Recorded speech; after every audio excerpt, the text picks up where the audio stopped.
Oh my goodness. I am so not ready to do this stream, guys. And I mean that with utmost sincerity, as in like people are they're gonna tear me apart for this one. But here we are. Welcome. Hello. Today we're gonna be doing my Shulk matchup chart, and it's a 2-axis chart. And 2 axes means that we're gonna be judging characters on 2 criteria, right? On the y-axis, we have certain and uncertain. That's basically how certain am I in the placing that I'm, basically the placement that I'm assigning a character, right? Left to right is going to be how good the matchup is. And spoiler for the matchup chart, the worst matchup you're going to see today is even. Last matchup chart that I did also was a 2-axis matchup chart. And then I did it on a scale from losing to winning. And everyone complained because half of the screen was unoccupied. So this time I was just like, you know what, let's get rid of losing and we're gonna do it this way. So that's what the 2 axes are. Before I start this chart, let me say this because I think this is important. I don't think Shulk is a broken character.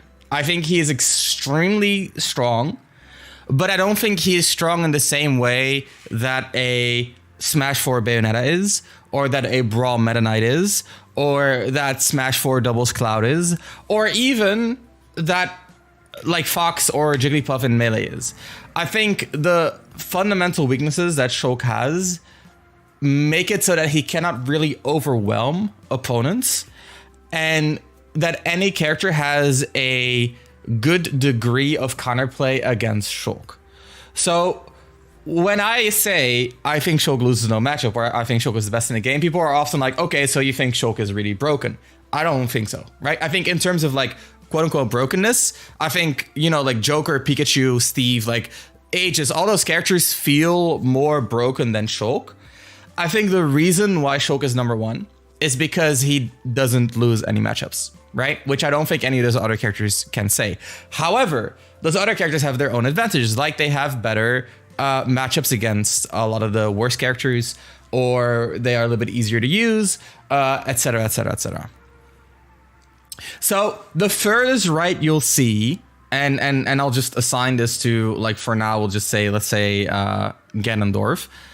Where's Ganon? He's all the way up here. So the furthest right you see is gonna be +2, or as I say, it's basically like this is like a solid win. But I think Ganondorf can still win.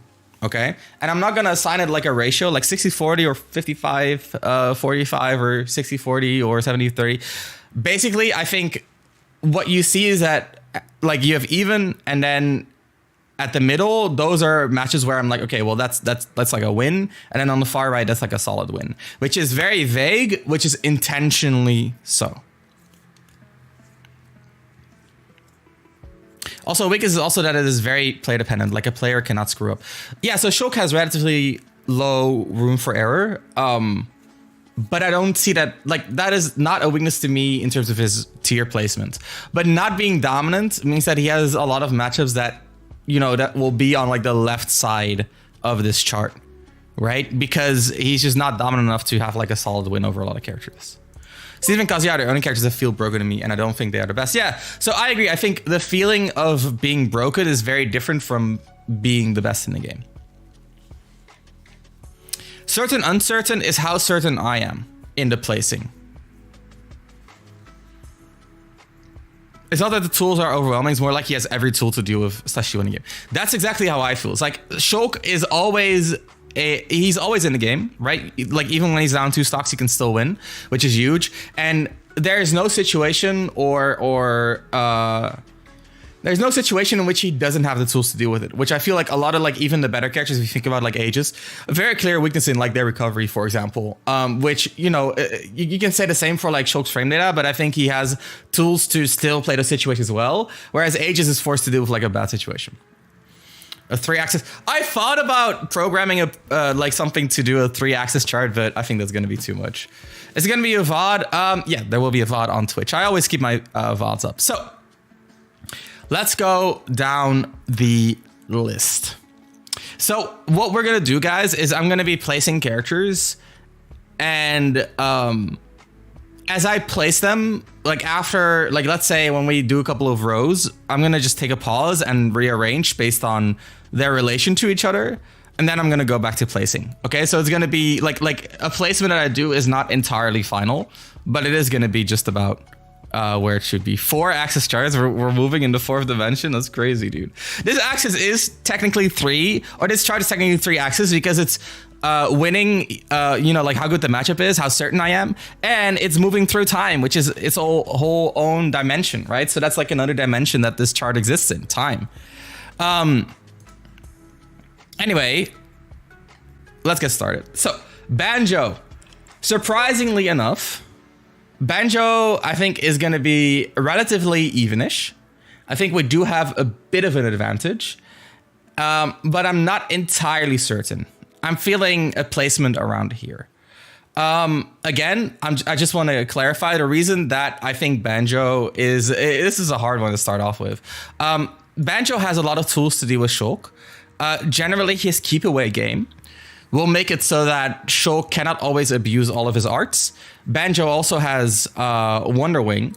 No way Shulk is even true. Shulk is like the most certain even. But Wonder Wing is just like an insane tool against Shulk because Shulk, like I said, kind of has subpar frame data. And that makes it a little bit easier to find Wonder Wings because I have to commit a little bit more preemptively than other characters. On the other hand, we do punish Wonder Wing a lot harder than most other characters because of backslash. Banjo's low damage output, to me, doesn't mean as much against Shulk because I feel like most characters, when they hit Shulk, they don't really get much of a combo anyway. So doing low damage for Banjo is not as big of a weakness in this matchup as it would be for other characters. Outside of that, he's hard to gimp if he decides to use wings as a mix-up as well, which makes it hard to kill Banjo early, which is a huge weakness for Shulk. And then also the same kind of goes for less trapping, where like when I'm less trapping Banjo, I'm like kind of scared for Wonder Wing as well. And if I start covering Wonder Wing more, which means I'm overshooting my fares more, that means that he gets to like roll past me, stuff like that. He also has down B from ledge, which can be just like a really good tool. You can do things like dash attack cancels to pick it up and get a hitbox out, stuff like that. But overall, like he has a lot of tools to deal with Shulk. Like it's honestly like, to me, it's a slight advantage Shulk. I feel like the more I play against Banjo, the better it kind of like gets for Shulk, right? So I see the growth kind of going, you know, diagonally up and right, not that far, of course, but I'm decently certain that this matchup is a slight advantage for Shulk. Now Bayo, I actually played with Bloom. I play with Nebodax as well. And I find it hard to place Bayo because I feel like Bayo, and I know Sandfall is going to disagree with me, but I feel like Bayo does pretty decently against Shulk. The issue with Bayo is that Bayo, again, right? Like she can play her neutral in more of a, how do I say this? She can play it in a way that she doesn't look for combos, which means that our shield art is a lot less effective than it would normally be. We can smash her out of combos, but you know, you get what I mean. The point is she can go for more of a stray hit based neutral. And she can find her kills through gimps. Yo, what's up, Pyla? How you doing? It's going well. I just started.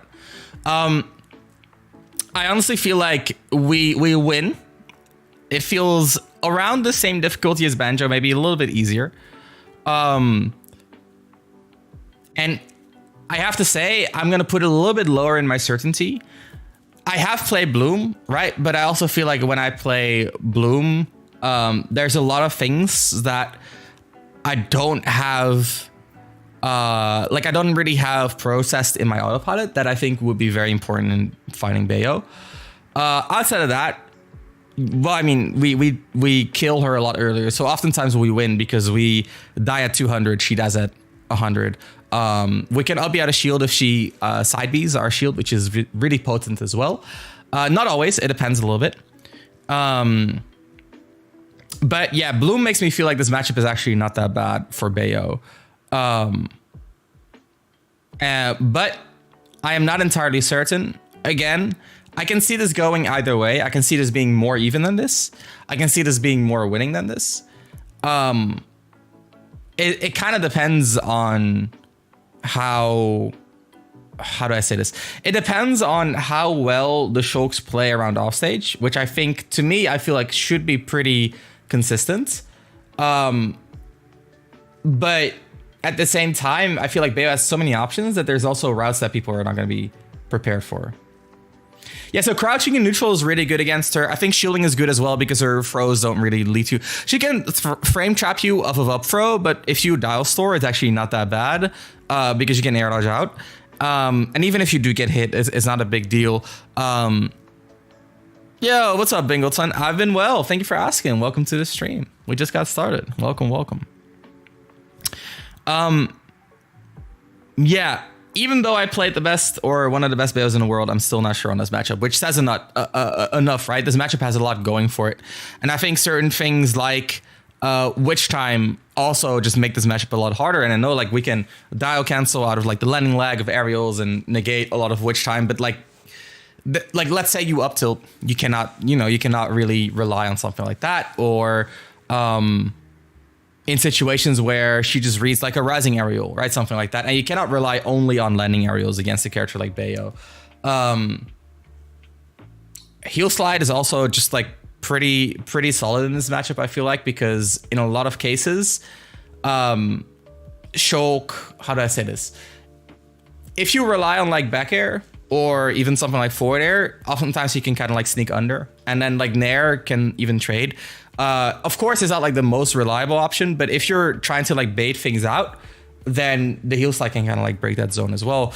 Again, her reward is not amazing, which is why we still win. But Bayo, like the TLDR said, Bayo just has a lot of options. So it's hard to say for sure. But I feel like if I trust my gut, right? If I were 100% certain, I would put it like right here, something like that. But I think like right now, oh my God, don't tell me that the text is blocking the Bayo thing. Come on, dudes. All right, let's reset. So for right now, I'm going to put it where I just put it. So let's go back. Dude, the text fucking trolled the hell out of me. What the hell? Let's go. Let's get the grid on. Let's make the grid a little bit more transparent. Let's make the text magenta. Let's make sure we don't... Oh, no, not the grid. This is the best stream already. Yo, thanks for the follow, Carls. Let me get back to this. The cross, right? The cross. We'll make this magenta as well. And then we'll just go back to where we were, which is that Banjo was right around here and Bayo was right around here. And then we put Shulk in the upper left corner. Okay. So, are you going to upload the Shulk webinar in the near future? Not in the near future. What's up, Aquas? How are you? Could you send the link to the website? It's right here.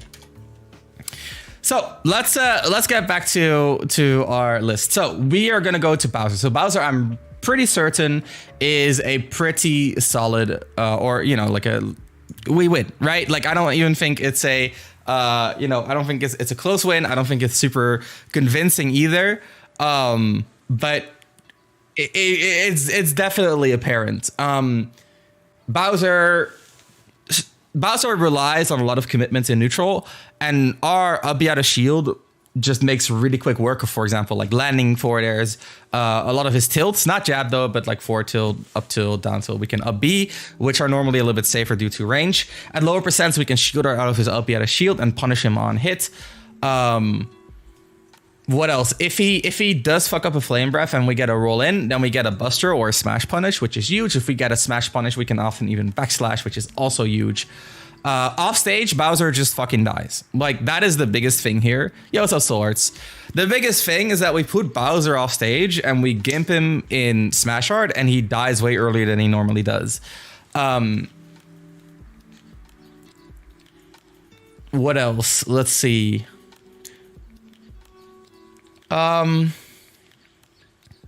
Yeah, I think Bowser is a very straightforward matchup. Right, we have really good Buster combos as well. We have Buster down throw, forward smash, which is going to be like a huge damage swing in our favor.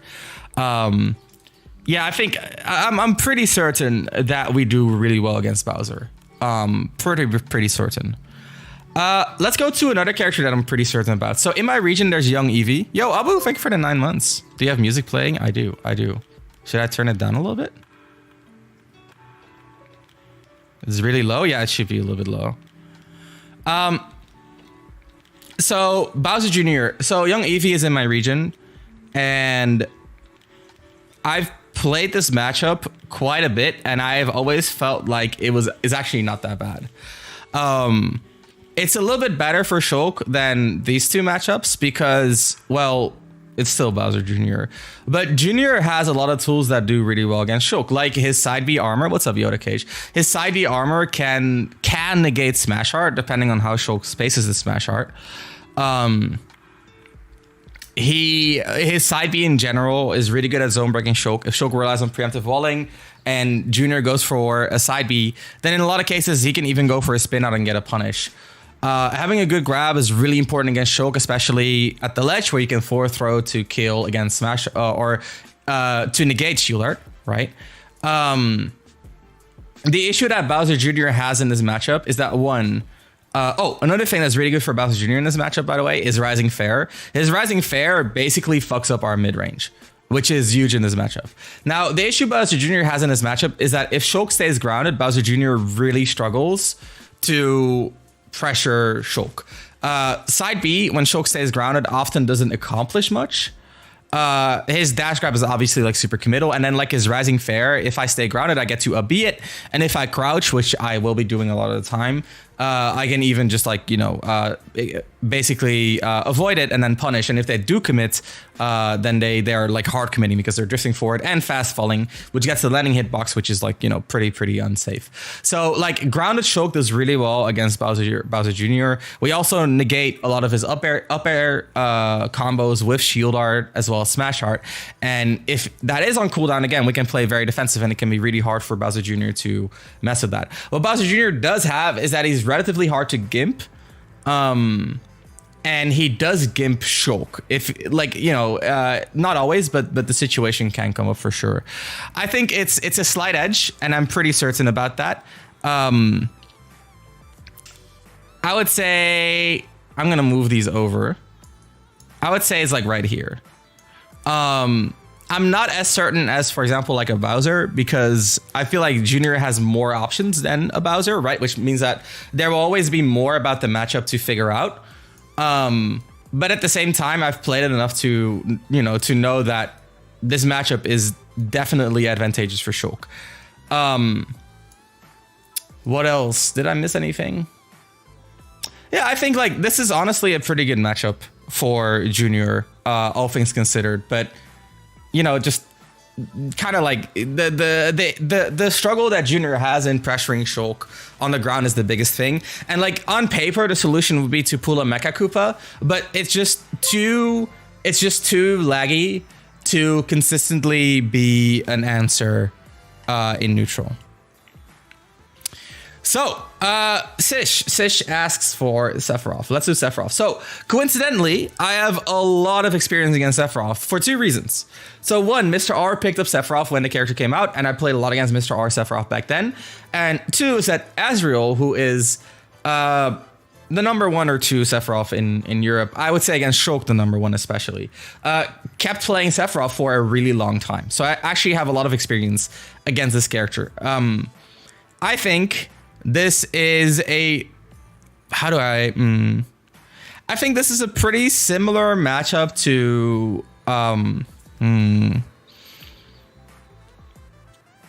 I think it's like a solid +1, right? Like it's a decent advantage. I'm pretty confident that Shulk has an advantage in this matchup. The reason why is that Speed Art Shulk destroys Sephiroth. That's kind of like the crux of this matchup. Speed Art Shulk just shits all over Sephiroth.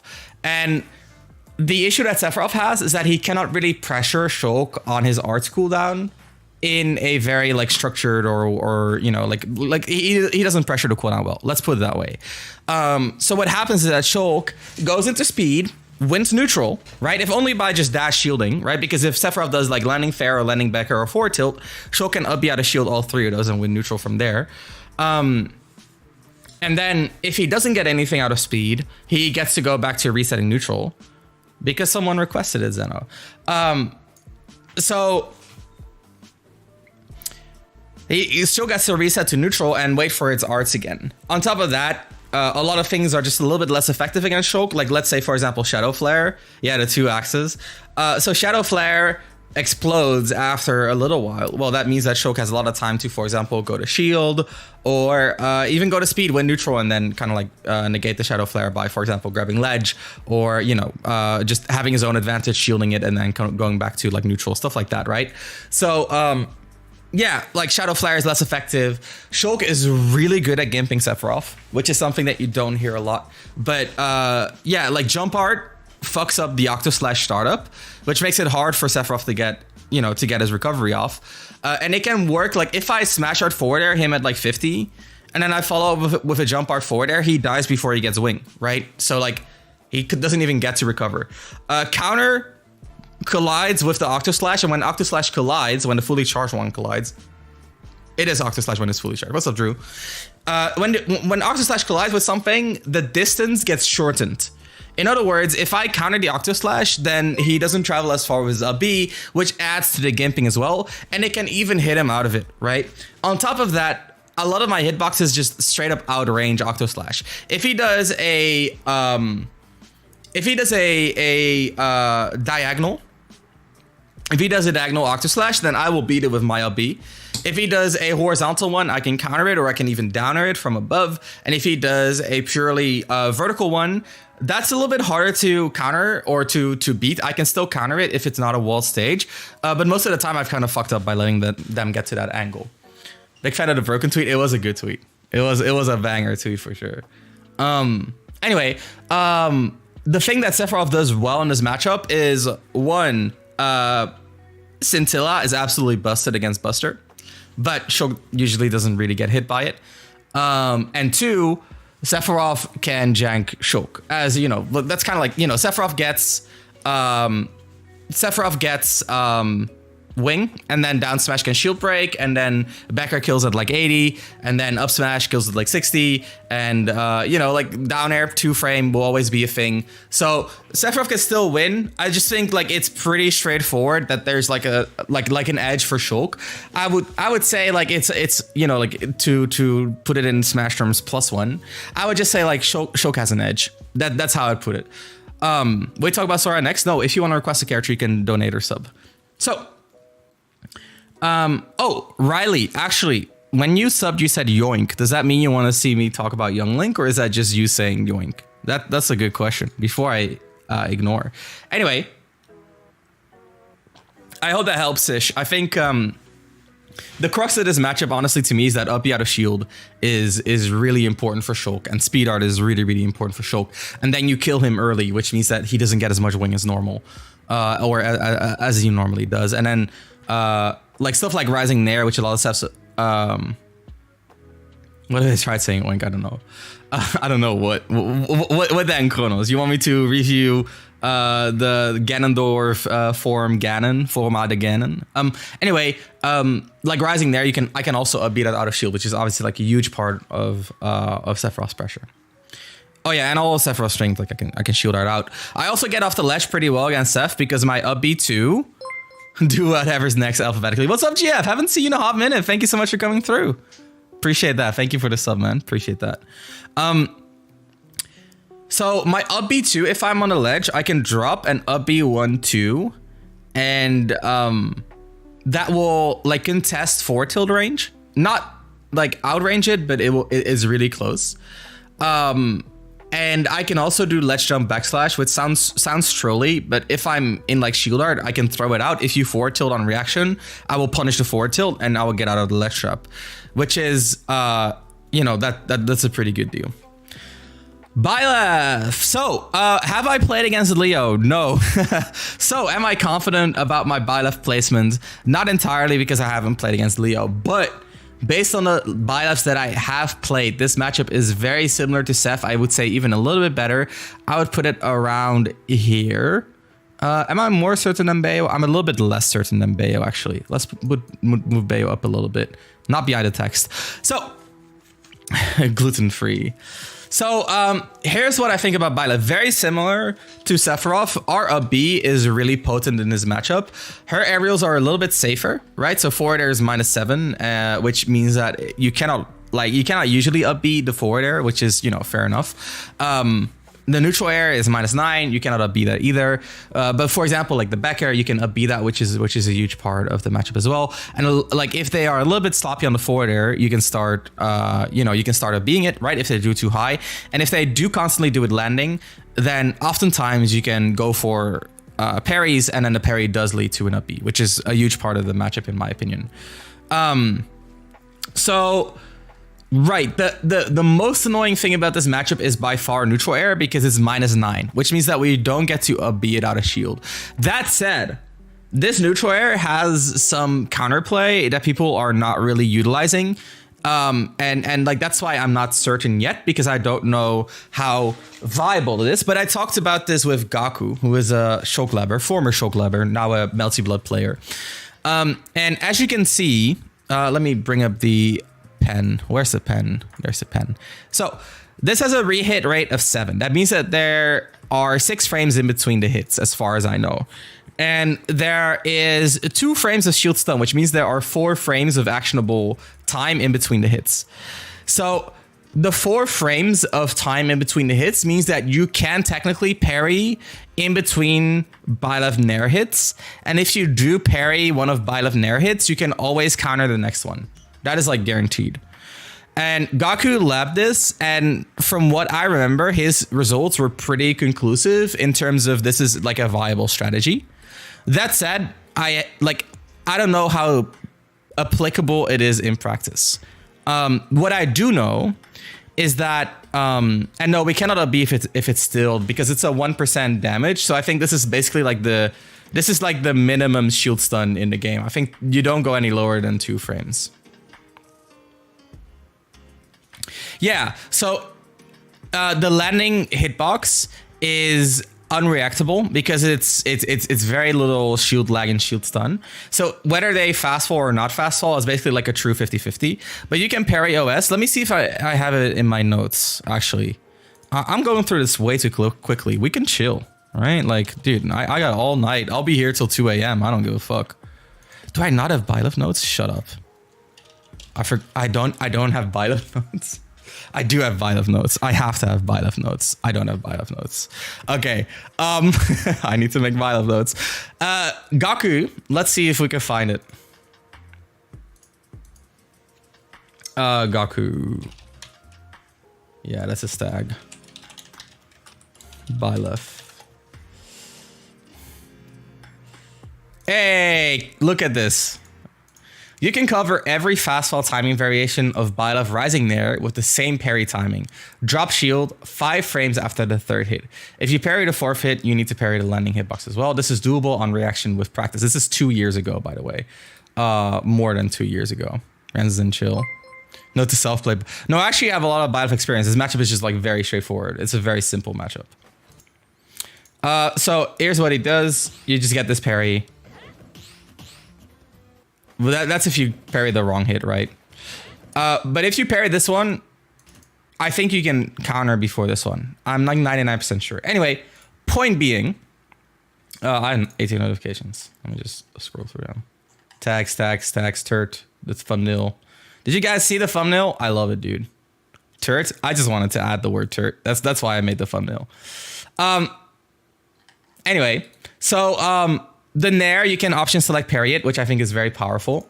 I think the more meta thing to do is to footstool it out of shield. But again, I've only started implementing that relatively recently. So I'm not entirely sure how feasible it is to up B or to footstool out of shield consistently. Anyway, so those are 2 things that you can do to counterplay Nair, which I think are very important. Outside of that, it's kind of like Palutena Nair, where you're just trying to bait her to whiff it and then try to whiff punish it like a dash attack. And that's kind of the thing about Byleth. Does footstool out of shield get hit by the landing hitbox? No, you wait for the landing hitbox and then you footstool out of shield. What can Shulk do out of footstool out of shield? Up B, or you can wave dash down and dot cancel and mix up from there. But up B is good. Up B is like that's a full punish, right? Like let's not get it twisted. That's a punish, like frame 4. Anyway, if you dash attack by left, there's very little she can do about it because her up B scoop, it just does not reach that far. And there's not really anything else that she has to beat the dash attack. So if you outspace this hitbox, which is very, very doable with our dash attack, you could also parry footstool. You could, but then the parry is a little bit awkward because you need to parry the not final hit if you want a footstool. Or wait, you need to parry the final hit if you want a footstool. Anyway, if you can outspace this up B, then dash attack is entirely safe on her shield. So like we control the ground better than she controls the ground, in my opinion, because of that. She also has what is it? She has a really good dash attack to whiff punish us, so we don't want to be in the air too much ourselves. And one thing that really sucks for her is that we can up B out of shield her down tilt. So her down tilt has a lot of range, it combos into up air, and it's often kind of like her preferred move of choice to control the ground. And if we shield it, we just up B out of shield. And I think in general, like her shield is really good in this matchup because she kind of just struggles to beat it. She can do like down smashes, right? Or she can go for things like down airs. But if you roll at the right timings, then you would like shield her normal pressure and then roll away from her delayed pressure, which is like the down smash, for example. And oftentimes avoid a lot of the shield break. Outside of that, she also needs to do a hit first to actually get a shield break out of her down smash. It doesn't break like a full shield, right? So that's also another thing to keep in mind.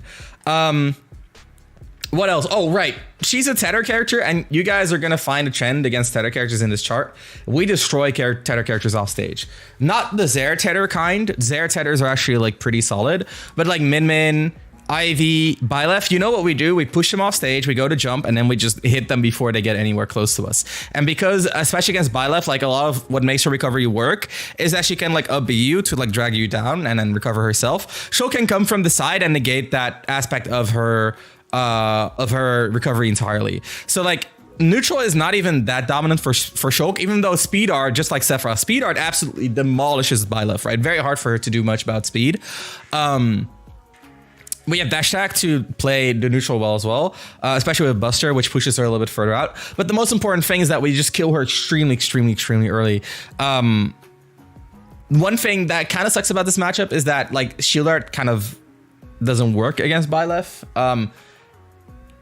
She doesn't really have KO combos. Like down tilt up air you can shield her out of, yeah, but more often than not she's gonna kill you with like a back air or a up tilt or an up smash, which you cannot really react to. So yeah, shield art not as great against this matchup. I think honestly, like if like this is my prediction, is that like if I was 100% certain, it would be just as bad, but like I'm not entirely certain, so like it could still go either way. Again, I haven't played Leo, but personally I think like we play the range that Byleth wants to play better, and then we kill more, we get more reward, and like we camp so well versus her, and she just struggles to pressure her. What matchup do you think Shield Art does worse in? Probably like Ganondorf. Does Ganondorf have combos? Why is there no losing in the matchup chart? Yeah, why is there no losing in the matchup chart? I thought that I'd learn that my best character does well versus Shulk, and instead I'm hearing that my best character does still worse so far versus Shulk. Well, grossly, at least we're learning. I think Shield Art out of the up B Becker cheese is fun though. The up B Becker cheese. Oh, the Byleth up B Becker. Oh yeah. We can Shield Art out of the up B stuff. That's true. That does help. That does help. It might actually be the worst against Corrin. It's kind of like I don't think Shield Art does anything against Corrin. Falcon. I'm pretty confident on my Falcon placing. I played against Fatality like 2 years ago, and back then I won like a game, and I almost won the second one, and then I got janked because he fell out of my up B, and then he beat me. Which, you know, great. I love multi-hits not working. Either way, since then I played a lot against Falcon. I'm pretty damn certain. I think he's a pretty straightforward character. I think I would put him around here. I'm pretty certain, maybe more around here. That's a huge difference, right? I'm pretty certain that we have like a very solid edge against him. We beat him in neutral. We fuck up his disadvantage. His advantage is not that good versus us. I think this is like a very straightforward, good matchup. I've seen some matchup charts in which Falcon like goes even with Shulk. I don't know what they're smoking. I don't know what Falcon has against Shulk, honestly, because like even his speed is very limited due to his poor initial dash. What he does have that's good against Shulk is like his rising nair is pretty solid. it's a little bit hard to up B out of shield is rising there, but then like we dash back and we dash in dash attack, right? Like our ground game is really good against Falcon, and like if we don't press button, or if we don't press buttons, plural, then Falcon doesn't really have a way in. That is my TLDR opinion, is that like, you know, if we don't press the button, he kind of like struggles to get in. If we press buttons, he can counteract our buttons. If he does hit us, we just go to shield or smash. It doesn't really matter. Again, we gimp really well. Let slip is really good. Up B destroys Falcon. We don't even need to let slip. Don't backslash the life versus Falcon. He will up smash you. That's true. Or up tilt. If they're really good, they can actually up tilt you as well. But yeah, this matchup is pretty solid. Keep in mind, guys, like this on the far end, like this is not that this is not I'm destroying the opponent. On the far end is like, you know, like a solid win, right? So it's not like Shulk is operating on the axis from like even to absolute destruction. Like this would still be like a plus. Like these would all still kind of like fall into like +1 territory to me. Though these you could argue like these three, if you put them in even, like I wouldn't really mind. Until beats it, I had to learn it the hard way. Yeah, it's hard to do though. It's hard to do. Let's be frank about that. Crom. People are gonna hate me for this opinion, but I think Crom does better against Shulk than Roy, and like I stand by that take. I think Crom is the loser who could. Thank you for the sub, man. Appreciate it. Welcome to the stream. I would put Crom like right here. I'm actually more certain than that. I think I'd put him like right here. So could you do the rat next? Which one of the rats? Pikachu or Pichu? Where are the losing matchups? Left at home. Yeah, so Pikachu, sure, I will. So Crom having more range is huge against Shulk. Another thing to keep in mind is that Shulk is really bad at catching air dodge shield edge. Like holy shit. Shulk had like Inkling down tilt, Bowser Jr. down tilt, Banjo down tilt, Bayo even down tilt or down smash. Shulk has basically like 3 answers to air dodge shield edge. One is down angled forward smash, which is a hard call out. The other one is forward air as just like coverage 2-frame, which usually doesn't work because you cannot react, and the forward smash is not reacting either. And the third one is ledge slip, which is a little bit more consistent, but it's still not a reactionary thing. It's something you react to that positioning and then you ledge slip, right? Which is still like okay. That said, we still gimp Crom really well because if he does air dodge to ledge, he has to jump first and then he air dodges, right? So we can catch the jump if we call it out. And even if we're wrong, he up Bs and we're usually going to be fine. If he does up B to ledge, our counter beats almost all spacings. And if he goes for perfect spacing, which is near pixel perfect, yo, what's up, Break? If he goes for perfect up B spacing, which is near pixel perfect, we can often just down air in reaction to the positioning. Would up B out of shield? Would up B catch the air dash? Up B does, but I think it's only active for like 2 frames. So like, I don't know how. Like maybe that's the better option. But I don't see it happening consistently. I've tried, but maybe I can practice it more and then it's consistent. So it could be a me problem. I'm open to that. But based on my experiences, right, it's not really very likely. Anyway, speed art macro there. Yeah. If you have speed art, you can do it. It covers the time more often. The middle means nothing, unfortunately, Yuffie. Anyway. So what else? Right. So if he goes for a higher a B, so some Croms will double jump and instead of air dodging, they'll drift a little bit extra and then a B you. And then if you shield that, you can do like a rising fair out of shield and the upper part of the fair will hit him out of his up B, which is really good as well. What else? Right. So outside of that, Crom is pretty good at killing Shulk. He can edge guard Shulk actually pretty well. Like for example, if I'm recovering and he down tilt 2 frames me, he can get like a run of fair. It's very hard for me to counterplay that. And he can go deeper than Crom because of how his up B works. So that's really annoying. Because of Shulk's kind of linear up B snap spacing, he can also sometimes do like run of reverse a B and then like just gimp Shulk, which is really annoying and it's kind of like consistent. So yeah, he has some jank against Shulk as well. Jab forward smash you can shield art out of, but then like you're using shield art and you're still in a bad spot. And then if he does get a down tilt tech chase, you die, or if he gets another jab, you die. What you can do is if he down tilts you, you can switch to shield art before you land, which you can do against Roy as well.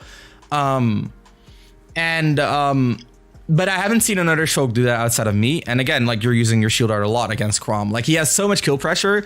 It's like you don't often have your shield art available. Like you don't have it often enough. Let's put it that way. Outside of that, you go to smash art at like 20% and you kill him.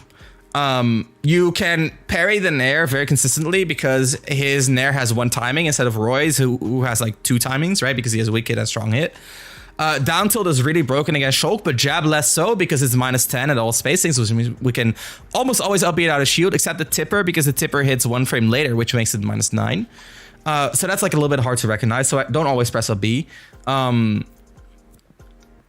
I think that's about it. Yeah, just Crom as well. Crom is a really, really good character. Let's do Pikachu, and then afterwards we'll do Roy. So Pikachu, this is I actually kind of wanted to say this for last, but someone requested it. Pikachu is gonna be around here, and actually we'll push him here, right? So I'm gonna be a bit controversial here. So the best Pikachu I played was Abadango.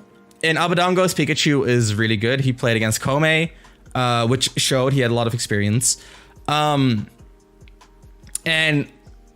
even though I have experience against Abba, I still feel like I'm not certain enough to say like, okay, like this is probably like Pikachu might be the least certain relevant matchup on this list.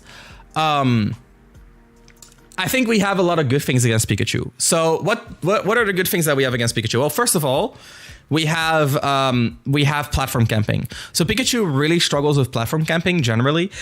He can kind of like try to get under you and go for like up airs to shark you, but the up air like doesn't really result in too much. At lower percents, he can get like up air fair, which you can shield art, right? Or smash art if he goes for another up air, but then he can like up air fair and then get a better position. Either way, platform camping is good because the risk reward is in your favor and your Nair has 6 frames with landing, like, which is just like, it's hard to whiff punish. And if I do an empty land and he goes for an up air, then, you know, like I can sometimes up B at a shield, or I can go for like a double jump and then, you know, go for a fast fall down air and sometimes get a punish on him as well.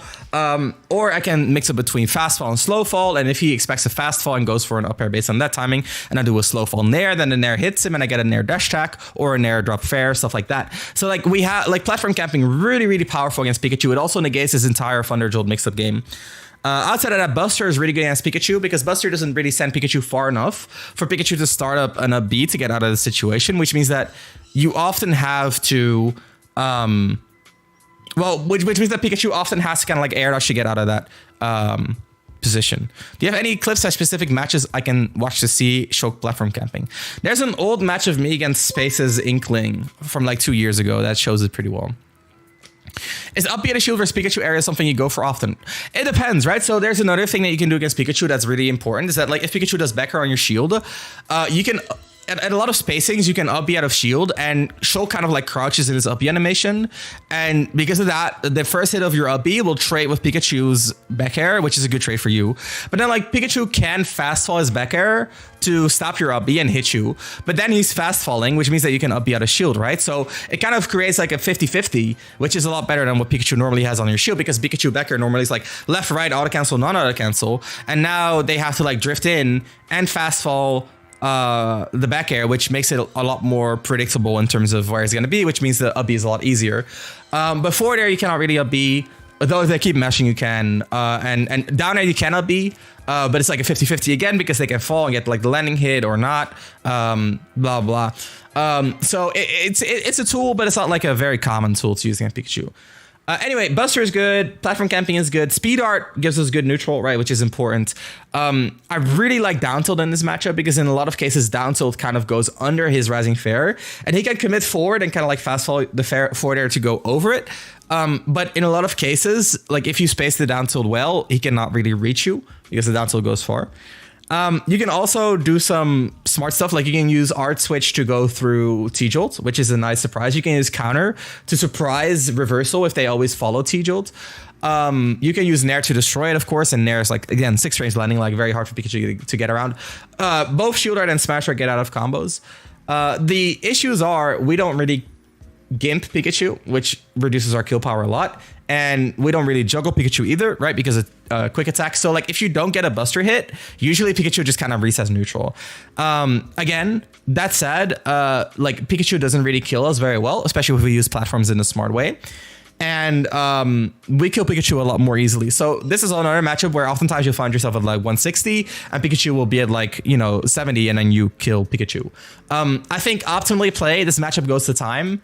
And the issue that I have is that like when I played ABBA, our friendlies did end up going to time a lot. But like if you like, let's say you play someone for 1 hour and every match goes to time, it means that you played like 9 matches. Which is not a lot of information. When I played Neros, our matches went to time as well. So like, I don't have a lot of experience on who wins when it goes to time on average, which makes me less certain about this matchup. But having seen Jared versus H4, I think like, you know, like Shulk does perfectly fine in the matchup personally, is my belief. Shulk's Rising Nair is really good in this matchup. Very hard for Pikachu to whiff punish Rising Nair. Very hard for Pikachu to zone break it as well. Yeah, I'm not super certain on Pikachu. If you said Pikachu is losing, I would sort of believe it, but at the same time, I feel like that's very much like on paper. And I think in practice, I'm not really seeing it. And I know like, you know, Jared has his matches against H4 and blah, blah, but like, I'm also watching those from a perspective of like, okay, what is Jared like fucking up? And I think, in a lot of cases, Jared does kind of like mess up against his H4 on a player-to-player basis rather than on like a like this character loses. Character or Jared Loki should have beat Isam at Battle. Yeah, I can see it. Lack of match experience because all friendlies are going to time is a new one. It's like it sounds like a really like next level John. Like I don't know this matchup because every match I've ever played went to time, so I played it less. What's the Pikachu? What's the backside? What's the counterplay for Pikachu's backside? Down tilt, and then he backers out a shield. You're just fine. But it's a very slow matchup. It's like this matchup and maybe like Snake are like matches where I'm like you kind of just probably go to time, which is unfortunate, but it is what it is. Yeah, I just find Pikachu really weird. It's hard to say because like sometimes sometimes I feel really powerful and sometimes I feel like it's such a slow grind. It feels like no one is powerful. But then like a slower match is better for Shulk because you get your arts more often, right? Like I don't know. I never felt like this matchup was really bad, except for when I'm getting gimped. But then I'm like, why am I getting gimped, right? Like I have jump art, and if he's aggressing well enough to punish my jump art cooldown, I'm probably playing my defense wrong. And I have shield art as well, right? So yeah. I meant the hitbox controller. Yeah, I got the question, or I got the joke. How do you feel about Pichu? I feel Pichu like I'm a little bit more confident against Pichu. I haven't played against Nate or you yet, but I feel like it's a decent bit better. I'll put it around here, right? Like around Chrom Sephiroth level.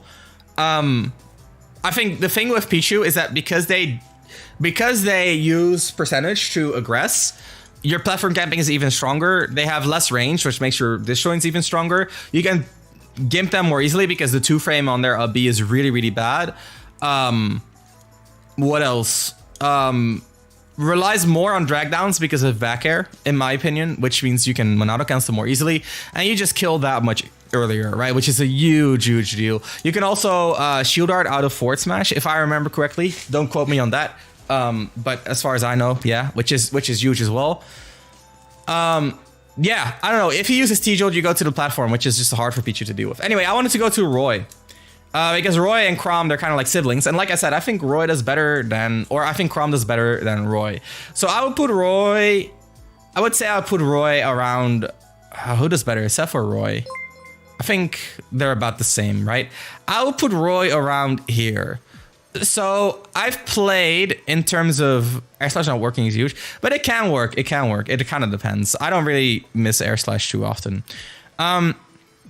So the difference between these two is not huge, but I think it's there. In fact, I think I would do I would do this. Yeah, I think this is better. So the thing about Roy is that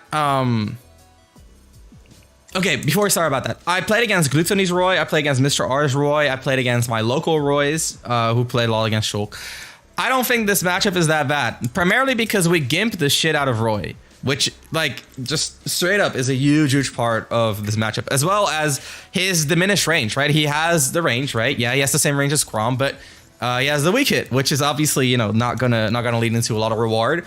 There are some issues in this matchup, one of them being strong hit jab being -9, which is really bad for us, right? Another one being that his Nair is harder to parry because it has a weak hit and a strong hit, which means the timing is going to vary a lot more. That said, we just outrange him a lot better, right? Like our dash attack and down tilt are a lot better in this matchup as well. His up B is worse in this matchup than Crom's, in neutral at least, right? So in neutral, Crom's up B is a lot more annoying for Shulk. Like if I down tilt Crom's shield or dash attack it, I get Crom up B, it deals like 27 and huge advantage. If I get Roy up B, I don't really care. Off stage, I would argue Roy's up B is also easier to gimp than Crom's. You can often just like go for your own up B. It will beat his up B like clean. There's very little Roy can do about this. I'm actually gonna move this up. I'm pretty confident that Roy is you know, just like a decent win for us. If you get jab side beat, you can shield art. If you get jab forward smash, you can shield art. If you get jab backward, you can shield art. One thing that's huge about this matchup that makes it easier than Crom as well is the ledge game, where the issue with Crom is that the issue with Roy is that if I'm hanging on a ledge, then Roy cannot hit me with a down tilt or a jab. Well, he can, but it's not going to lead into anything, right? He has to go for trumps to mix it up, which is way more commitment. Do you mainly use Fair or a B? Almost always use a B. Almost always use a B against Roy's recovery. It's very clean, very straightforward. But yeah, his attacks don't really hit the ledge. The main one he has is, again, he has like weak hit jab, which doesn't do much. Weak hit down tilt doesn't do much. He can mid hit forward smash, which is a little bit scary, but also like the spacing kind of like makes it easy to reversal him. Let's jump instant soaring slash. No. I'm talking about like neutral. What? Okay. Anyway, his neutral B hits ledge as well, but like again, it's not super scary. You can often use the second hit of air slash to negate the neutral B as an option entirely. And then he has to trump, but if you're using the second hit of air slash, it's pretty hard for him to trump well because he would have to jump over, and he's kind of like, you know, making his trump a lot more telegraphed. So in a lot of cases, you gimp Roy more easily. Your neutral against Roy is better. You don't necessarily die that much earlier unless he gets like a really good side B, which can happen. Like I'll be fair about that. The issue is that if he does get in, the pressure is scary. Because of his jab and neutral air timing, but I don't think that compensates for the disadvantages that he has. But the biggest thing is just like we gimp Roy really well compared to Crom, so that just gives us a way better advantage than in the other, and then vice versa. Cloud. So Cloud, I would say, is around here. Banning Town against Roy makes me so sad. You don't have to ban Cloud against Roy. So Cloud around here. Why is Cloud around here? Well, Cloud's buff in his up B snap made him a lot better in terms of recovering against Shulk. We used to just kind of like forward arrow to ledge and hit him out of his up B, blah blah blah, and we cannot really do that anymore. And that's a shame, honestly. But you know, it is what it is. His recovery got a lot better because of it. Another thing to keep in mind is that he has tools off stage to help him, like side B as a stall option, as well as forward air just being like a big hitbox, right? And because we're relatively slow in terms of our hitbox, we kind of struggle to maneuver around his forward air as much as other characters do. Speed art is not as good in this matchup as it normally is because he has up B at a shield, which is, you know, just scary. It's not always like, it's not like he's gonna punish you with up B, but if you do like a speed nair, you kind of have to stop pressing buttons because otherwise you get up beat, and oftentimes even if you roll, the roll gets caught by the up B, right? So yeah, Cloud, he's pretty good against speed. His offstage got a lot better, even though we can still gimp him, right? But it's not as easy as it was before. And back air is a really good tool against us in neutral. Like, we kind of struggle with back air because we cannot really up-B it. We cannot really outrange it either. We cannot really jump over it. We cannot really get under it. The best thing we can often do against back air, back air, that's what I meant, back air neutral, is to do a preemptive rising nair.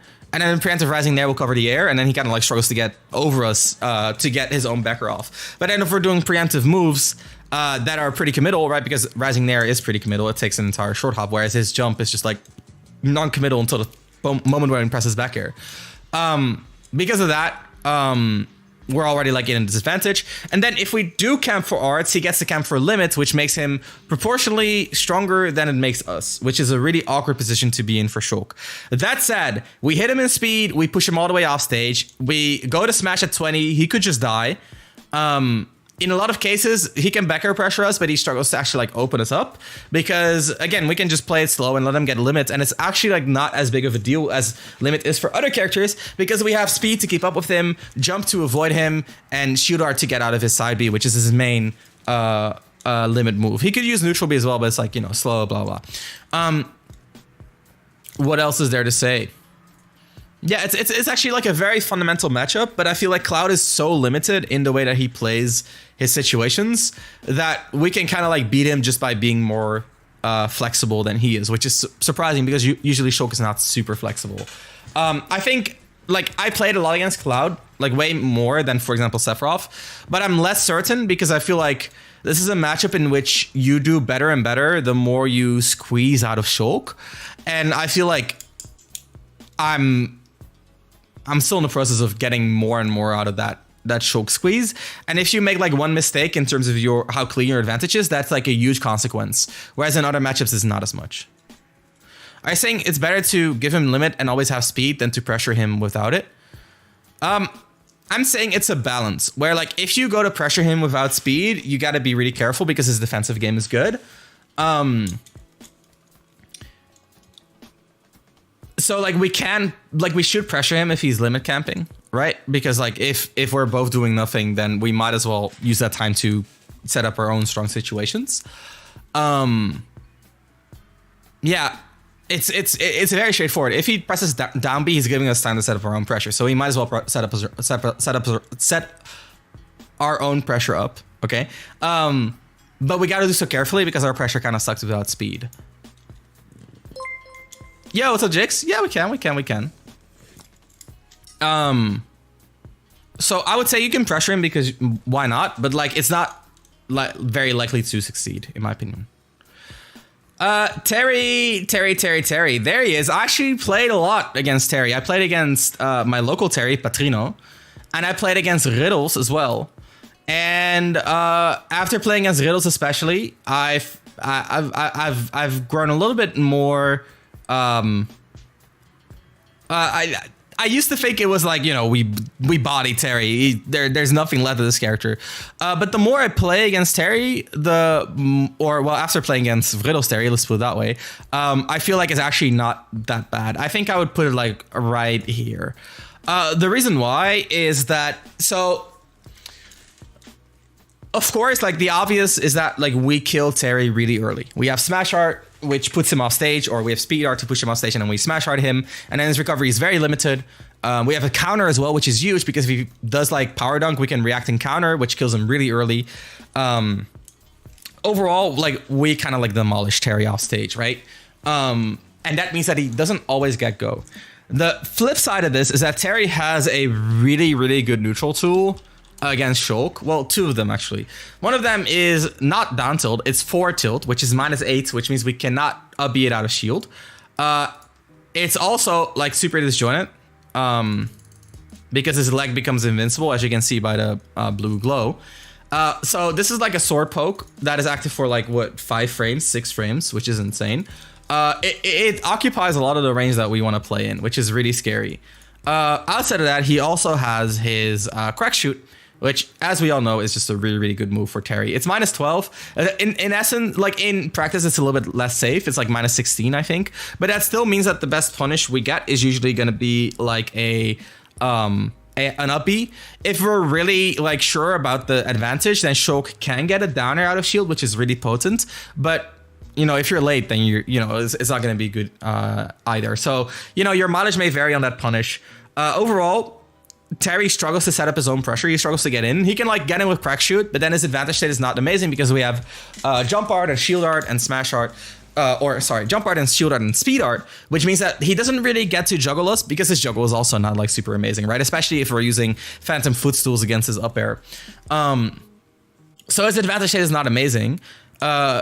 What usually happens is that like you find yourself in a bit of a scramble and then he wins the scramble, and if you don't have shield art, you're kind of fucked. But if you have shield art, he wins the scramble. He does like down tilt, jab, power dunk, or down tilt, whatever.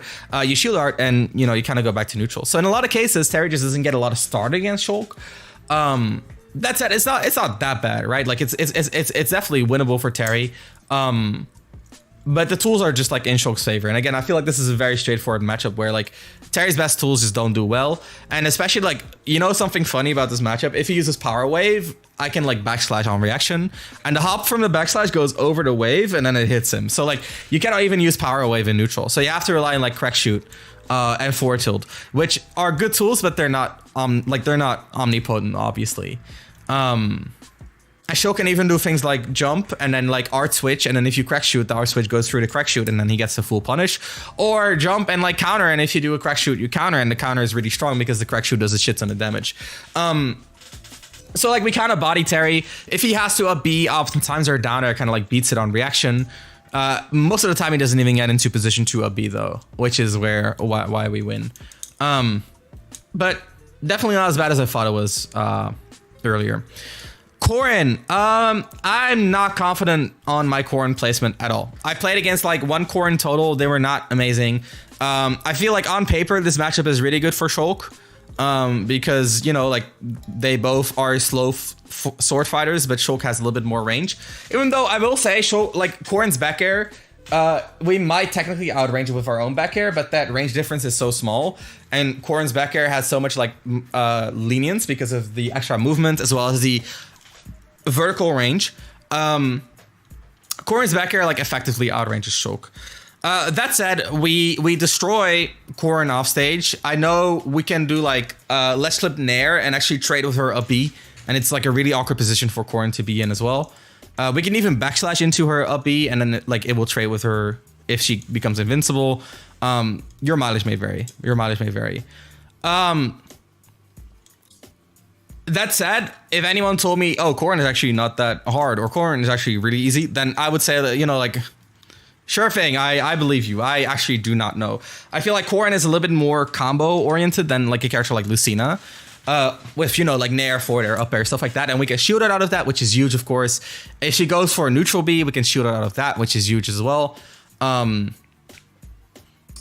though, like, I would like to fight a good Corrin. I don't really... Oh, actually...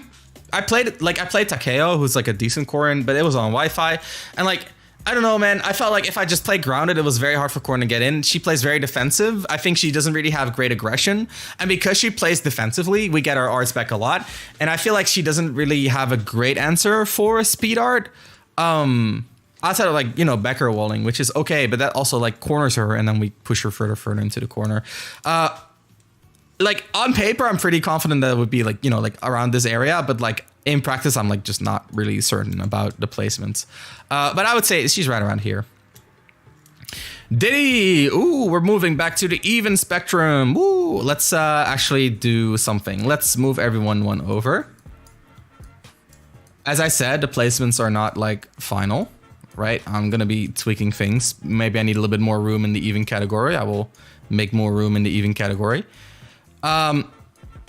So Diddy, I would put around here. So for Diddy, it's one of those matchups where, again, if someone says it's even, I would not like necessarily disagree. But I feel like Shulk has a slight advantage, and I feel like it's like a slight edge. But to me, it kind of feels almost omnipresent in this matchup. What is that slight advantage? Well, For one, again, we kind of go back to this idea of platform camping, right? Like platform camping is really good against Diddy. He struggles to get through platform camping. He can, right? He can pull a banana and kind of like throw the banana in between our platform camp attempts, or like mix it with the side B. But the risk reward for doing so is a lot worse than just being on the ground, right? Because he throws the banana. What does he get afterwards? He gets a forward air, right? Something like that. Yo, a donation. Shit, it doesn't even show up on my feed. Hang on. Let me I'm surprised it doesn't. Hang on, let me go to my donation feed. Thank you for the donation, by the way. Let me get you a shout out in a second. I didn't know my stream was Sandfall, do Joker. I see. Of course it's Sandfall. Of course it's Sandfall. Let me finish the Diddy things first, and then we'll do Joker. So, the things we have against Diddy. Again, platform camp is really good. He can throw a banana, but then he usually gets like a forward air or a side B kick, and that's like not a big deal. Why not? Because, well, we usually just get to like jump hard back to the stage, and it's very hard for him to actually like chase us out of that because his airspeed is kind of bad.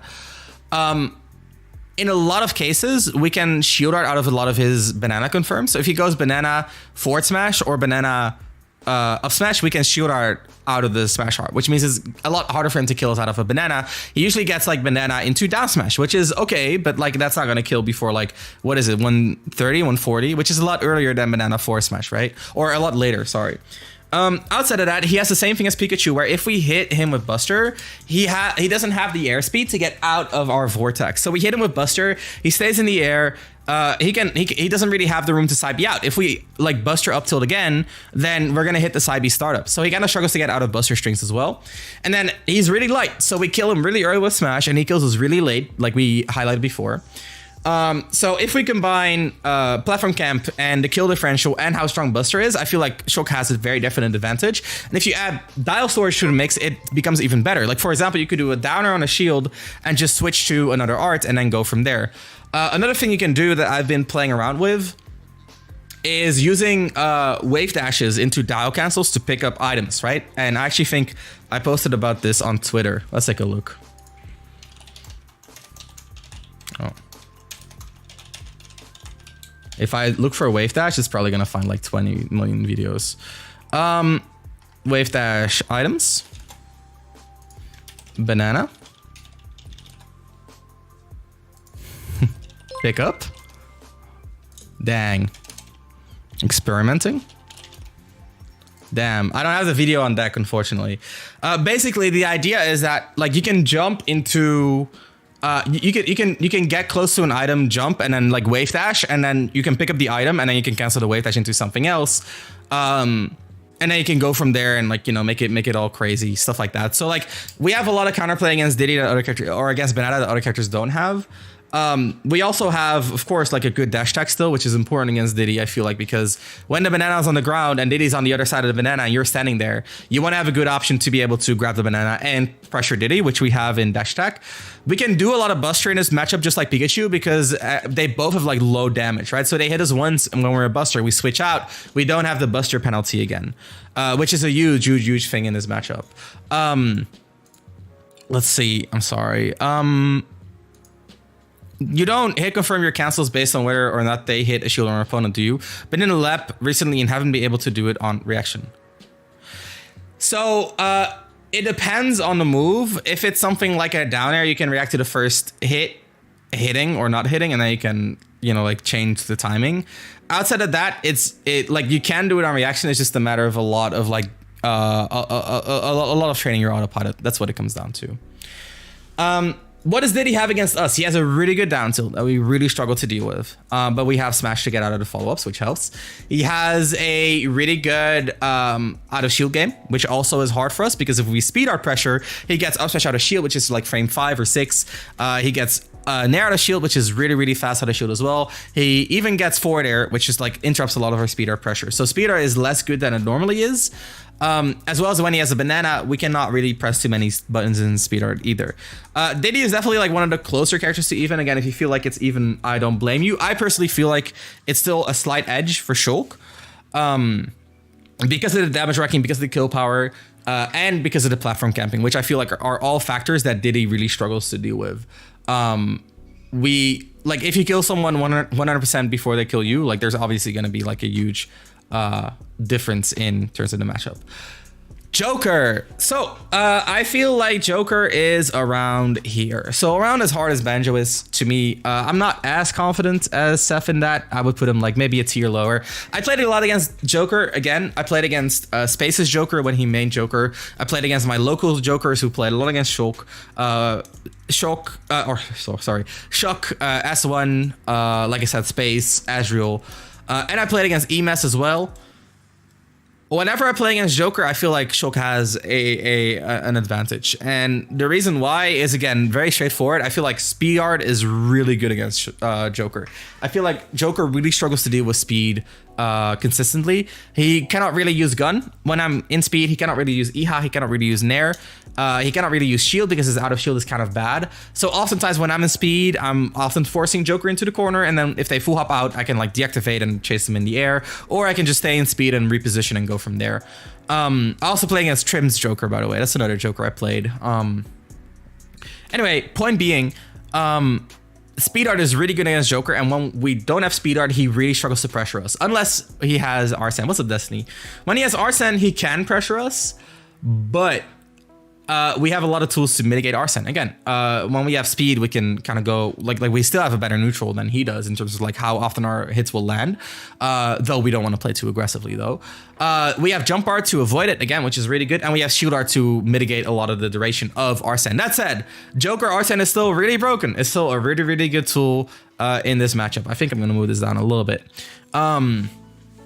Joker's whiff punishing is also really good against Shulk. Both dash attack, down tilt, and dash attack, down tilt, and grab. All three of those are just like good against Shulk because Shulk swings a lot and he can whiff punish you. One tip I have for Shulks that struggle against Joker is that you should never use Becker in his matchup. This is a no Becker matchup. He will dash under it, kind of like Greninja does.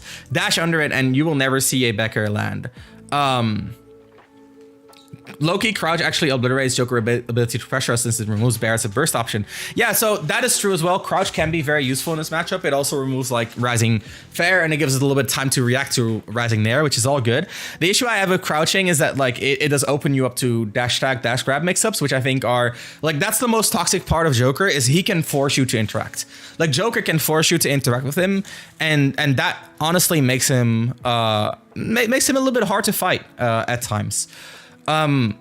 He has good edge guards. If he edge guards you, then you usually lose. But you can edge guard him back. What's up, Artie? So again, like we said before, with tether characters fucking die to Shulk off stage. Joker has a little bit better because he has down B and gun dash, which is like armor and invincibility respectively. But he's still in a bad spot. Jump art, we chase him. He down Bs, we can wait, and then we can wait for him to we can read his timing and then like forward air his jump. There is no losing. You are very sharp. So even like it has a mix up, but it's still like not a good mix up, right?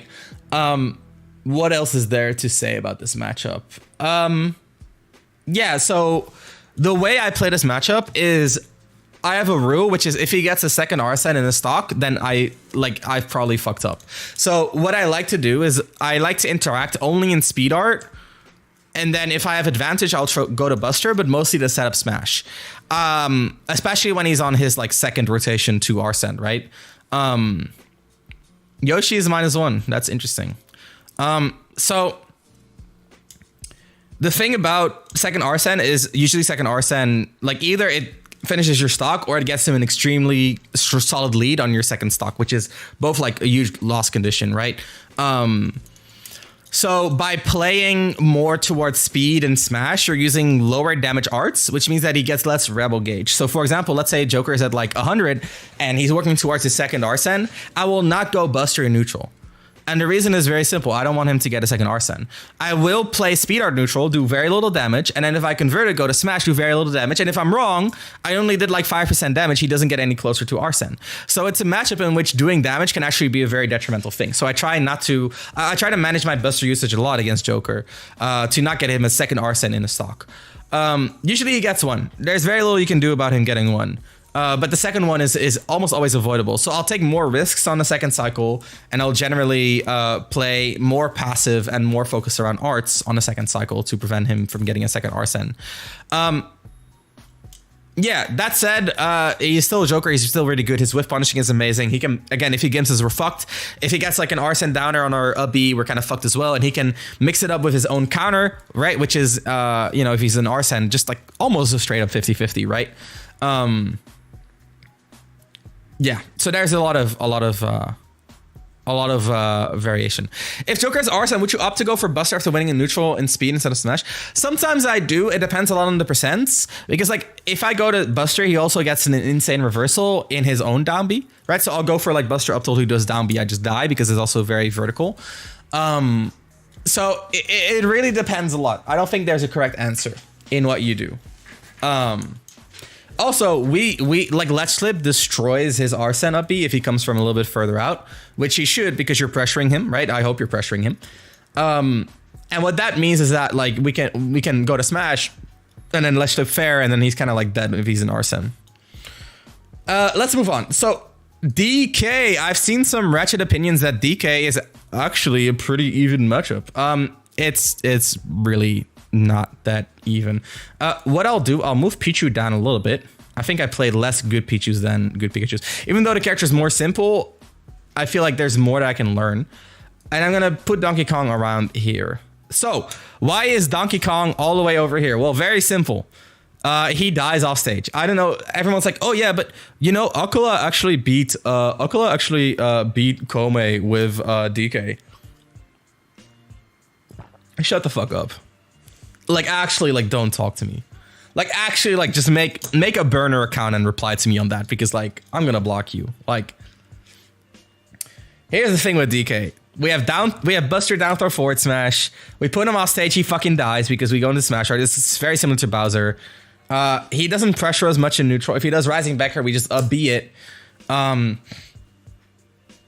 His grab is kind of like scary, but he doesn't really get to up air us. If he throws us off stage, we don't die because we just jump our back. He doesn't really do anything about Nair. He can parry it, to be fair. Yeah, Akala DK actually beat Kome in one game. And Kome didn't gimp Akala once. This character is just bad. His auto shield is horrible. He doesn't have an answer for speed art.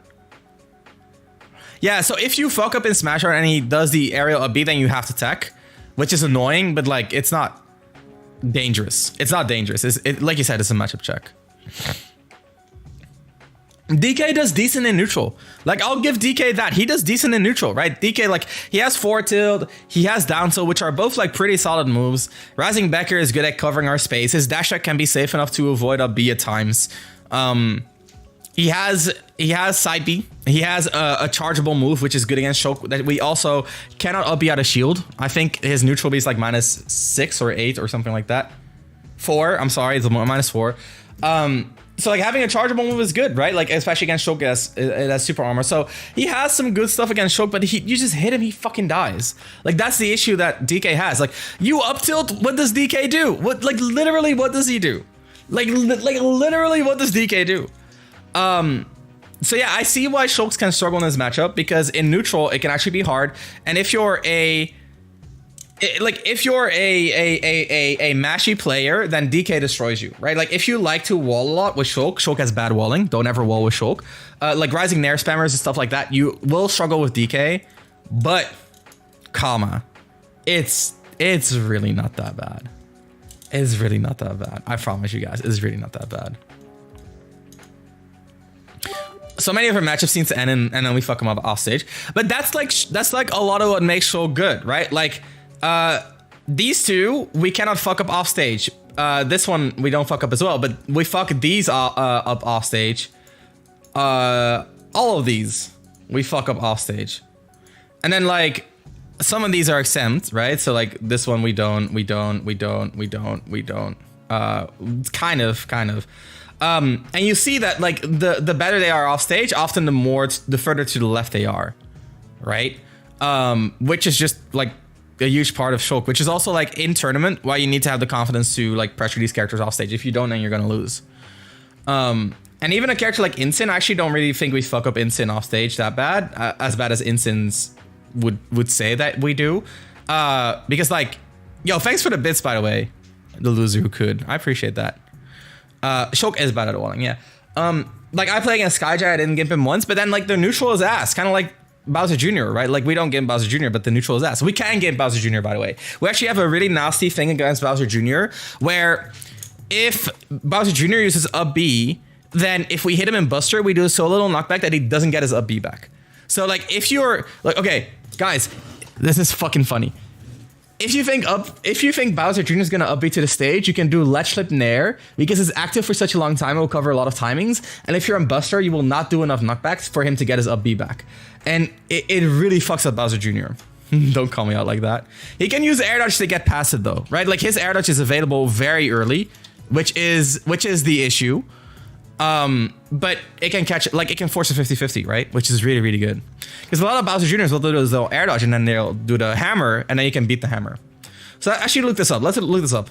How much knockback does he need to get his thing back?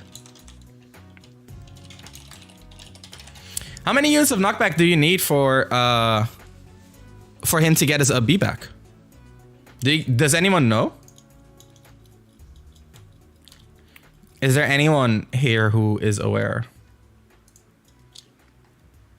It doesn't actually say. It's not based on time. If Bowser Jr. gets hit by weaker attacks, this cannot happen and then you die, right? How many units of knockback do you need to get him out of the... I think it's just putting him in tumble. That would make sense, actually. Let's take a look then. Shulk. Let's do Nair.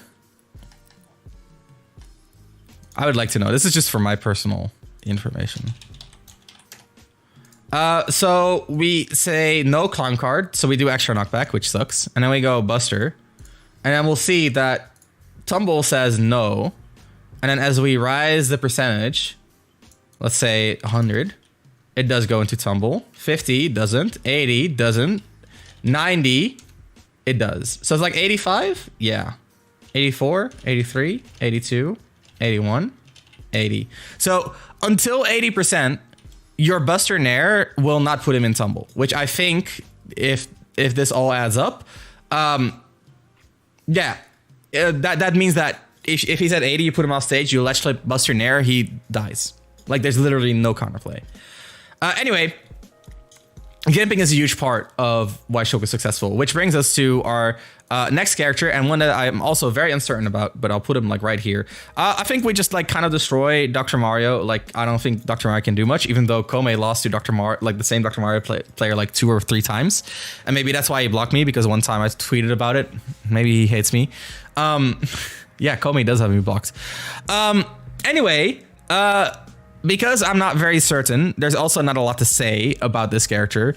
The reason I'm more certain about him than Corrin is because I feel like on paper, this is a more straightforward matchup. I actually played against the best Dr. Mario in Europe. His name is Winder. He's a French player. I think he won like 1 game in, I don't know if he has a grudge. I don't know if you can call it a grudge, Carls. I don't think he even knows me. Anyway, he played like, he won like 1 game in like 2-hour times. The character's too slow. Character gets gimped to shit. Doesn't have the out of shield to handle speed pressure.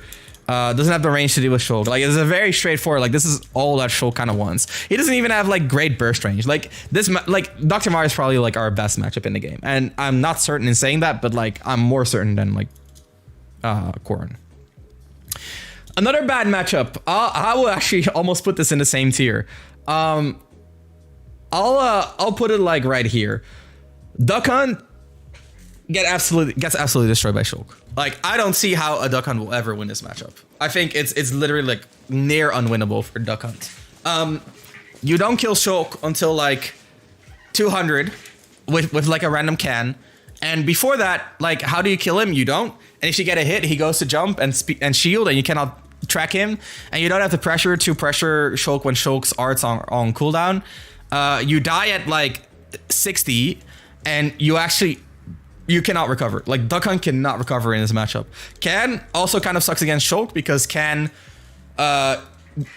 so can explodes if it makes contact with a hurt box, right? So if you do like a link nair, the nair will hit the can, but then the can will hit your hurt box and it will explode. Shulk has a sword. Sword just can like sword hits the can gets flown away. The positioning is ruined. Duckon's neutral is gone. Cowboy can be a little bit good against Shulk, but against platforms will help a lot. Duckon has no range. Well, or he has range to a certain degree, but it's just not enough. Can't exactly. So yeah, when he's in the air again, you press up tilt. Duckon cannot do much. I don't like Duckon. Literally has like nothing in this matchup. Like I don't like Duckon. Literally has nothing. I don't know what Duckon does.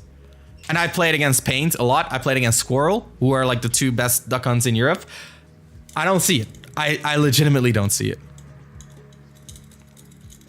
Duckon, like this is a horrible matchup. This is like these two matchups, maybe Ganon as well, you can call like +2. I don't know if Shulk has any other +2s. Right? I don't know. Let's move on to Falco. I actually have a decent amount of experience against Falco. Unfortunately, I didn't get to play Larry when he came to the Netherlands. I will put Falco around. Is it as bad as Terry? I think he does it a little bit better. I'll put Falco around here. Falco, what's there to say about Falco?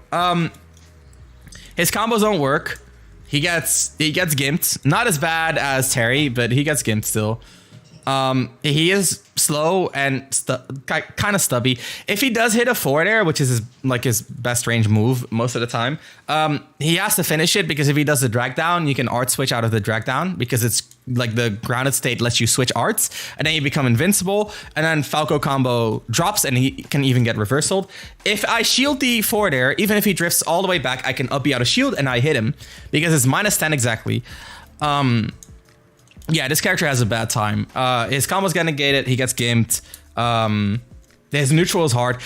What Falco does have in neutral is side B, which is kind of annoying for Shulk to deal with, but it's like such a huge risk. And if I like land with a nair, it's hard for side B to like beat the nair, because it's like pretty active, and only 6 frames with landing lag. That's very little. Falco can like use lasers to harass me, but the lasers do like 2%. Like he can do like 20% work with lasers. I don't care. I hit him once, I put him off stage, I do more, right? And if he hits me, he doesn't do that much damage in his combo. He also doesn't have amazing shield combos in my experience, and like even when he does at those percentages, you can go to smash and like negate a lot of it. To me, this is a very straightforward, like, you know, like not great matchup for Falco. Arguably one of Falco's worst matchups, but again, like Shulk doesn't really have like +2s, not a lot of them at least. So yeah, Falco just loses. That's the TLDR. Something you can do if you're struggling with Falco is like if he's side B recovering, you can down tilt, and that forces a very specific height out of him, which forces a specific timing, which means you can do like run a forward air to hit that timing. Because so here's what happens, right? Like let's say this is the stage. He can side B like a little bit above the stage and then grab it, or he can do it from below and sweet spot it. And if you down tilt and he does the high version, he dies. So he has to do the low version. But what happens is a lot of Falcos, when they recover, they'll like jump up and then do side B. So if they want to do it exactly at the right height, they'll have to jump up and wait to go down a little bit and then side B. And that little bit of extra time allows you time to do run off fair, which is huge, both in terms of hitbox and in terms of impact on the matchup. So that's like a huge part of gimping Falco. Outside of that, if he up Bs, he obviously should die. Don't go to walled stages, don't go to triplets, and you should be fine. This matchup is just really bad for Falco. Also, he's a fast faller, which means down throw combos are really good against him as well. And he's super light as well. Yeah, just everything kind of bad for Falco. Honestly, the best thing he has in this matchup, which makes it like better than, for example, like Terry, is his forward air, because the range can contest with Shulk's range.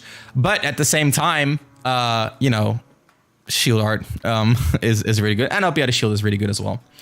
Fox does a little bit better, but also has it pretty bad. I think I would put Fox around here, maybe more akin to Roy, actually.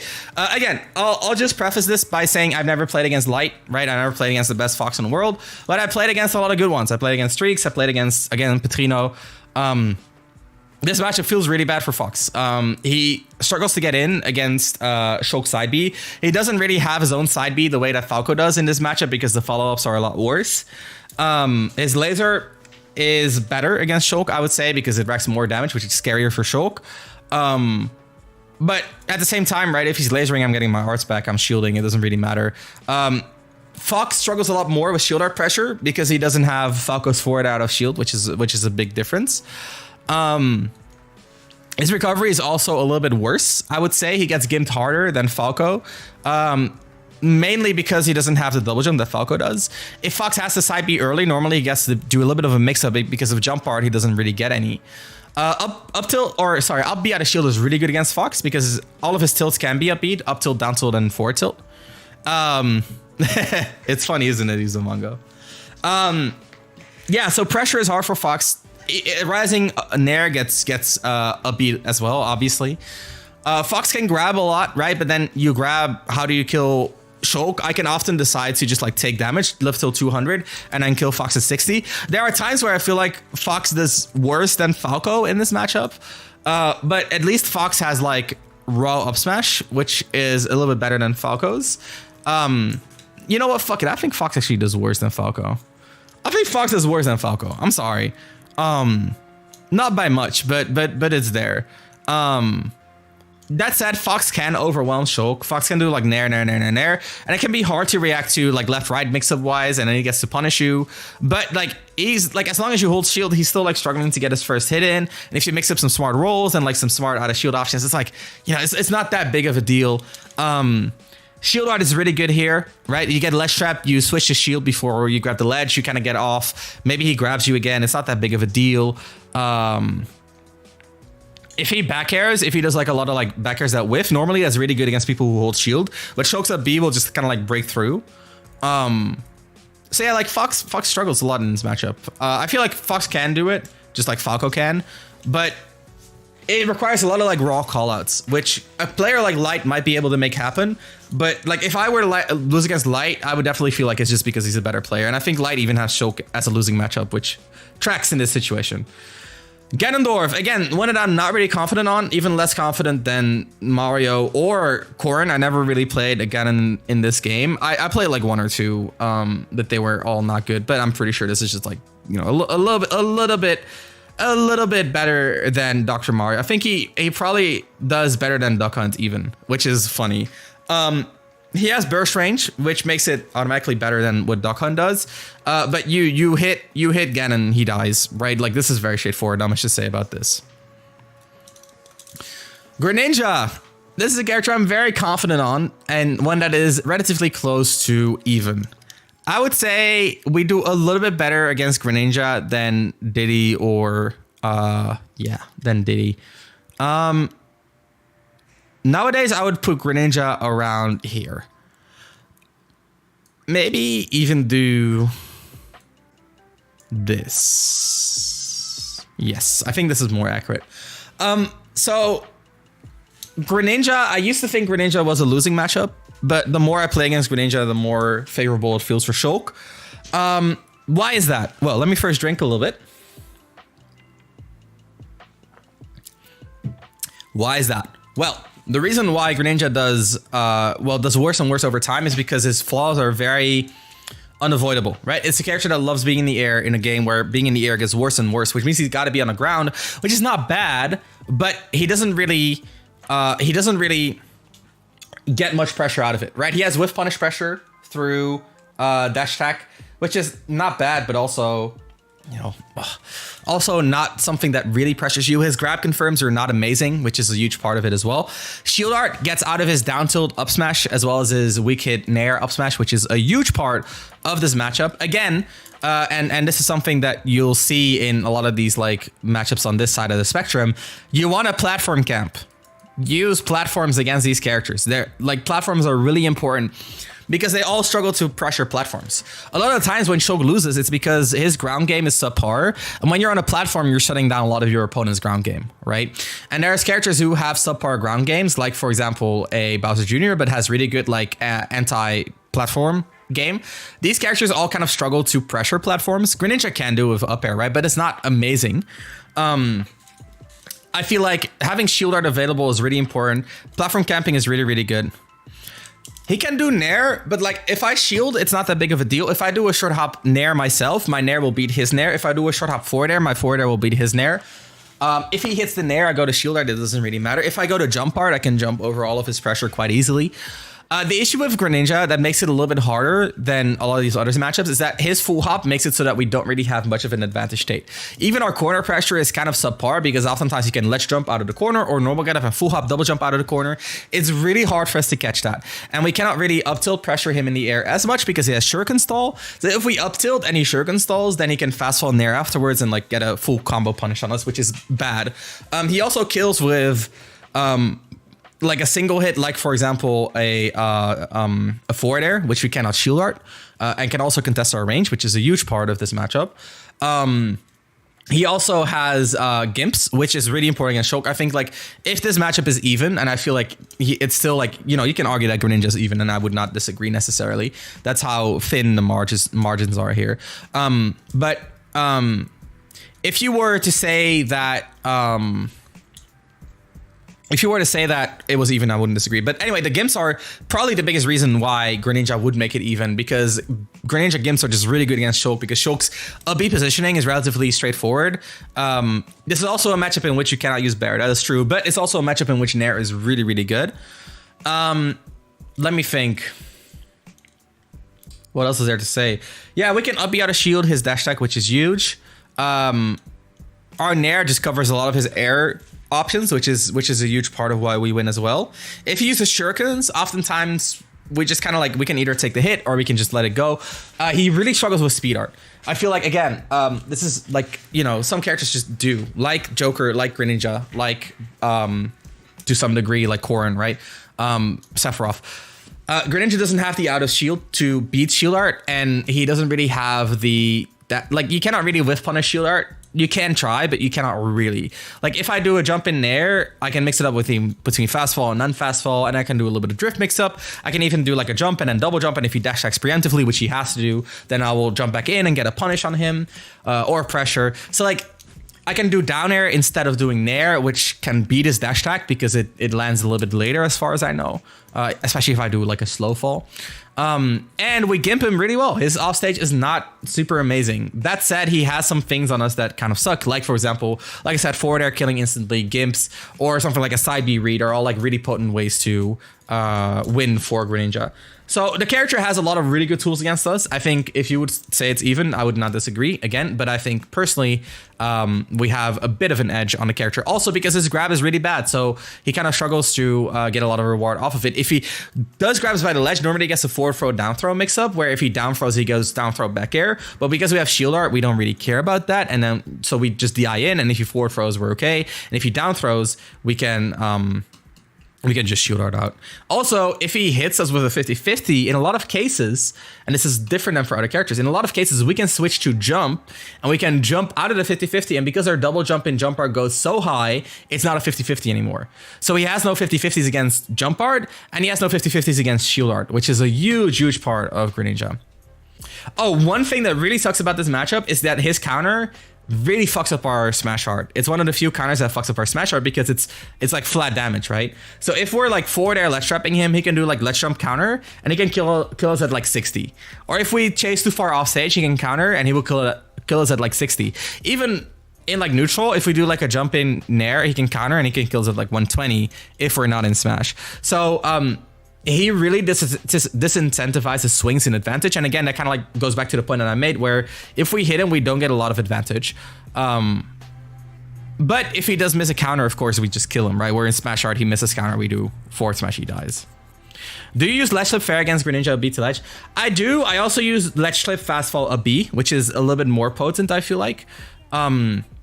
But my local Greninjas just mix up the recoveries a lot, so it can be a lot harder. What I prefer doing is using jump art and just like hitting them like on their up B startup. I think that is the most powerful way to gimp them. Hero, I am pretty confident that we beat Hero. Am I? I played against a decent amount of Hero, right? Let me think. Let's put Hero around here. I'm about average confident that we do have a decent win. So I played a decent amount against Hero. We fuck him up with speed art. Accelerator is not amazing against us because of speed art. We can negate a lot of his buffs by by being in shield art, right? Which also makes it a little bit easier on us. We gimp him really well because if we throw him off stage, we can go to jump art and then hit him. That's where even is. Shut up. There's actually like, I'm for real, Chalice. There's no way that this matchup is even. Like in any world, there is a slight edge for Shulk. Like even if you're not like positive, like even if you're like realistic about it, like I don't see how Hero goes even against Shulk. Hero's normals just don't do anything against Shulk, which is a huge deficit. Speed art fucks up Hero. Like you cannot camp for, or you cannot use menu much if I'm in speed art.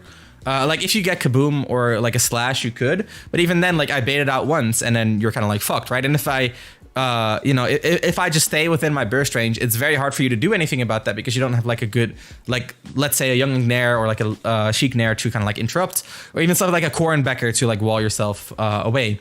So like speed art really fucks up Hero, and Hero's offstage is really a struggle against Shulk. Like I'm 100% convinced that it is, partially because like we can smash art you at 50, put you off stage, not put you in the blast zone, which means that your zoom chances are lower, and then forward air you again before you get in range to use an up B, or if you use a B, it would be really charged because you got to go far, which means we hit you out of the startup, and then you just die because you're so close to the blast zone and we're in smash art. And then we have the jump art chases as well at higher percents.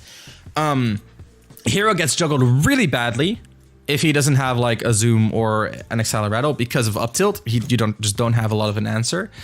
Hero does have some good things, right? Like, you know, side B2 is really good against Shulk.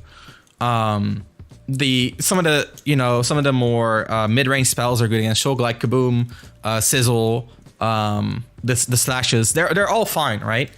But there's also some bad things, like for example, as far as I know, you can neutral B out of like I can seal that out of your neutral B.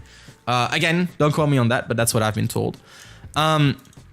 Yeah, I think like it's just an edge for Shulk, right? Like we get more reward out of our hits. We win neutral. Disadvantage is not that bad because honestly, Hero doesn't have amazing ledge trapping or amazing juggling or amazing offstage. I think it's more so like, you know, Hero, when he wins, he usually gets a lot out of his wins, like a Kaboom or you know, like a buffed up normal, stuff like that. But we get more in terms of like the position afterwards. That's what I think. I also feel like Shulk can decide to wait for arts and let Hero get buffed up. And I don't mean like wait as in like just stay on the other side of the stage. I mean wait as in like put pressure passively and just kind of like, you know, force him to use mana to potentially keep Shulk out. And like, what does Hero really have as a mix-up? Like dash up, grab, not really that bad. Can he really like pressure your shield well? Not really either. I'm a huge Hero believer. I think Hero is a way better character than people think. I think he's like middle high tier, maybe upper high tier. But I think he doesn't do well against Shulk. I think Shulk has a similar archetype, but does it better, right? Wins when waiting. Okay, Hero does it better than Shulk, but Shulk's is more overwhelming, right? More consistent. I've played like 5 games of Shulk versus Shulk outside of coaching. I have no idea, but it's very interesting to hear your thoughts. Yeah. They both are slow sword characters, which Shulk generally has better hitboxes in doing so. And then like a big issue for Hero is that even down tilt gets a bead. His forward tilt he can kind of mix up, but like down tilt gets a bead. Forward tilt has a multi-hit mix up, of course, but like if you're wrong, you can get super hard punished. Up tilt gets a bead. Forward air gets a B. No, not necessarily actually. Becker does, but forward air can be safe enough. But yeah, even side B like first charge can get a bead. I feel like again, I don't think it's that bad, right? Like being in the center here doesn't like these are very winnable matchups. After those ass, I know, I agree. But yeah, I just think like Shulk is just a solid favorite in this matchup. Side B can outspace up B, but not the first charge, as far as I know. And even the second charge, if I'm in speed and I dash at you and you start your second charge, there's a good chance that I'm dash shielding in a range where I can up you out of shield. You know what I mean? And oftentimes what happens in my experience is that when I go in speed, you use a lot of, like you can either decide to use a lot of mana to it's about as long as Belmont F tilt. Yes, but Belmont F tilt, I would be able to up you out of shield if I didn't have the shield pushback. And I think your side B doesn't actually have that much shield pushback. I could be wrong. There might be a spacing in which it does beat, but I haven't personally seen it.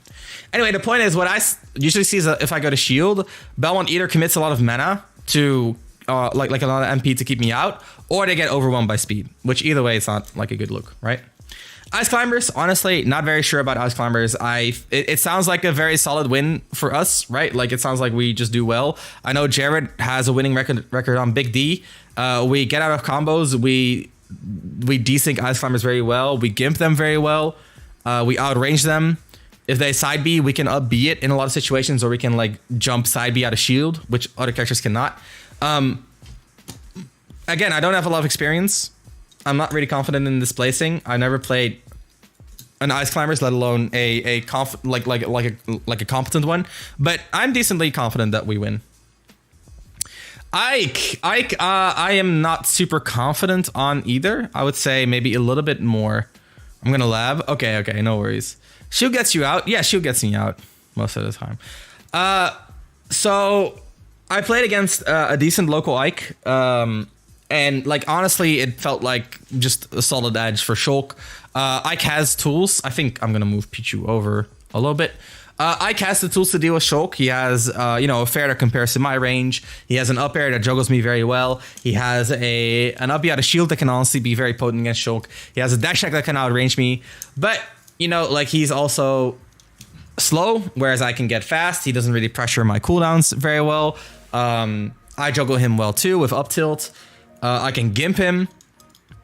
What else? This is just like, he's a fundamental character, and like I have the same, like a very similar set of fundamental tools, but I have, I have arts, and I can get out of his neutral air up air combo, which just makes it a lot better for Shulk. That said, if Ike does have pressure on Shulk, he can do a lot of damage because of, Nair up air. Now I'm thinking, does Ike do better than Roy? Maybe, actually. Nah, that's cap. Let's see. Let's move some characters over. Make a little bit more space. It's hard to plan this out beforehand, guys. So, you just gotta have to deal with me moving things around every so often. Let's move Hero over, and let's move Ike over here, and we'll do it like this. This makes a little bit more sense. Roy definitely does better than Ike in this matchup. Like, for sure. Well, I actually didn't move them that far apart, but you get what I mean. Incineroar. Hey, I actually have experience against this matchup now. I played against SkyJ, who's the best Incineroar in the world. I can pretty confidently say that we just destroy Incineroar. I'm not going to say super confident because I've only played him in one set. I also played against S1, who is the best Incineroar in Europe. And yeah, it just feels like a really good matchup. Not much to say. We can shield art to mitigate some of his side B pressure, and because he's slow, he kind of has to do with shield art, which is funny. Speed art destroys Incineroar. We can gimp him, but the gimping is honestly not even the biggest deal. He just struggles to get out of the corner. He struggles to get out of the air. We kill early because of smash art. If he fucks up a revenge, we kill early because of smash art, or we do a shit ton of damage because of Buster. Yeah, there's just not much to say about Incineroar. This character is very straightforward. We win, right? Like, if he corners us, we go jump art, we jump to the other side of the stage. Very, very, very straightforward. Inkling. Inkling is gonna be about here. I'm pretty confident that we do pretty well against Inkling. We get out of her main kill confirm, which is up throw, up air. We can even get out of roller up smash. We can shoot art between the up smash hits. If we have dial storage and we're fast enough. Overall, though, the biggest thing, again, is she struggles to pressure platforms, so we get to wait for shield art at all times. The biggest thing that makes Inkling competitive in this matchup is that she can gimp us. And that can win her the game, honestly. And, like, I played a lot against Space, who is probably the best Inkling in the world. Well, not anymore. It's probably Shirayuki right now. But probably the best Inkling in the world against Shulk. And I feel like this matchup, like, you can definitely lose it, just like all the other matchups around here. But, like, you lose it because either you... Yes, it does Twux? I'm sorry. So you lose it because either you get gimped, which is very possible, or because she just has an easier time than you do. Like you're managing a lot more things than Inkling does. Like Inkling mains literally think about two things, like Becker and grab. That's like everything that this character does. So like in that sense, like she has a definite advantage in terms of like being able to read you, right? Like she can use all of her brain power to read you while you're like using more power to like manage your arts and position correctly and like mix up your options, because like when you're on the platform, yes, she struggles to pressure it, but also I believe it. I appreciate that. But also like she gets a lot of control over the game. Even though the mix-ups are generally in your favor, she's still like, you know, you're still not pressuring her. Isabel, I actually play against Yaka and my local Isabel. I'm not super confident, but I am decently confident on Isabel. Just like, you know, we just beat Isabel. Ramses, GG's. What is there to say about Isabel? She struggles to keep us out because of speed art. She also doesn't have a good grab, so if we just play defensively, she struggles to pressure us. She can gimmick you because she has a lot of like unique things like the down B and the fishing rod. But overall, if you know what you're doing, you should be fine. You can dash through the down B. You can also like land with Nair on the down B, and it triggers so Zap is noticeably longer enough to us. I don't think consistently because like I'm speed art dashing into you, Chalice. I'm speed art dashing into you. You're not gonna play that consistently. I'm sorry. Unless you're significantly better than every hero that I've ever played at spacing Zap. Anyway, so you can land with Nair on the mine, and because it triggers so slowly, you can just shield before it goes off. So you should never be scared of the mine. What else? Oh, right. She has one of the worst rolls in the game. So when you corner her, she just doesn't get out of the corner. She really struggles to get out of the corner. Her recovery, she can get around your gimping, but she struggles to do so. Overall, just a very like, you know, straightforward. We do pretty well. Jigglypuff. I actually played a decent amount against Jigglypuff. I played against our local Jigglypuff, Dr. Boomer, as well as Base Mage. I played against Base Mage. Woo, it was fun. This matchup is not as bad as you would think. I would place it. I don't mess it up because of me. Yeah, okay, that is fair. That's fair. Where would I place it? So I think it goes around Falco tier. It's pretty solidly in Shulk's favor because of neutral. But Jigglypuff's offstage patterns are very, very, very dominant. That said, if you know how to recover, she shouldn't be able to gimp you much unless she like goes for a read instead of flowcharting, which is like Base Mage is mostly flowcharting. I haven't really seen him play tournament against me, and maybe he would go for more reads there to mix it up. But yeah, we also kill really early, and she kills late if she doesn't get a gimp. Getting gimp though, like she pushes you off stage, it's fucking terrifying. You really could just die. I have no idea why, like Base Mage is so scary. He has flowcharted all of his advantage state, and I'm not even kidding. And I'm like very, very certain that this is just a very scary matchup. Let's put it that way. But we win. We have a big sword, and we have Shield Art to get out of her combos, which is also really big. And we have Smash Heart. Like again, pretty straightforward matchup, I feel like. Kazuya, I played against Tariq, who's like the best Kazuya in the world. And I think we do pretty well against Kazuya. I would say it's around, I'll say with decent confidence that it's around here. Around Captain Falcon level. Maybe we do a little bit better. Why do we do well against Kazuya? Well, we shield her out of his combos and we smash her out of his combos. We gimp him really well. We keep him out really well. We platform Kempo. We wait for our arts and he really struggles to pressure that. We can ledge flip counter when he up Bs. We can also ledge flip down arrow forward air if he goes wide. Yeah, like honestly, he should never get a combo on you. He should really struggle to get in. You can down throw forward smash him in Buster, which again is really, really potent. We can do it against Falcon as well, by the way, and Roy and Crom and Joker and some, like, I think Diddy too, some others on this list. Yeah, I'm just pretty darn confident that we do pretty darn well against Kazuya. I don't see Kazuya doing better than some of these other characters in this tier. He obviously does a little bit better than Incineroar.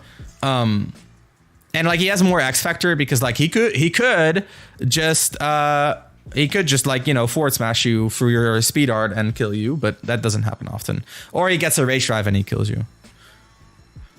If you don't have jump, yeah, but that's like every character, right? And like you should always have jump against Kazuya. You don't need jump for many other reasons. And if you don't have jump, you go to the platform and you wait for jump. And like, how does he pressure the platform? The best he gets is like jump down B, which, you know, kind of scary, but like you shouldn't be shielding on the platform anyway. You should be jumping and mixing up your jumps from there. Again, like against all these characters, except maybe Greninja, where you could be a little bit more grounded because he has a really good double jump. But generally, you should be jumping on the platforms a lot. Is Buster down for forward smash true on Kazuya? Yeah, it is, Jix. It is. Let's do Ken and then Ryu at the same time because they're kind of similar. So, Ken, I haven't played a really amazing Ken. But from what I can tell, we do pretty solid against him. I would put him around Sephiroth tier, right? We just keep him out. We SDI out of his combo and we shoot out of his combo. Sometimes we get smashed out of his Shoryuken as well. We gimp him really well, which is the Shoto's biggest weakness in my opinion. He tries to get in, but we have a big sword. Even if he parries, oftentimes like we can be too safe because of our range. Ken and Sephiroth tier. Dude, Kevin, how do you always see these things? You're too cracked. You're too cracked. This is insane. Yeah, overall, like again, this is a very straightforward matchup. Because his side B is a multi-hit, it's actually a little bit worse than, for example, Ryu. Ryu also has a better fireball against us, which is also a little bit better. I'm a little bit more confident about my Ryu placement. Because, well, I've played a lot with our local Ryu. Where would I put Ryu? It's a little bit less bad. I would put it like right here. Yeah, that would make sense. And then we'll just do this.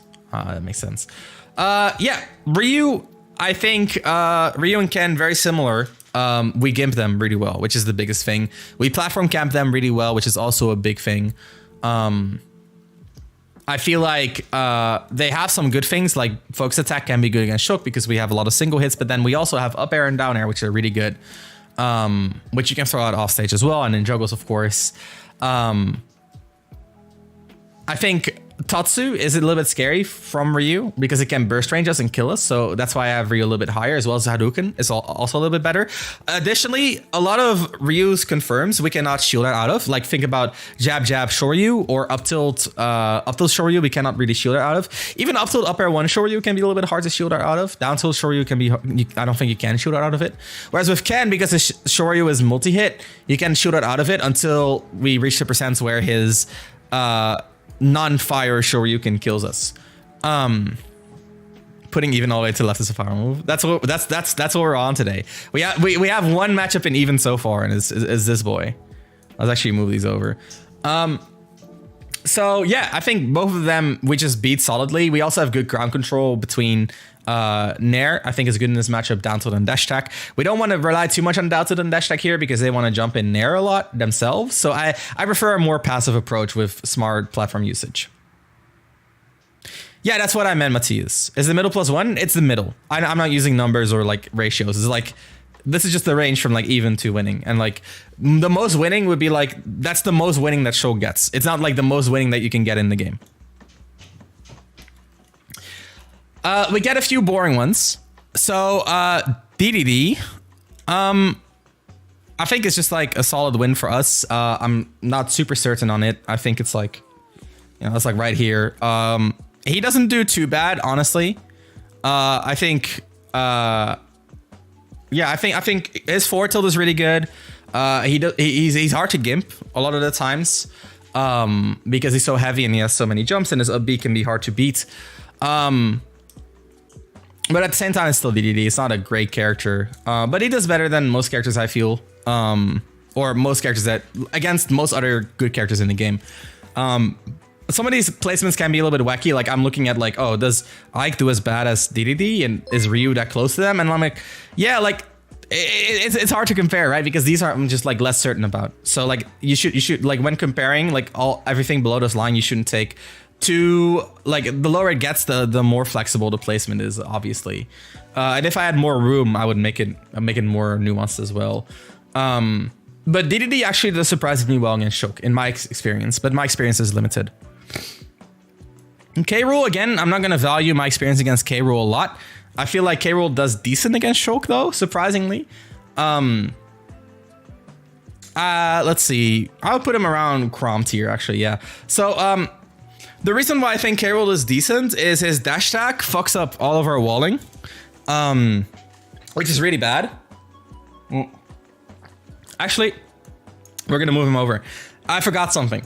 So here's the thing about K. Rool. If he up Bs, we should always be able to down air it. It's just that the timing is really specific. But if you always down air it, he should basically never be able to recover.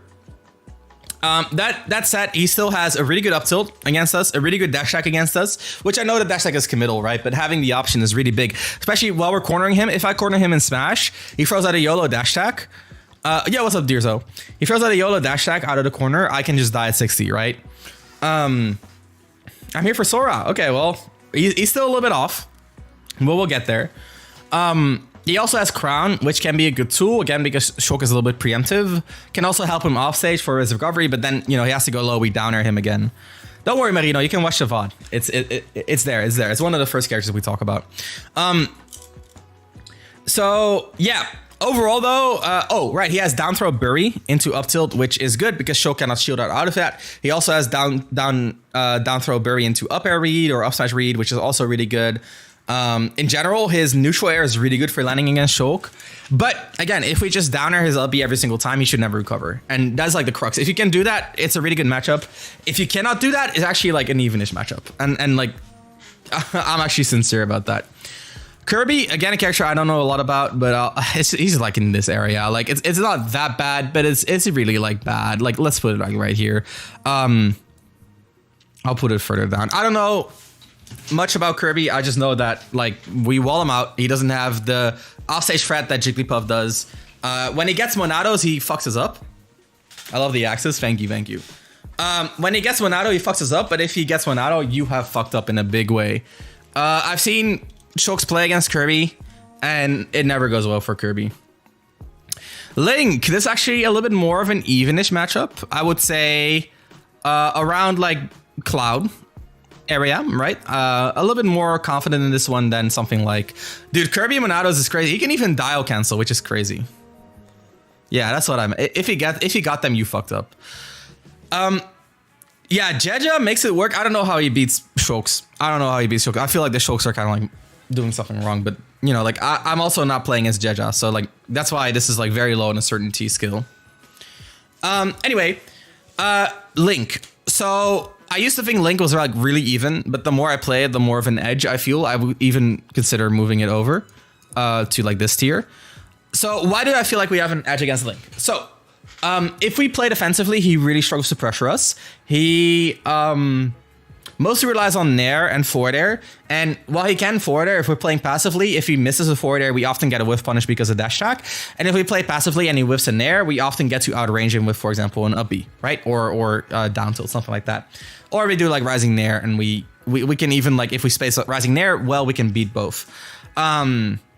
He's really slow on the ground. He doesn't really have burst range. So again, that makes it hard for him to pressure us. He can keep us out really well, though. If we fall behind, we really struggle because of boomerang, bomb, fair, nair, up B out of shield. We cannot really fuck him up in speed art because of up B out of shield. So in speed art, I play a little bit more ground and then I look for grabs or whiffs and I kind of go from there. A big thing in this matchup is that when we put him off stage, we can often go to jump art and hit him before he can do his bomb recovery, which is huge. That means that he doesn't have what is essentially one of the best recoveries in the game. We can shoot art out of some of his kill moves, like for example, his forward smash, his up smash, or his up B, if it's in the air, or his forward air even. What else? Yeah, this is, again, Link is a pretty simple character. I feel like what will happen is in neutral, you'll go to speed art and then you have to get past the bomb, which takes a while. You have to get past the boomerang, which takes a while. You don't have a lot of speed art left. You look for bait. He either gives it to you or he doesn't. Use the information and then you go play defensively. He's going to throw like boomerangs and arrows and you're going to play defensively. And then you go back to speed art, you try again. And then eventually you just kind of like crack him open. Especially because our like speed art nair can like zone break, like for example boomerangs, right? Bomb is the scariest part of this matchup, as well as like the fact that he can just kill you at 70 or like, you know, more like 90, something like that. He has a lot of X factor, but the X factor is still pretty limited. Little Mac, I don't have a lot of experience against Little Mac, but I know it's probably like a really good matchup. I know because of the way Little Mac recovers, he kind of has to double jump in there. And usually you know when he's gonna double jump, and that's where you hit him. We platform camp him really well. Like honestly, I would play this matchup for time. I wouldn't even try to hit him. Of course, you kind of need to, but you know what I mean, right? You don't need to like win by just killing him. You know what I mean? Though you can. Again, he has KO punch, right? So he could just still win. But yeah, point being, I have no idea what to think of Little Mac exactly. But it seems like a pretty darn bad matchup. Lucario. I actually played against what's their tag? The best Lucario in Polynomus. Best Lucario in Europe. Pretty certain that this is like a winning matchup. Shootout lives KO punch. That's true. But then he can just wait out KO punch a lot better than other characters. You kind of have to play around his neutral B, which eats most of our normals, but if you hit a nair, you can get a stock. Yeah. Talking about Mac. Yeah, that makes sense. You can use it to get rid of it safely, or it just kind of like dances around you while you're in shield art, right?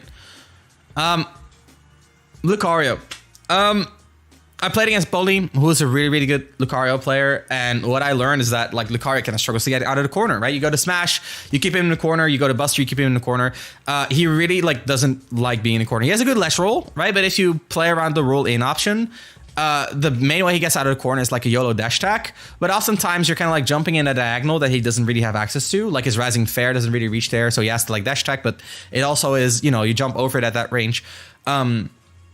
He really, like, he's too floaty to jump out of the corner, and his dash attack is kind of like too bad to like, you know, commit out of the corner in a lot of cases, like Snake would be able to. So like I don't really think Lucario does very well against Shulk. We kill him early before he gets too much aura. Because he's floaty, we juggle him very well. We even pressure him off stage very well because his up B has a bit of a pause before he launches off, which we can chase. Though he has some mix-ups, right? If he sees us chase, he can go for an early up B, stuff like that. If he has enough aura, can be scary. What he does have is a really good down tilt. His down tilt is really cracked against Shulk. Where is it? It's like minus, yeah, so it's -9 even on no aura, which means that we cannot punish it. It's also 20 frames total, which makes it really, really safe. It's very active, 4 frames.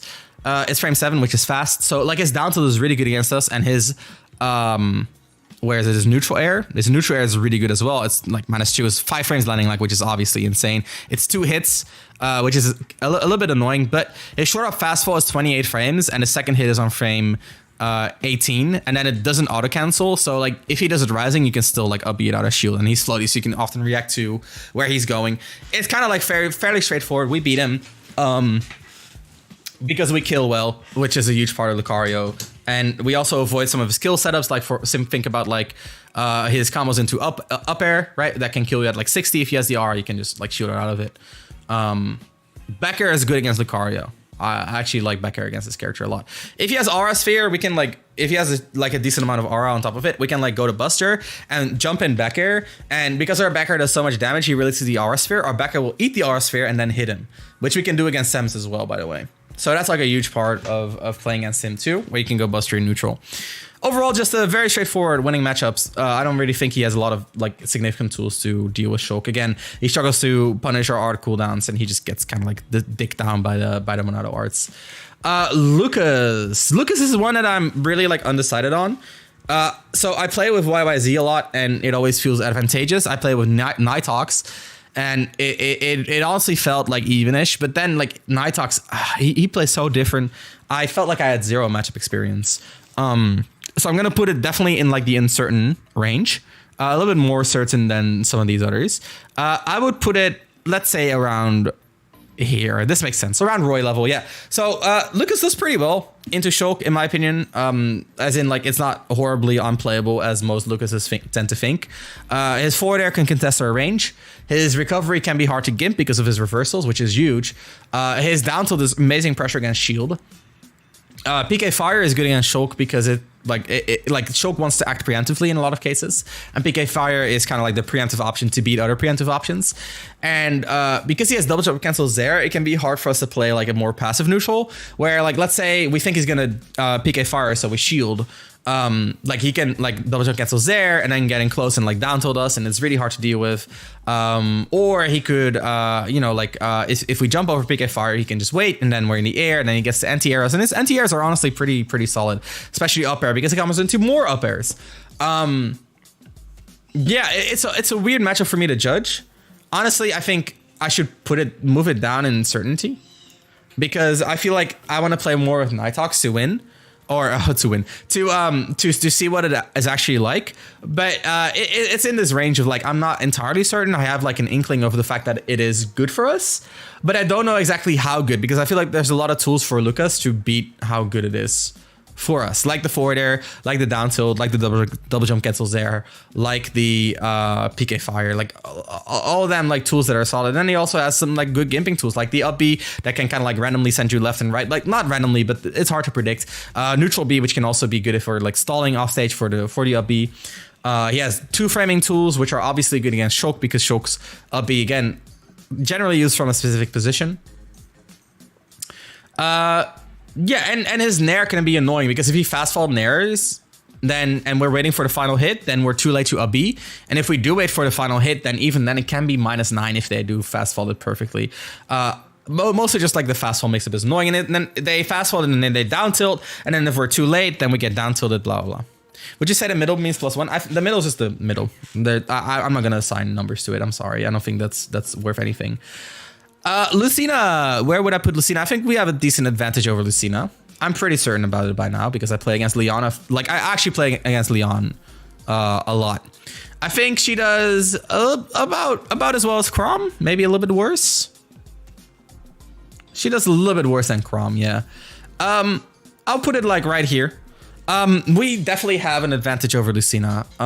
In neutral, her floatiness means that we often get to contest her landings, and we contest her landings very well because we have dash attack, because we have backslash, because we have up B, because we have just shielding, right? So yeah, in neutral, we like to make her jump and then beat her when she's in the air, which is really potent. Her ground game is really good though. Like run up forward tilt, of course, covers a lot of area. Run up down tilt is safe. Ish, right? Like we cannot punish it, but if she does anything afterwards, we can up B, which is still like a solid 50-50 to go for. But we can up B her forward tilt, right? Which is also like a huge advantage for us. What else is there to say about this matchup? Right, we have ledge flip nair, which can beat her up B, and then if she stalls her up B, we can actually just like do a run off. Like instead of ledge flipping nair, we can just like ledge flip fast fall forward air it. And then we hit her as well. I've done this against Leon, it's 50-50, and he said it's really annoying to deal with. Because if we ledge flip nair and we drift back, then we send her out and we tech, and then when she send out and she doesn't have a double jump, she has to air dodge in.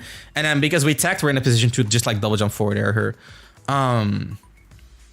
She's faster though, and she has shield breaker, which makes it easier for her to pressure our cooldowns. We actually don't get to play her on our cooldowns as much as other matchups, which makes her do a lot better than a lot of other characters do. She also has up B out of shield, which now that I think about it, I think I'm gonna move Link back here. Is that logical? It's hard to say. I think it makes sense. Link has a lot of surprise KO power though. It's hard to say. Lucina does better than Link though. Maybe. Is that true? That's not necessarily true. It's similar. I'll put them in the same tier. Let's do it that way. Anyway, okay, we're gonna change this up a little bit. I'll move Lucas over here.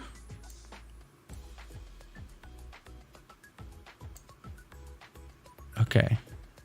And let's do it like this. I think this makes more sense. I'll do this. Yeah, this makes sense. Okay. So offstage we have some pressure against Lucina. That said, her offstage pressure against us is good as well. She gets to she gets to counter us, she gets to chase us with forward air. Her advantage state in general is just really oppressive. And shield breaker is just a really good thing against Shulk because Shulk up out of shield is kind of like his neutral tool, right? His close quarters tool. That said, the edge is there. We have a range advantage too. Becker is actually very usable in this matchup as well. I think Becker is good, which is rare. Down tilt, again, is good. Down tilt, dash attack are good at controlling the ground. Dash attack a little bit less because she has Rising Fair and Rising Nair, which both hit our dash attack. That's a shame. I don't know. Nair is spacing dependent though. So finally, someone else thinks we win this matchup. I think you can argue that's even, right? Like if you think about it, like all of these, if you call any of these even, like I don't really mind that. Like I see where you are coming from by calling these even. I just think we have a slight advantage. And like for some of these, I'm also like, okay, so when I'm playing these, realistically, it's like evenish. But I could be doing things better, if that makes sense, right? Whereas I feel like they are probably close to optimized in terms of the matchup.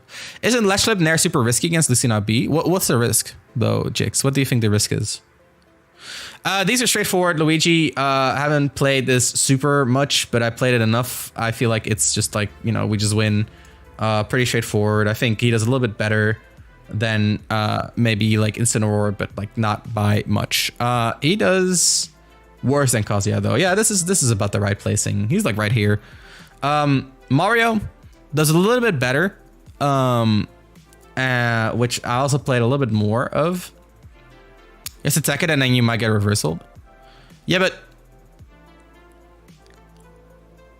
it's very rare that she upbeats you and doesn't trade.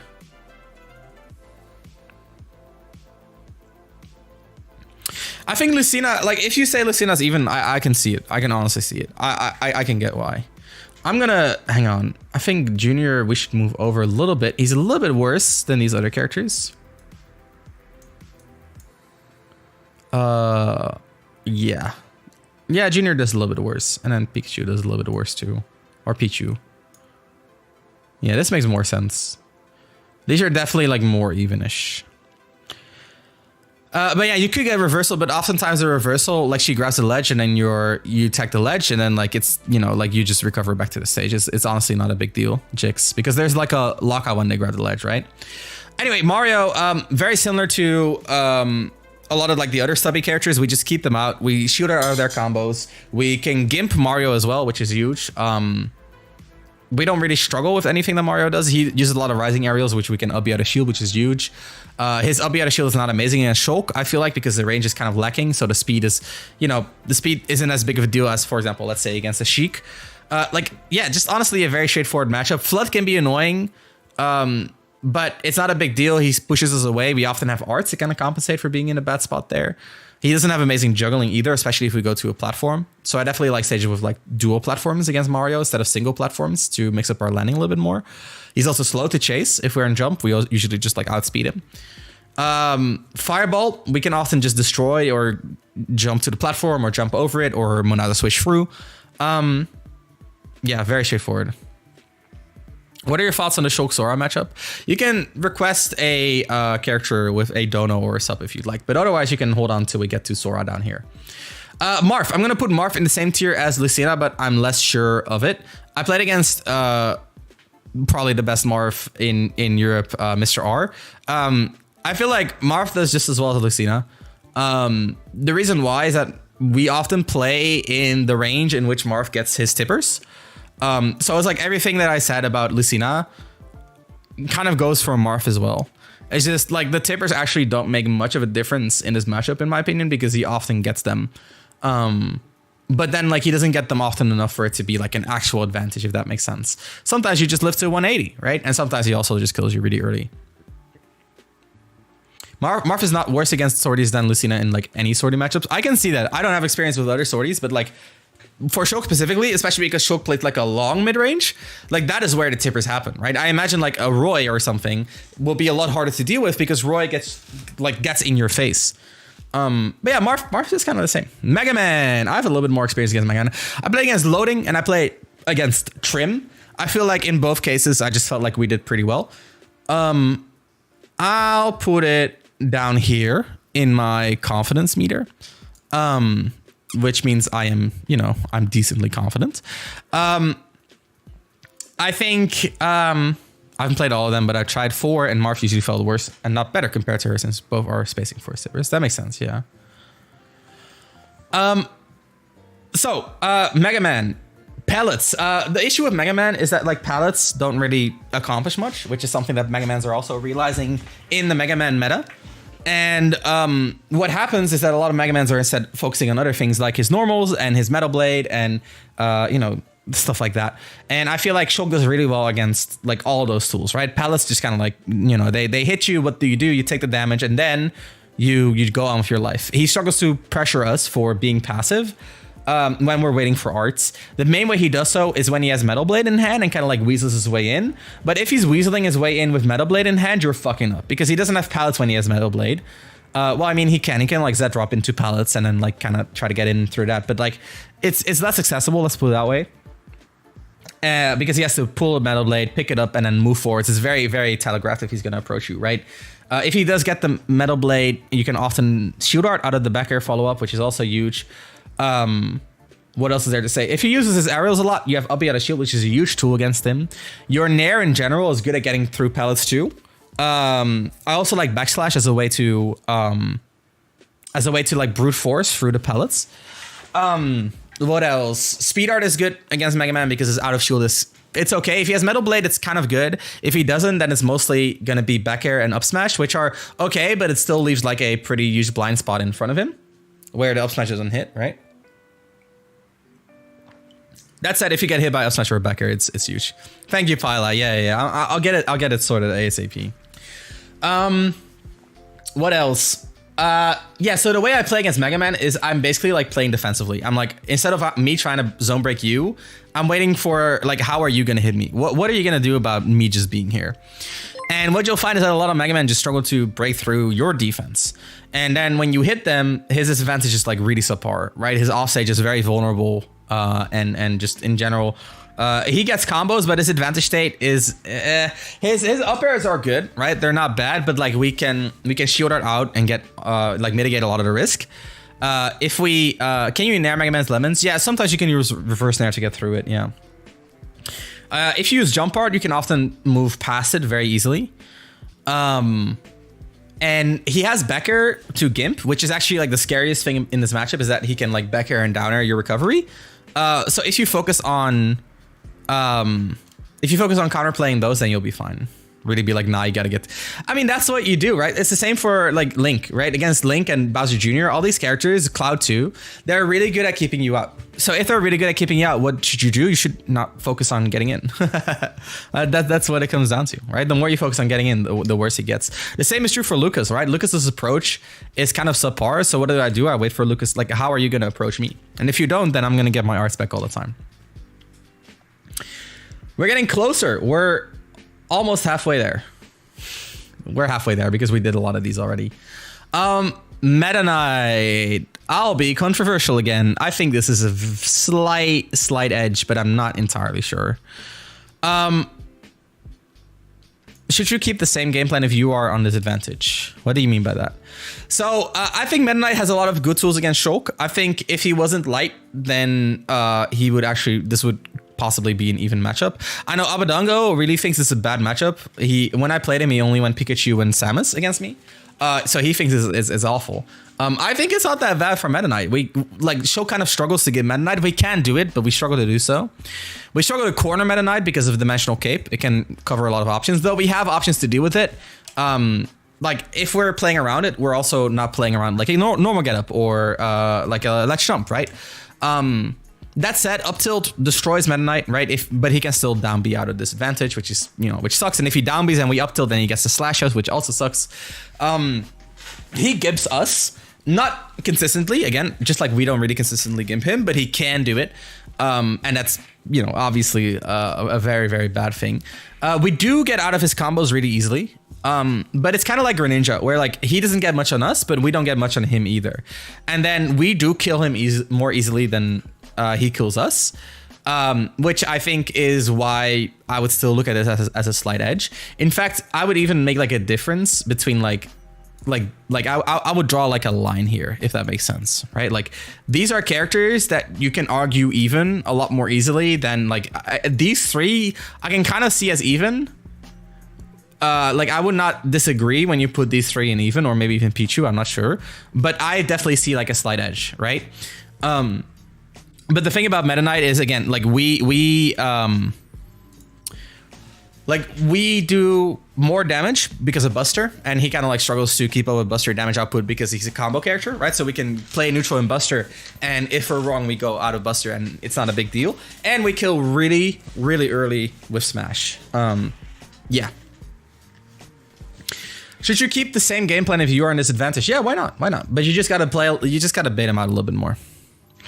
Mewtwo. Mewtwo is another one of these characters, huh? I'm gonna do something. I'm gonna just move some characters a little bit over. It's not a lot. I just need a little bit more space. Boop, boop, boop, boop. And then I'll put you guys a little bit over. And I'll keep you here. This is just me being a little bit perfectionistic. Don't worry about it. So Mewtwo. I think Mewtwo is on the verge of like even or maybe, on the verge of like being like a solid win or a slight win. This is like a whole new list. What am I looking at? I don't even recognize it. So I think Mewtwo actually does decently well against Shulk. I'm gonna put him like a little bit lower than some of these characters. Yeah, I'll put him like right here around Pichu. I think I have about the same experience in these matchups. Mewtwo has Shadow Ball, which controls a lot of the neutral. He has good tilts for beating Shulk, except that we can up B all three of them. Still, he can contest with our neutral, which is big, but we can up B him if we're ready for it. But like he could, for example, like run up, down tilt on a whiffed aerial, which is huge. His dash attack is also good burst range, which can also whiff punish us really well. His down smash, we cannot up B, which is also big. So like if we're in a corner, he can like down smash us, and like we can kind of like try to drop our shield on reaction or like jump or like roll, but like you get caught by the down smash a lot if you try to do that. And if you just take it, then yes, you like his pressure is like he doesn't get more pressure because it's -8. But it's still safe, and if it hits, you kind of die. His Nair is really good on our shield because it's -7, which means we cannot up B it, which is really annoying for neutral. Again, it's kind of like Poly where we want to get him to whiff it. And yeah, that's it. His down B is invincible for some reason. I don't know why it's invincible for a total of 7 frames, but it's really annoying because I've had Mewtwo's who like just throw out random disables, and then I do a jump in back air, and then it goes through the back air, and I die. Side B is pretty good against Shulk. Normally, you would say like, oh yeah, but people can mash out. Shulk cannot really mash out, so you have to air dodge a lot sooner than other characters. And if you're air dodging, then you're gonna get frame trapped in some situations, which sucks. That said, we do have like Monado cancel to kind of like get out. Another thing that Mewtwo has that's really good against Shulk is he has a kill throw. We cannot shoot out of kill throws. So that's like a huge part of why Mewtwo I think does decently well, all things considered. The biggest issue, as always, is that he dies really early, like really, really early against Shulk, right? And you smash art, you up B one down tilt, he dies at like 70. It's really bad. Brawler, I'm convinced that we do a little bit worse than Mario, but I'm a little bit more confident in it. Brawler relies more on combos than Mario, though I shouldn't say that too loudly with Bloom destroying everyone without combos. I actually played against Bloom's Brawler. It was fun. And what I kind of learned from playing him and Larry and other brawlers is that like Shulk just does really well in this matchup. We gimp him, we win neutral. His advantage is not scary. He mostly relies on his combos for advantage, and he doesn't really have combos against Shulk. And his cornering, for example, also doesn't really work because we have like jump art to get out of the corner. So yeah, just again, very straightforward, classic winning matchup. Me Gunner, I have no idea. On paper, it sounds like we would do pretty well. But I just don't know. Again, I've never really played. Like, I played against Dion, but he doesn't use like the charge shot moveset, which I think is what's best against Shulk. So I'll put it like a little bit higher in confidence, but like we probably just do pretty well. I'll put it in like this tier. Sword Fighter, also very little experience, but to me, it's always felt like it's actually not super good for Shulk. I think like Shuriken of Light is really good against Shulk. I think the Blade Dash moves are really good against Shulk in terms of burst range. He has like the up B, like the Octo Slash up B, which is really hard to gimp for Shulk. He can use it to get off the ledge at times as well as a mix-up.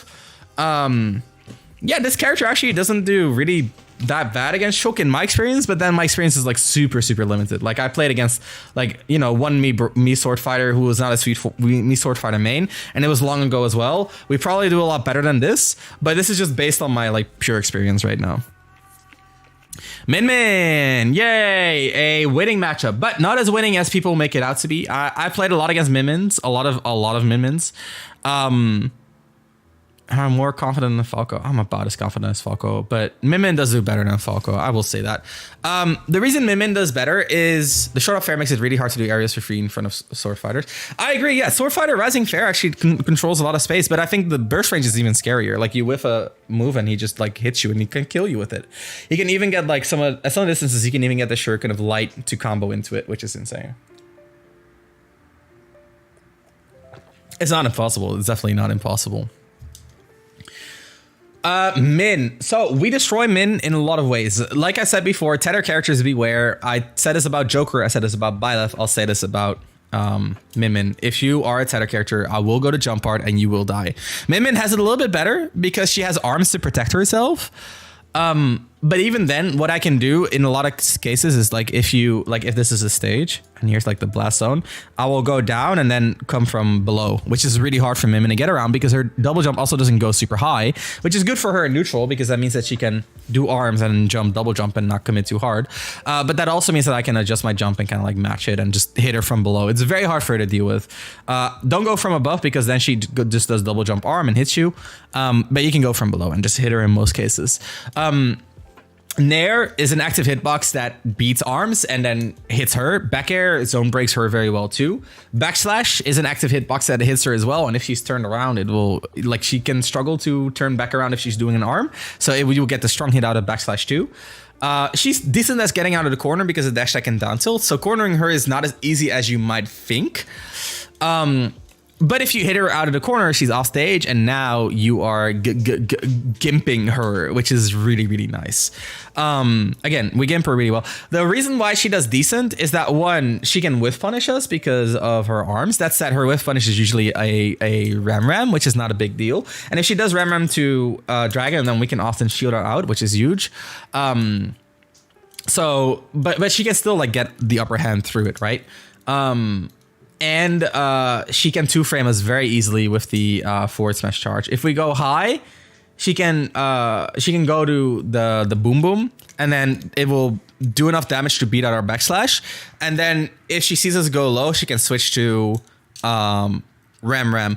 We do have a bit of a mix-up if we go high and we see her switch to boom boom.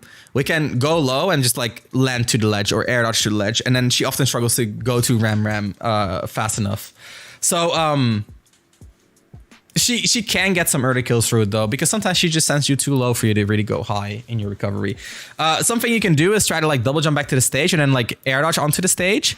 And then if she hits you with an arm, at least you get your double jump back, which can be huge, right? Because that might be enough time to get you back to speed or jump and then recover again.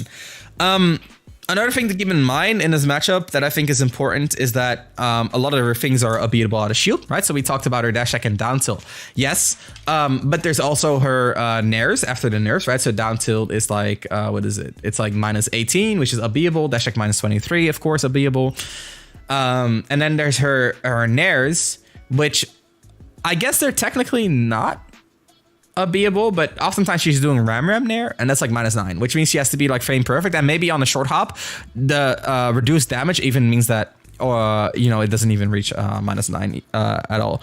In my experience, except for Megawatt, our other nairs are basically always unbeatable. Though I don't really pay much attention to Power Dragon, so that might be something that I'm overlooking. Yeah, so we gimp her really well. Oh, right. Something really important in this matchup again is platforms. She struggles to pressure platforms because she doesn't have her insane burst range on her grab. And what that means is that we can stand on the platform and kind of play from there. And it also allows us to enter her diagonal a lot more easily.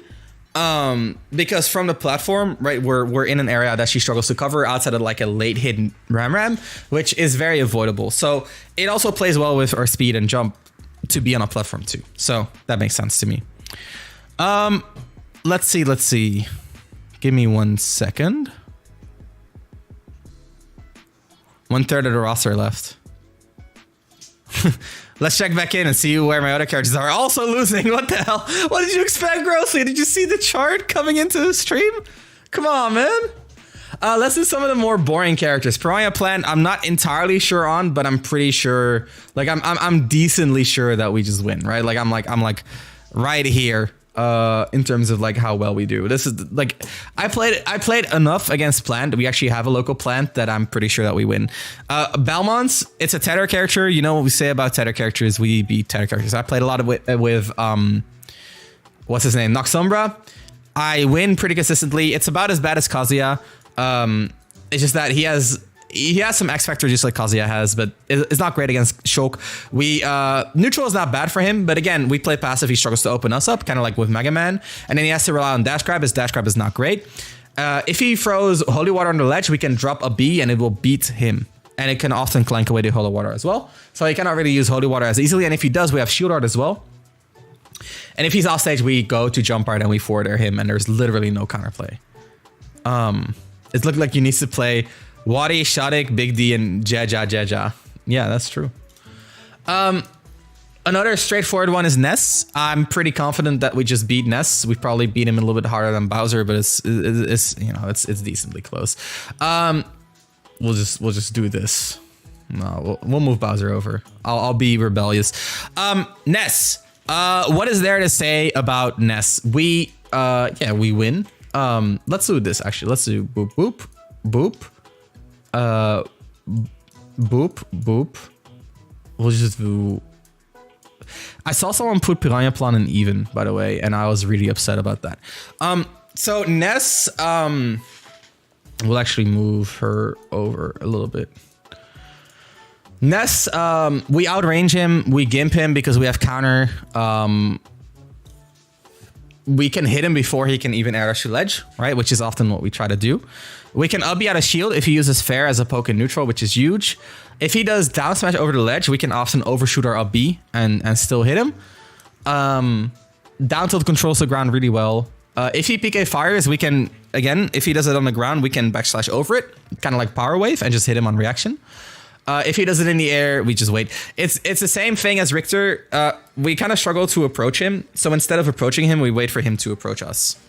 Let's see. Let me pick this up. All right. So some other boring ones. Pit. We just kind of like solidly beat Pit. It's like, you know, it's not very special. It's like right around this area. I played against Raze. I played against our local pits. It's all the same. We just solidly beat this character. Not much to say about it. What's another boring one? Toon Link is another boring one. I'm not super confident on Toon Link. But from the Toon Link that I played is like a really solid matchup. I also put around Gunner. I'm actually a little bit less confident against Toon Link, but yeah, we zone break him. He doesn't really have whiff punishing the way that Young Link does. We gimp him. His only annoying thing about him is his down tilt, because his down tilt is like -6. Yeah, -6. So if he down tilts, he's like kind of safe, but then he also cannot really press anything afterwards because -6 jab is too slow for a B, and -6 up tilt or another down tilt also doesn't really work. So like it's safe-ish, but it's also like you don't really get the pressure afterwards. We can shield out of his bomb confirms. It's very straightforward. Villager. Not very confident on Villager, but it sounds like a really good matchup if it's anything like Isabel. It's probably a little bit worse than Isabel. I'll say that, but I don't really know. Shadik is good, dude. I need to play Shadik. I would love to play Shadik. Wii Fit. I have a decent amount of Wii Fit experience. I played the best Wii Fit in Sweden. I played the best Wii Fit in the Netherlands. I'll put it like right here in terms of confidence. We win. It's a pretty solid win. I would put it like right around here. We just do well. Not much more to add to that, honestly. We play defensively. He struggles to approach us. I play against Bumby. We play defensively. He struggles to approach us. He does not get out of the corner ever. He really does not get out of the corner ever. We gimp him really well. Speed art fucks him up. There's not much. Exactly, kind of right. He presses down tilt and then what? Bumby is awesome. I love him, but It's not a good matchup. Zelda, I played a lot against Zelda. I can put it in like very confident, and my confidence tells me that this matchup is like pretty darn bad. I don't know if it's worse than yeah, it's probably around here. I played a lot against Meru. We used to have faith in this matchup. Now I don't have a lot in it anymore. I think we just destroy Zelda. We play passively without, like, he summons Phantom. He has to retreat because if he summons Phantom too close, we interrupt him. If he retreats to summon Phantom, then he doesn't have stage control anymore. So we just retreat. Then he takes the stage control that we've given him. Phantom releases, and then we contest Zelda. We have better footsie, so she has to retreat. If she retreats to set up a new Phantom, we go back again, and we repeat the dance over and over until we zone break with Speed Art. We kill really early with Smash. They cannot land. They cannot get out of the corner. They can recover, but we can even gimp the recovery. Just not much that Casada can do. We'll get rid of Zombie. Zero Suit is another one that's fairly straightforward. I'm pretty confident that we beat Zero Suit decently. My girlfriend plays Zero Suit, so I play this matchup a lot. She's not the best Zero Suit in the world, of course, but I also played other Zero Suits. And all of them say the same thing. It's a really, really awful matchup. She does down smash, I shield art. She does forward smash, I shield art. She does up B, I shield art. She uses Zair, I counter, or I dash attack under it, or I I parry it. There's so many things I can do. She neutral beats me, I shield art out of it. She jumps really high, which can be good, but also means that if she jumps out of a combo, we can kind of pressure her afterwards. You're 30 to 70% SA. What is SA? It's kind of the same as Greninja. Shield Art? Yeah, for sure. It's kind of the same as Greninja, where like they can get out of situations easily, but then like, it's just a reset at best. And then like the reset for Greninja is pretty good, but the reset for Zero Suit is pretty bad. We also do a lot of damage. She's also a combo character, so we can play neutral and Buster pretty safely. We cannot shoot platform camp against her, and we cannot camp for arts as easily, but then like the interactions are advantageous enough for us. We can even gimp her if we play it well. Yeah, this matchup is just overall really bad. Like she can still win, right? It's still doable, but it's like not very good. What's another boring one? Another boring one is Robin. Robin is kind of like this in this tier. I'm pretty solidly sold on the fact that it's advantageous for Shulk. The reason why I say that is because while neutral is actually not too bad for Robin, it really isn't. Disadvantage is horrible. Like Robin doesn't land. Robin should never recover against Shulk. Well, he can, but like he should really take damage or die when Robin tries to recover. There's very little room for error for Robin in this matchup, and the issue is that normally that's okay because when Robin hits you, you fucking die. But Shulk doesn't fucking die, right? Shulk refuses to die. So what happens is that, Robin does keep up with Shulk in neutral. But then Robin gets a hit, I shield art, and I hit Robin and Robin dies.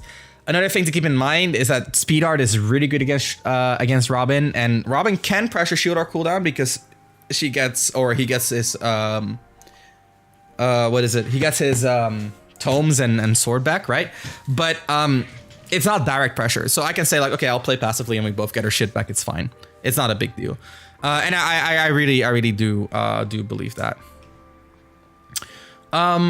So what I'll do is I'm gonna actually move Diddy down a bit. I feel like having not played like Aaron or Tweak much means I should be a little bit less confident in my Diddy opinion, which I think is fair enough.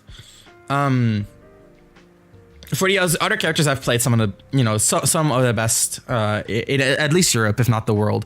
But for Diddy, maybe a little bit less. Yeah. So let's see. Game Watch is another easy one because I have relatively little Game Watch experience. Against, I never really played like a really high level Game Watch. Based on my ideas, based on my theory, it's a pretty good matchup. I would say. Actually, I'm gonna move Byleth over. She definitely does better than some of these characters. I'll put Byleth here. Is Greninja the most certain even? It's not even though. It's towards winning. But yeah, I'm pretty certain on Greninja.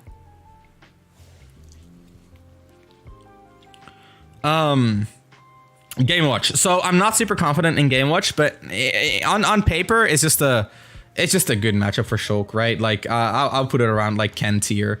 I might even put Pit a little bit further over here. Yeah, that makes sense. Pit is a little bit worse. So Game Watch. On paper, really bad. We kill extremely early, like really early. He cannot really edge guard us very well because of jump art. And even if he does hit us, oftentimes we get to shield art because a lot of what Game Watch does is combo reliant. He doesn't really have amazing single hits outside of a down smash, which obviously is really scared. Oh, really scary. What's up, Awakening? We use Big Sword. We use a lot of down tilt in this matchup, force him to jump, and then like we retreat around the jump, and we try to whiff punish with like a dash back, and then like a B or dash attack or turn around down tilt. What else is there to say about Game Watch? Oh right, we have a neat trick where if he's shielding, we can jump into the shield and then art switch on landing. And when we art switch on landing and he up-Bs, which he does because we're landing, then we invincibility through the landing and we get to punish his up-B with a jump. And that can be either smash art up air or jump art up air. And jump art up air will drag him all the way to the blast zone. So either way, he dies at like 70, maybe 50, probably like 40 if it's smash art, honestly. So that's a really good way to beat Game Watches that are just shielding and looking to a B. And then if you're using art switches, now he's a little bit scared to a B and you're winning the mental warfare. What else is there to say about Game Watch? Yeah, it's hard because I'm not super experienced in the matchup, so like a lot of the nuance is lost on me. I think like we can counter his down air if he gets too predictable with it. That's pretty important. Yeah, overall just a good matchup for Shulk in my opinion, but at the same time I don't have a lot of experience in it. Yoshi is a very similar idea where like it sounds winning. I don't have a lot of experience against Yoshi. I think Game Watch might be a little bit closer to even. Yeah, but we have jump art and shield art. Up tilt can punish his downer and upper. Yeah, so the thing about up tilt that I don't like is that you stick your hand out. And what I know is that the downer can actually hit your hand of the up tilt, and then it can trade, and then you're stuck in a bad position. I think ground is Shulk that has a good handle on how to up air, up B out of shield. We win. I played Dufo. Okay, yeah, but I also think Dufo is like a very like active Shulk, as in like he presses a lot of buttons, and I think that is like what you don't need to do against Game Watch. And at the same time, like I believe your experience, but like this is based on my experience. Jump art gets stuffed out by up air. You get locked in place with up air when you shield art. Yeah, but you should SDI. If you're in shield art and you get up air, you should SDI. And like if you're getting stuffed by up air and jump art, like you should just like in a lot of cases you can just like double jump and like buffer an air dodge. Dufo camps you. Then how do you get in? No, but like I don't see Game & Watch SDI which way. You want to SDI down and to one of the sides. Like, I believe your experience. Game & Watch up air cannot be SDI'd. Is that true? I'm gonna double check. You might be right. I've been told you can SDI it. Again, my experience is low. Attack air high. Oh, it spawns a thing, right? Ref? SDI 1.0. SDI 1.0. SDI 1.0. SDI 1.0.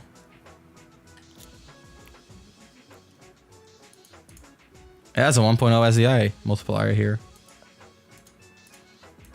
But it has 0 hit lag. Maybe that means that you still cannot SDI it. If it has 0 hit lag, then you shouldn't be able to get an SDI input in. I don't know how that works actually. Let's see. Maybe you're right. Maybe you're right. Maybe you're right. I could be wrong too. Again, right? Like this matchup chart is based on my experience, and like I don't have like really good Game Watch experience, so if I'm wrong, that's fine. Hit advantage, hit lag. Yeah, so no, so you shouldn't be able to SDI it. You're right. You're right. You shouldn't be able to SDI it. Yo, Yakubo, thank you for the raid. Thank you for the raid. We're getting down to the final few matchups. No, then you're right. Then you're right. Daquavius. I'm sorry if I butchered your name. Bingleton. I'm doing well. I'm doing well. We're 3 hours in. We're still going strong. Yeah, you cannot SDI. So yeah. It's probably better against Shieldart than I thought then. That's fair. I think that's fair. I do multiple up airs. Do multiple up airs.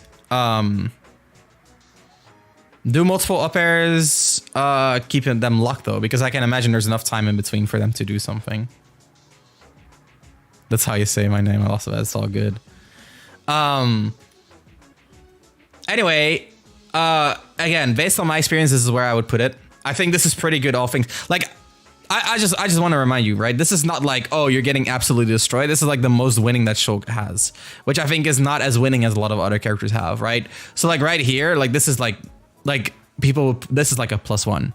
And I think a +1 is like fair enough, right? I think like at this point, do you consider like plus choose? Like this is like, if I were to translate this into plus choose, this is like, you know, like this is like even, like maybe this is, like, if you want to be positive, this is even, this is +1, and this is like +2. If I were to, oh, this is a 1, this is a really ugly 1. So this is still a +1, right? So like, okay, that makes sense. Enjoy the night, I'm heading to bed. Enjoy. I'll talk to you later, man. But I think these all have an, like, this is still like, I feel like we still have a slight edge over these characters, right? But I think a lot of people would call these even, whereas I don't necessarily think so. But yeah, Yoshi, I don't have a lot of experience against Yoshi, but from what I understand, it's, you know, it's a pretty good matchup for Shulk. I played against Sansi, who's the best Yoshi I played against. I never played against Yoshidora, so again, I'm not super certain, but on paper, it seems bad. In practice, it seems just as bad. Nair is the move in this matchup. You just nair a lot, and Yoshi struggles all the time. Let's go down the list for the final few, guys. Pac-Man. He is the man with the pack, and I'm gonna put him up here. Why do I feel like we do well against Pac-Man? Well, we do really well against Hydrants. Speed Art can straight up dash through Hydrant, which means Hydrant does not actually do what it normally does when we're in Speed Art. We can counter Hydrant while it's active, which is a cheeky mix-up, but it's there, especially in Buster. Buster moves, destroy the Hydrant extremely quickly, right? Think about like Buster down tilt into it's my Hydrant now. If he tries to destroy the Hydrant himself and I go for a dash up counter, then he's gonna get absolutely bodied. You know, he's gonna get absolutely bodied. I've seen Pac-Mans who like to forward smash the Hydrant. Well, if I do dash up counter, you're gonna die, right? You're just straight up like dead. What else? So one thing that is annoying is Hydrant from the air, but we can often up B to call it out still. If he's off stage, we are really good at gimping Pac-Man because Jump Art can hit the side B pallet before he grabs it, which makes him stop his side B, which is really, really powerful. And if he does side B all the way, we can often ledge slip counter the side B and go from there. Of course, he can adjust his side B like direction, and that makes it harder to counter, but it's still like an option in the matchup. What else? We can shoot art out of the fruit, which I think is a really, really important part of this matchup, right? Shoot arting out of the fruit allows us to just avoid most of his kill combos. We can shoot out of like the Galaga combos as well, which is huge. We can up B his rising aerials, which is super huge as well. So we hit a shield, we shield, he does rising forward air, we do up B out of shield. We should just like space well enough to not get neutral air, and we should be fine. If he dash attacks, there's two outcomes. Either he does a late dash attack, in which case he's committing pretty early, and next time we want to jump there, and then we jump over the dash attack and we do a landing aerial. Or he does a late dash attack and he crosses us up, in which case we can up B it because he doesn't get the actual safe part of the dash attack, which is the final hit. There's a lot to this matchup. This matchup is very, very complex because there's like multiple fruits and multiple arts. But I feel like Shulk also like a big part. Yeah, we can shoot our Bell. So a huge part of this matchup as well is that like Pac-Man kills you very late because he cannot really kill you with Bell confirms, and we kill pretty early. Don't worry, the Yoshi part was not very interesting. I don't have a lot to say about Yoshi. So, let me think. Yeah, so we kill early, he kills late, which is a huge part of beating Pac-Man because Pac-Man just doesn't have a lot of kill power. Another thing to keep in mind, all of Pac-Man's tilts, again, we can upbeat him on a shield. We can, if he down tilts or forward tilts, we up B. Forward air, neutral air, we up B. All that type of stuff is really, really important. Pac-Man needs to start using trampoline instead of hydrant in the matchup. Forces Shulk into the air and he has to jump over it. Not making the matchup any better, but definitely nicer. I can see it. It just takes a little bit more time. And then the final thing to keep in mind is that while he's charging, I'm also getting stronger because I'm waiting for my arts. I can also poke really safely with Becker in his matchup. I think Becker is a really, really important tool against Pac-Man to harass Pac-Man while he's charging his fruits. We're gonna move to two more evenish matchups. This is Polytena, who I'm pretty certain is around here. I think Polly is another character where the more I play against her, kind of like Greninja, the more I feel like we have a bit of an edge. I dreamed her hack till she rocked. Thank you, Aeon. I wanted that I wanted that throwback. So Polytena historically has done well against Shulk, but after the nerfs, has been doing worse and worse. Her forward air being less safe is a huge part of what makes her worse because beforehand we couldn't really wait for arts because she would rush us down with forward air pressure. Now she cannot really rely on that as much anymore because it's less safe, which gives her less room to set up more pressure and also gives us more room to make up B callouts, for example, or parry it and then force her to shield afterwards, which gives us a lot more room, right? Because if we parry it, it's like -9, which means that the most she can do is probably shield, which means we can down tilt, which is safe if she does shield, and if she doesn't shield, she gets hit by the down tilt, right? The down throw not leading into back air is huge as well, right? Which used to really catch us off guard. Having a kill throw against Shulk is really good, even if it's a combo, because she pushes out off stage. Oftentimes that means that we probably don't have shield art, and if we do, then she down throw, we shield art, she back airs us, and then we're in the same situation. Her shield grab nerfs were also huge. Yeah, she was one of the only characters in the game that could shield grab after Buster tilts on her shield. So we could Buster down tilt, she would grab us. Buster up tilt, she would grab us. She can no longer do this. Also, this is huge for smash art. So we would corner her and we would like smash art forward air. We would space it decently well and she would still be able to grab it no longer. So a lot of that got nerfed. Now we can wait for our arts a lot better, which is huge against Polytena because again, she cannot really pressure us. And speed art is still really, really freaking good against Polytena. Obviously shield art is good against her nair and up air stuff as is smash art against her nair stuff specifically. We speed art really well. What do I want to say? Right, so we can counter her back air, which is huge because her back air does a lot of damage. I'm not a big fan of like relying on counter, but knowing that it's an option in this matchup is huge in my opinion because like she can just not just like spam back air until we die, which is a huge part of what makes it a lot more doable. We are really good at with punishing her because we can down tilt on her landing in a lot of cases, and because her shield is so bad, we down tilt her, or we dash attack her landing, and because her shield is so bad, she cannot really do much to punish our dash attack on her shield, which gives her a really good risk reward and forces her to shield, and then again we get really good mix-ups. And the dash attack can even be a really good punish or a really good pressure tool after she back air walls, which is huge in this matchup too. Backslash can call out back air walls as well, which is a nice little mix-up. And one of the most important things in this matchup, in my opinion, is that we're good at gimping her because our jump art, if we do like a run of fair, we hit her out of her warp startup in a lot of cases, and because of less slip we can actually react to her B in a lot of cases and hit her afterwards. Yeah, that's exactly what I was talking about, Aquas. So her up B, it comes back at frame 32 and then it has to grab the ledge, of course, but that means that if we react and we ledge slip fair, then we can be fast enough to hit the up B. It can be a little bit tight, but it's definitely in the cards. If she's doing the anti-2 frame up B, then we cannot really do it, of course. But if she's doing the anti-2 frame up B, then we can do like run affairs with jump art and smash art. I really like going to smash at 60 against Polytena, grabbing her normal getup, forward throwing her, going to jump, and then hitting her up B startup. It's really powerful in my opinion. She has some good things against us. Dash attack is really potent against Shulk. I think her Up being back to the stage is really potent, so she can drop double jump from ledge and then up B to the stage.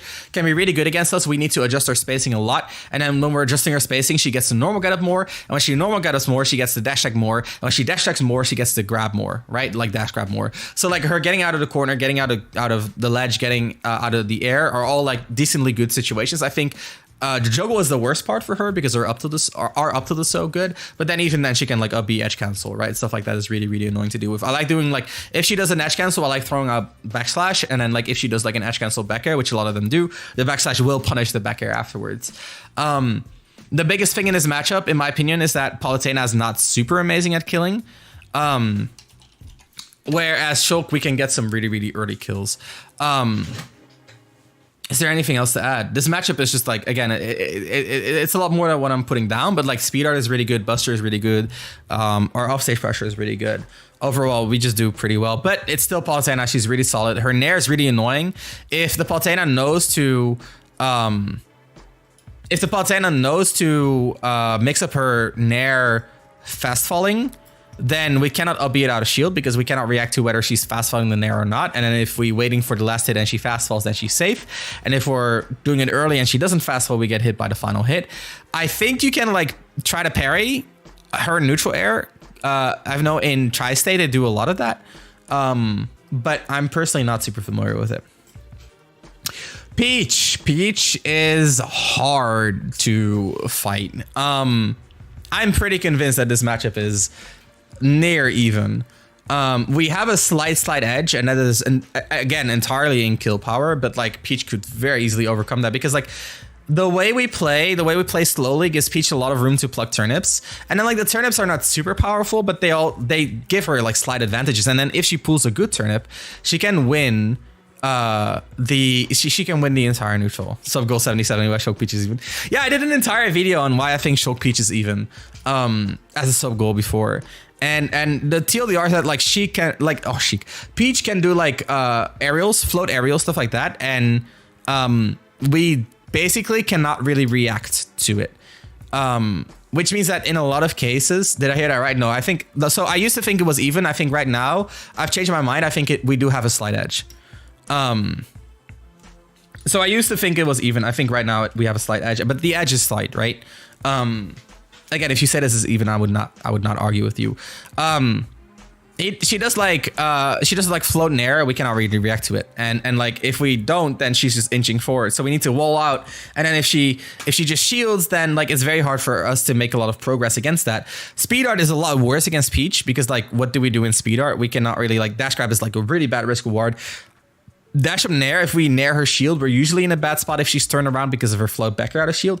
If we hit her shield and we shield afterwards and she does float back air, then afterwards she's in an advantageous position because now she has a stuck in shield. And we have to like roll away and then she can like chase it, which she can do because like, let's say she does like float back air, she can do like a high float as a follow-up and then float down air. And then if we roll back, she chases us during the high float and then she can go into more pressure afterwards because after the roll, we don't have a hitbox fast enough to hit her. We do have some good things in the matchup. If she forwarders, we can usually up B out of shield. Our gimping is decent. It's not, I wouldn't call it good, but it's like it's a mix of every single time she's off stage, especially if we have jump art. It's the best thing we can do. Smash art is not as good. Her up B beats a lot of our gimp attempts because of the hitbox being so good, and her float lets her stall a lot, but she has to use float off stage, which means that she cannot use float to get off the ledge, which means that she kind of has to play the ledge trap. However, she also has one of the best ledge rolls in the game, both in distance and in her box shift, which means that we have to position to beat her ledge roll, which means that she usually gets the normal get up, and if she's normal get up, if she's normal get upping, she gets her float back, which gives her a lot of room to play with as well. Her up air is absolutely broken. It zone breaks us very well. If we're looking for like back air walling, she just runs up airs us. We can beat her up air by doing like down tilt or forward tilt or dash tack, but like all of those lose to high floats, which are scary. And if she's smart, she's doing high float, weak hit nair, or high float nair fast fall, which lets her get the weak hit of the nair without committing, like, and she gets the high float benefits without committing to an entire down air, which is really, really potent. If she down airs, it's a 50-50 between us up being and not up being, which is obviously not in our favor risk reward wise, but you know, it's nice to have. What else is there to say? Her counter is really good against us because it's set damage. So if we're in Smash 1 auto, she can counter and get a lot of damage out of it. Same goes for Buster. If we Buster, we hit her counter. She does a lot of damage out of that as well. It's one of those matches where Speeder is actually not that great, like I said. So that's like weird. But Buster is a lot better because we do a lot of shield damage, which is a huge win condition against Peach because when we do shield damage, she can no longer rely on shielding as much in neutral. If we want to anti-air her floats, we often end up relying on like front hidden air. I think front hidden air is the best move that we have in this matchup because it covers her ground float and her high float.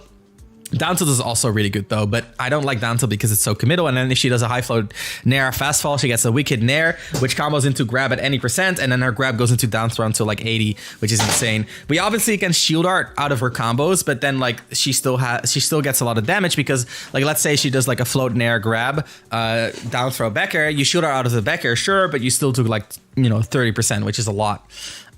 We also cannot really play in Buster as much in neutral because her single hit damage is very, very high. Overall, I think Peach is really broken.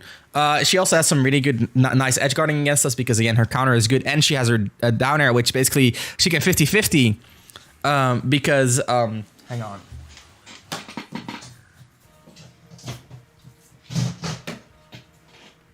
Basically, she uses down air and then she 50-50s whether she completes it or not. And if she does complete it, then you have to tech. And if she doesn't complete it, then if you tech, you air dodge, which is fine. You can option select against that. But the issue is what she can do is she can complete it, force you to tech, and then punish your tech. Like that is a true combo.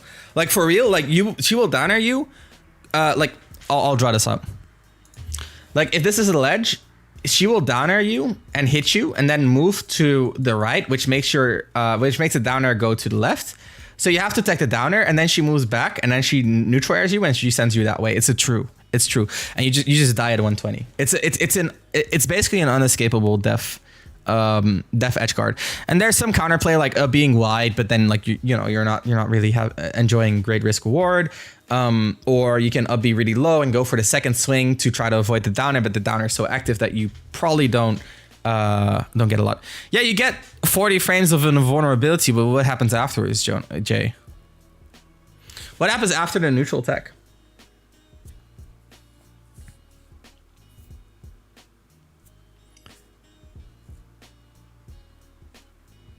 I guess technically you can let the tech ride until the full invincibility, and if she nairs early, yeah, okay, that's fair enough actually. What I've found is that like if you act early, she nairs you, and if you act late, then she's kind of like actionable again because she will nair and then drift back on stage and then be actionable again. But I guess I'm just not playing that mix up correctly, so that's fair. That's something that I've misjudged. Either way, you're mixing up, and if you're wrong, you die. But that's good to know. Thank you, Jay. I appreciate that. Let's move to a character that I strangely have a little bit more experience in than most Europeans. Olimar. A lot of you don't have experience, or a lot of Europeans don't have experience against Olimar at all, which I also don't claim that I have a lot of experience against Olimar, but I have a decent amount. So where I would put Olimar, to me, he would be something like this. I think we do pretty darn well against Olimar. Actually, I'm gonna move him up. I have a little bit more faith. I'd say around Lucas levels. So the reason we do well against Olimar is kind of straightforward. Don't worry, you got time.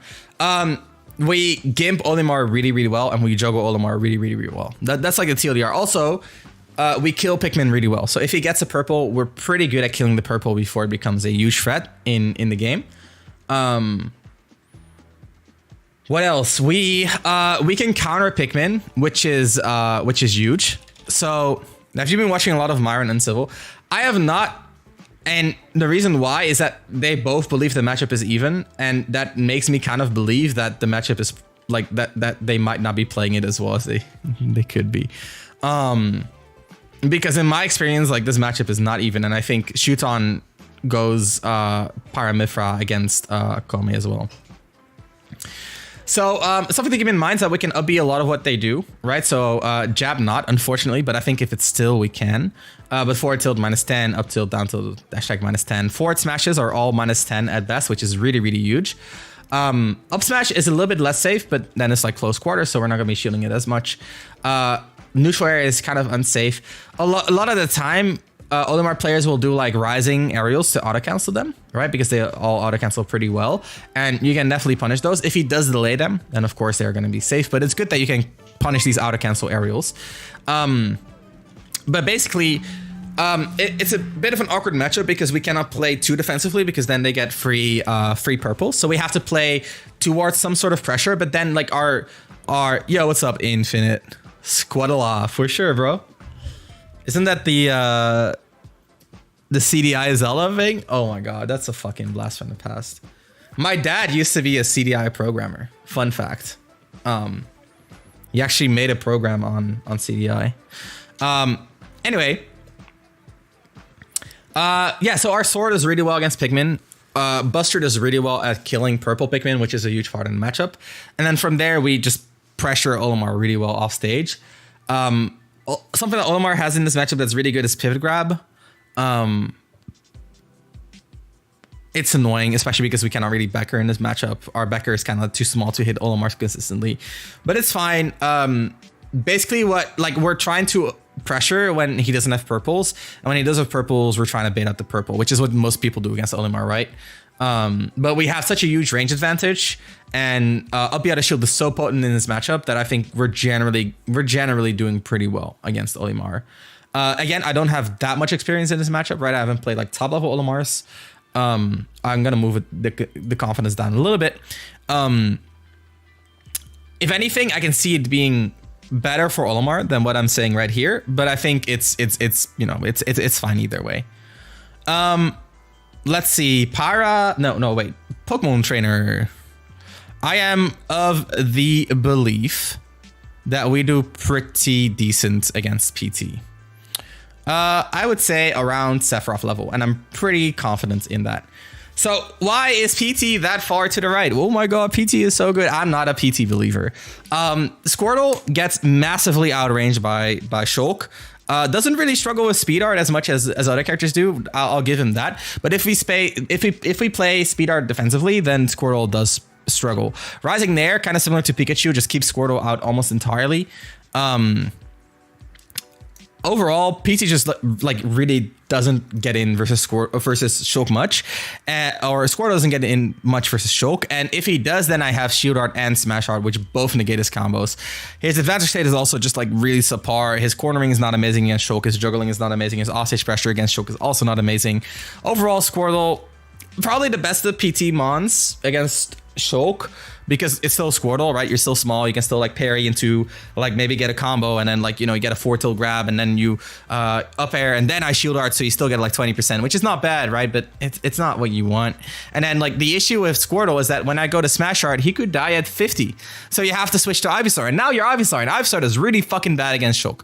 Ivysaur gets eaten up by Speed Art.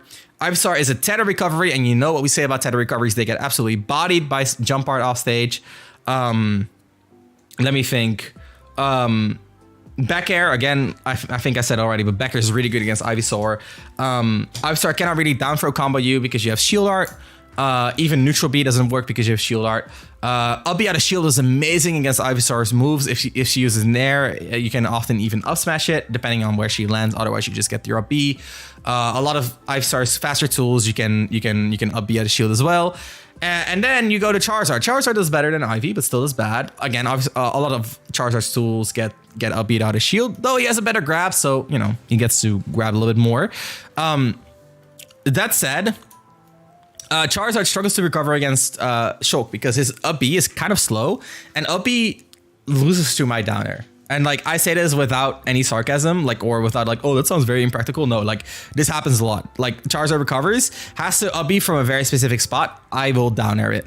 And if I don't, then, you know, you're on the ledge. And now you're on the ledge as Charizard. You don't want to jump because your jump sucks. You're floaty, right? Just like the other Pokemon. You don't have a great fast fall. You don't really have a great move to fast fall with. Maybe Nair, but not against my sword, right? Your double jumps don't get you away from my Nair. So you have to double jump twice, which is all your double jumps. So you have to rely on your normal get up and roll, which are both absolutely awful for Charizard. His get up attack is good, I'll give him that, but then like your get up attacking, which is also not great. If he does side B off stage, I can often counter, and the counter isn't strong, but it does force him to side B again, and then we do counter again, and then we do it again, depending on the position, of course. If he does save his jumps, well, he can side B and I can counter, and he can like, you know, maybe jump back and up B, but it doesn't happen often. Yeah, so Squirtle has a really bad timing against defensive Shulk. Platform camping, again, really good. Has to switch to Ivysaur early because of the KO percents. Also is scared off stage because his up B is just relatively slow. Gets 2-framed by my forward air very well. Then Ivysaur gets absolutely eaten up in neutral, has no pressure, loses to speed art, off stage is awful. His conversions or her conversions are not amazing because jump art fucks up Ivy because she doesn't have the airspeed to keep up, and Shield Art just fucks up all the guaranteed reward. And then Charizard comes in, and Charizard is Charizard, can still win, but has a really big struggle in disadvantage, and generally just, you know, it's Charizard neutral. It's not good neutral. It's scary, but like if I'm at 120, it's not scary anymore, and then it's just bad neutral. Also, like up smash out of shield is good, up B too, but it requires me to space like, you know, as if I'm playing Mario, which I'm not. Pyra Mithra, one of the more even-ish matchups. I would say Pyra Mithra lands. What is fair? I think it's a little bit around Roy level. I'm not entirely sure on that yet because I played more against Roy than Pyra Mithra, but I have a lot of Pyra Mithra experience. I almost beat Leo. Well, I don't want to say that. I almost took Leo to game 5. Outside of me dropping a guaranteed edge guard, I would have taken Leo to game 5, and I was playing pretty subpar in that set, I feel. I mean, that's easy to say in hindsight, right?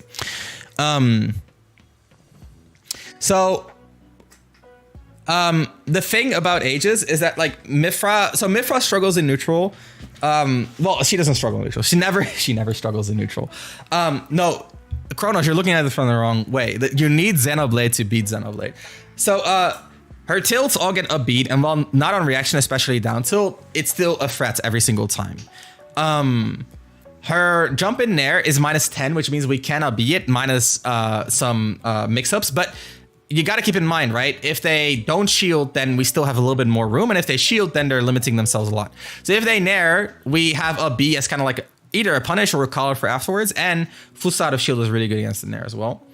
But most importantly, the nair is low in range. So if we bait out the nair, we dash back and we... the characters that are more to the left and even are even? No. If they're even, they would be where Shulk is. This is even. Where Shulk is even. And then where Dr. Mario is winning. Let's do it this way. There you go. I'll rearrange some of this stuff later. But we'll do this real quick. So if they need Xenoblade to beat Xenoblade, there is an even. The even one is Shulk. 1 second.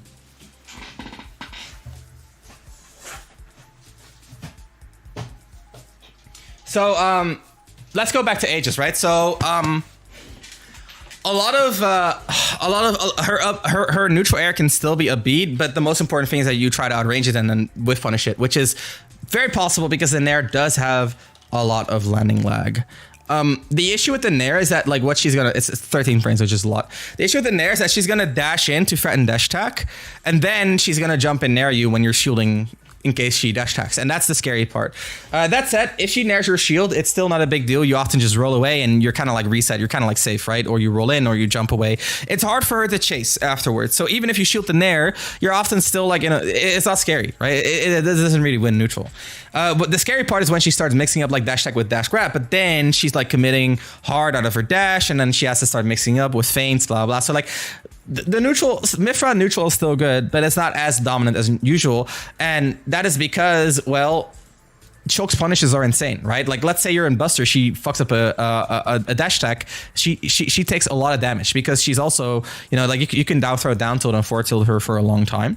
And let's say you're in Smash Art, you forward throw and back throw her, then, well, then she's off stage. She's gonna have a really, really bad time.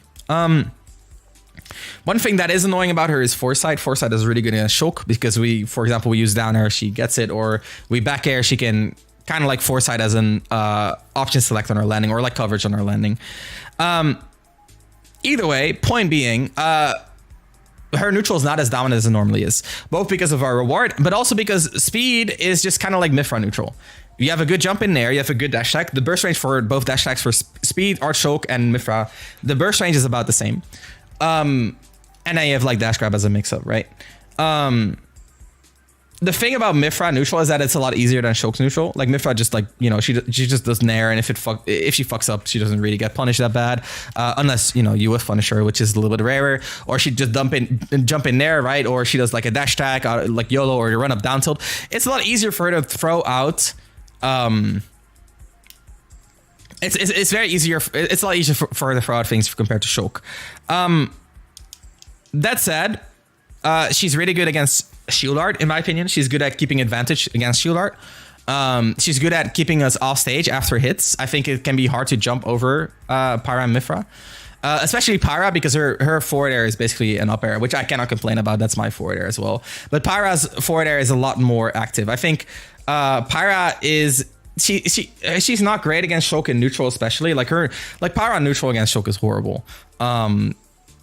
I don't think Pyra should win that often. Like maybe with like a YOLO, like a random side B, or maybe like a hard read dash attack, or you know, maybe if you get me scared, you can like grab me, but then the grab oftentimes is also like a choice by me. Like I'm deciding to get grabbed because like I'd rather not get mixed up by anything else, which is still like solid on her end. Like don't get me wrong, but like it's also me managing risk reward, right? Moves that are up air speed despite not being up airs are the best. I agree. I only have 3, unfortunately. But the thing about Pyra is that like she can gimp Shulk because you know, forward air is really good and down air is really good, but it's kind of like janky, and it doesn't happen often if you're playing the matchup decently with Shulk. You can get like, it's very easy to get caught by it because like Pyra's scary, or you get careless, but like it shouldn't happen if you're playing well. Let's put it that way. What else is there to say about Pyra? Yeah, like Flame Nova we can shoot her out of, up B we can shoot her out of, which is huge. Down air combos we can shoot her out of. She really struggles with speed art. Speed art is amazing against Pyra. Up tilt is kind of scary against Pyra because her nair can often trade with it, so don't rely on it too much, especially in Smash art. Yeah, I feel like we have a solid advantage because, well, all of that, and then we have like really good gimping, obviously. Like if Mithra's at 20 in the corner, I will just go to Smash art. I don't give a fuck. I'm going to Smash art. If I hit a fair, you might just die if I get it right? Her side B, we can almost always just like either counter or down air, or the one that I prefer is up B from below. Yeah, that is stinky cheese. That is very stinky cheese. We can counter her up B as well. So if you think she's gonna up B, you can sometimes ledge slip counter, which is really potent. Her air dodge does have a little bit of extra distance compared to an average air dodge, which makes her a little bit better against Shulk because, again, we kind of struggle to beat that. But if we call it out, her air dodge is also, because it counts as a fast air dodge, it has a little bit more lag before it grabs the ledge, which means it's a little bit easier to like forward smash, for example. So if you call it out, it's a little bit easier to get the hit. The best recovery they have is honestly like Pyra side B, like double jump side B air dodge. But then like if you hit her around the area that she's off stage, then she dies if she does so, right? She just, so like it's always vulnerable. If she does a low Pyra B, you can often ledge slip nair. It's pretty potent, or like ledge slip down air, or even again ledge slip counter can be useful against Pyra even. What I generally recommend is you push them into the corner first, and then you hit them in the corner off stage, and then you chase them for the gimp. They're still a broken character. But yeah, I'm gonna actually move them over. I think they're around here. Air dodges have different vulnerability windows. They do. So I'll show you something funny. Chrome is just an average. I think Greninja has a really bad one because he has a frame 2 air dodge. Air dodge. Here we go. So air dodge, left, right. So air dodge has started grabbing the ledge, I think at frame 25. So for DDD, you only have 1 frame of vulnerability. frame 24, because at frame 25 he's going to start grabbing the ledge. That is given that you grab it high enough, right? If you grab it low, you get the 2-frame window. So DDD has 1 frame of invincibility because it starts grabbing at 25. Now if you compare it to Greninja, he he has it 25, but then his vulnerability starts at 20. So he has 4 frames of vulnerability plus the 2-frame, if that is relevant, of course. So as you can see, there's a different amount of invincibility per air dodge. It depends on oftentimes how early the intangibility starts. Mifra used to have no invincibility before the nerfs. That's true. And I'm glad they nerfed that. If you do trigger Foresight, they do die. Oh shit. 24. I guess, okay, yeah, so I guess she only has 1 frame of vulnerability then.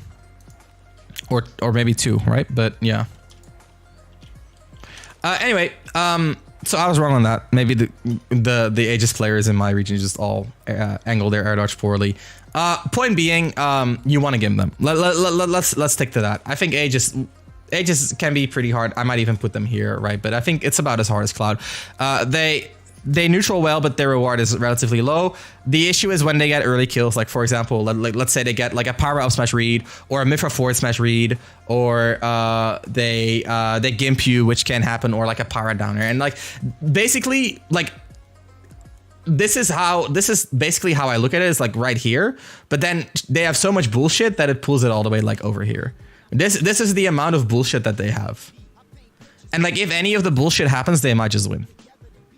Right? Think about like Mifra forward smash 2-frame, Pyra down air, Pyra up smash auto crouch under your move, Pyra down tilt up air when you just barely didn't have shield art, Mifra up B and you thought the second hit was coming, so you try to tech and it doesn't come out, and then you buffer an air dodge, which should never happen, I know, but like these other things should never happen either. So like there's a lot of like bullshit that they have. That's what it comes down to. That like stuff that doesn't usually happen but sometimes does, or like you double jump in jump art and then Pyra does like a double jump fair, and like the last frame of the hitbox hits you as it's like barely an up air and then you die really early. Like that stuff just happens. If Pyra Mifra isn't winning, I'll send my VOD of us winning it. It's winning right here. Yep. I feel like this is a solid placing. This makes sense to me. I might even do. I don't know. This is hard to say because they have very different strengths and weaknesses. Ridley is a hard one to place. I would put it around. It's around like this tier. Let's put it a little bit to the right. I played Mezcal. I played Autumn. I played my local Ridley S1. I think we beat Aegis harder than we beat Pit. All right, well, let's then make your own matchup chart, bro. You're here to listen to my opinions, right? So listen to my opinions. So Ridley actually does surprisingly well against Shulk. He has his tilts are really, really annoying. Is every matchup so far at least like slight Shulk edge? No, there's one in even. Look, this one is an even. So we can up out of shield his tilts, but if he spaces a forward tilt, we actually cannot up out of shield either. And if he spaces a down tilt, we actually cannot up out of shield that either. So that's annoying because it means that we add like a layer of recognition before we up B, and that makes it so that we're often a little bit too late. So let's see. His dash attack is really good at zone breaking us. The issue with dash attack is obviously it's like kind of unsafe, but minus 16 is it's honestly not even that unsafe, right? But that does mean we can we can down air it out of shield, right? So this is something Shulk players, you better fucking get on this. Down air. Oh shit, I'm wrong. Fuck, neutral air it out of shield. I thought down air was frame 13. Damn, I was getting all hyphy and now I'm wrong. That's so fucking funny. That's so embarrassing. So it's one frame short of being able to down air it out of shield. That's a shame. But yeah, so against this, you want to be, I guess. That is a shame. Dash attack is a really good tool against Shulk because it's not as unsafe as it normally is. It's actually 7-3 in Shulk's favor because the Monado arts counteract the other Monado. Dude, it's 100-0 for Shulk. He always wins. He always wins. Shulk always wins. Forward smash and down smash are both like -22, which means that we also don't get, thank you, Pity Breaker. We also don't get huge punishes on any of these, right? Like, forward smash is frame 25, so we don't get like forward smash on any of these.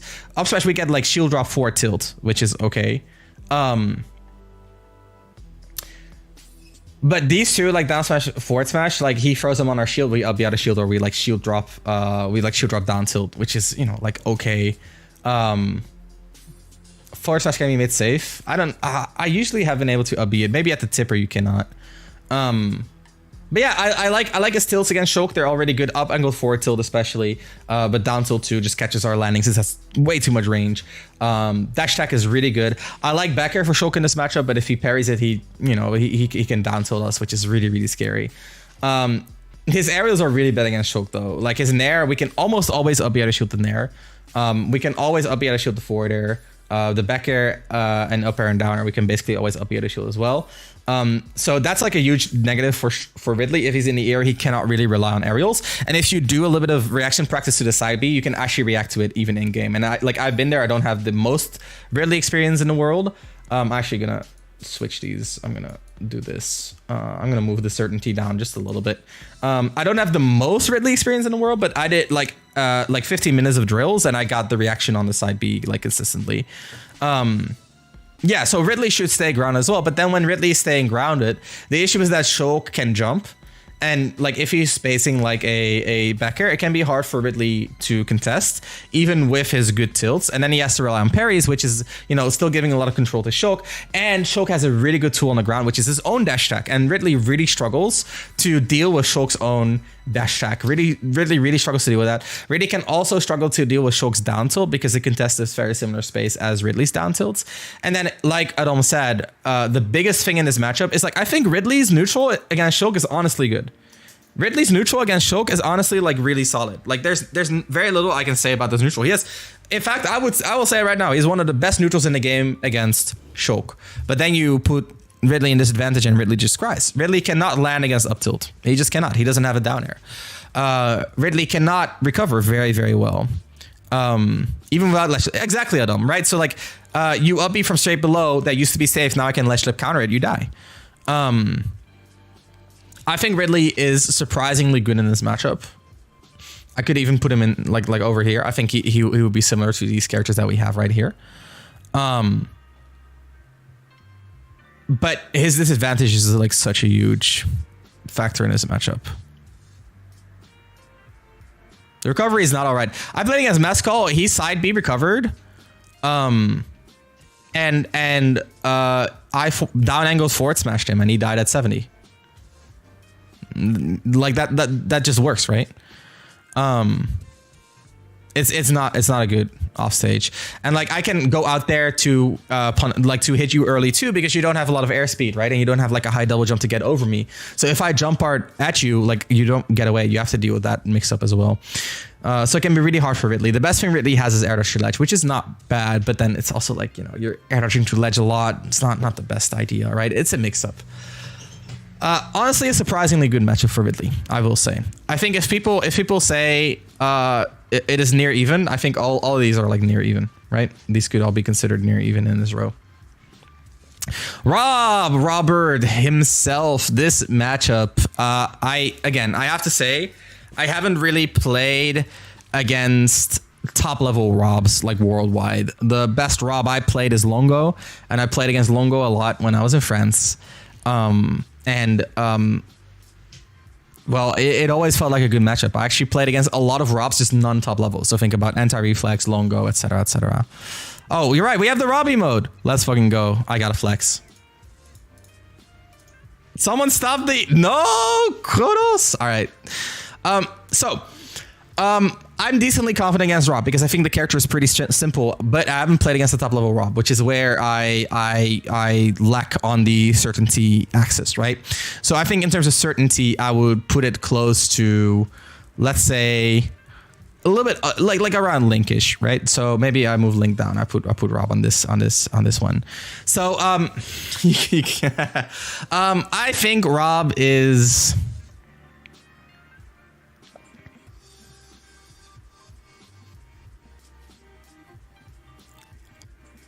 Where's Rob? I think Rob is big. He's like around here. Is he harder? No, he's easier. I'll put him here. He's easier than Aegis and Cloud, honestly. And I'm sorry for anyone who struggles with Rob. I actually fuck this. No, this is fine. There's bits emotes. I have since very, very recently. Yes, very, very recently. The lost is so different. The list. What do you mean? Yo, I like that with the power-ups. So let's talk about Rob. Let's actually finish today's stream before tomorrow, right? Because it's literally getting we're close to midnight over here, as you guys can see on the clock. So Rob, he is big. The biggest thing about Rob, the biggest thing about the matchup against Rob is that Buster is really, really good. I really enjoy Buster against Rob. I think in general, speed art, really amazing against Rob as well. He really struggles with speed art. If you have gyro control, his gyro is not that scary in neutral. Laser never really does much in neutral, in my opinion. His Nair is not really all that to me. I love I do have a nice bit of geometry here. So let's see. Speed art is really good. Gyro gets negated. Like if you play around gyro well, it should be fine. His Nair is a little bit scary, but we outrange his Nair. His forward air, we can bait and up B out of shield, which is huge, or even upper. I think we can upper out of shield even, but that requires a crazy amount of awareness, because if he drifts it away, you cannot really upper it in that case, right? So his rising fair is 35 total frames, -6, 29, -3. 26. Yeah, we can upgrade that. Point being, we can punish his rising fair. His Nair, we can parry, we can outrange it. We basically play a really good mid-range against Rob. We play a really, really darn good mid-range against Rob.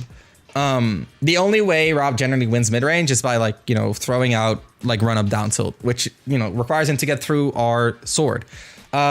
Our Nair kind of does what his Nair does, but better. And even if he parries it, he doesn't really get a punish off of it, because he doesn't really have a Chrom down tilt, for example, which is also part of the reason why Chrom is so well, or a mid-fra forward tilt, something like that. His out of shield being bad is really good for speed art. Off stage, he struggles a lot because of jump art. We can even jump art and then switch to smash art in our chase and make it really, really rough for him. I've gimped Robs due to them running out of fuel before. Buster is really good against Rob because he's huge and he doesn't really have the speed to get away from Buster very well. Rob may be big, but Shulk Nair is huge. Hell yeah. The reason why it's so close to even, and I say so close to even lightly, because he's still 1/3 into the list, as in 1/3 away from even. The reason why he's so close to even is because it's still Rob. He has it a lot easier than you do. He's a lot simpler. He can throw out shit and see what sticks. He has a recovery that's infinite, near infinite.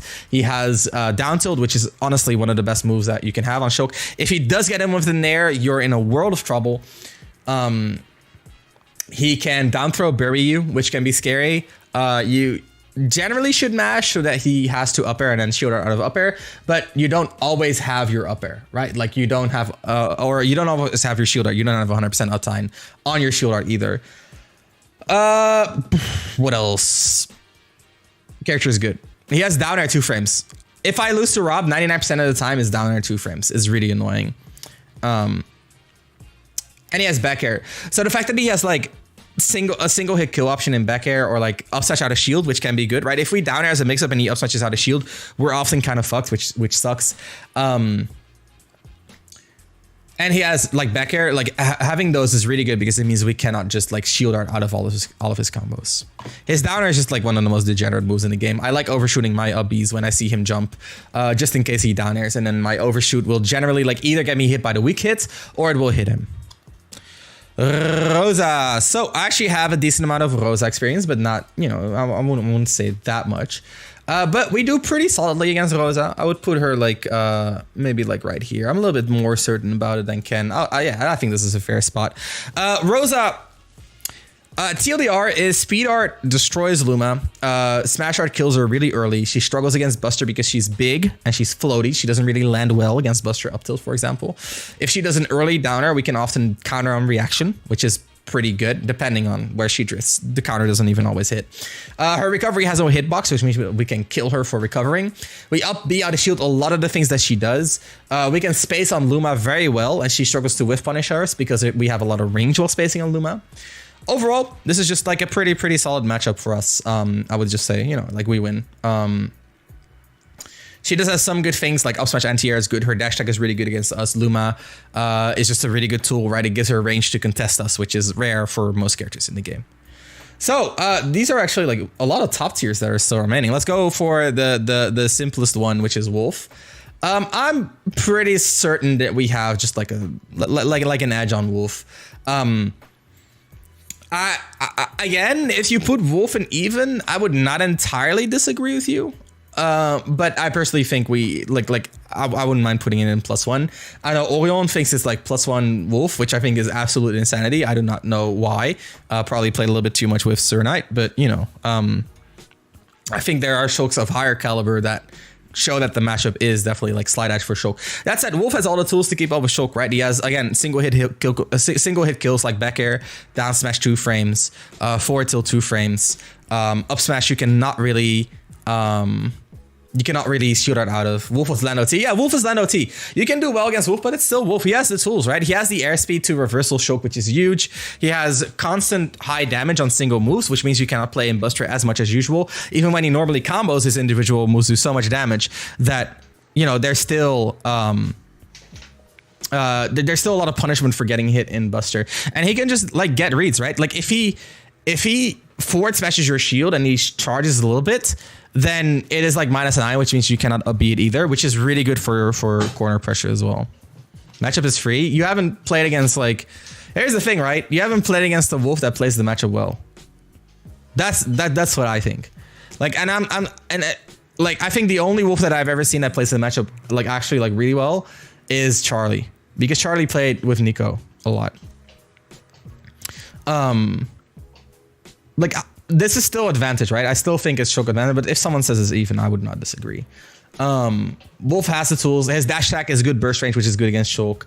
He has the issue is that a lot of his tilts and aerials are a-beable, which sucks. But then the a-B reward is so low compared to the reward that Wolf gets when he gets in. It can be hard to edge guard Wolf. Because Wolf Flash is pretty hard for Shulk to beat. I think Shulk's best answer is down angled forward smash, but then Wolf can start overshooting his side Bs, and then you're getting hit by 20 damage for going for a gimp. If he up Bs, you can usually downer it.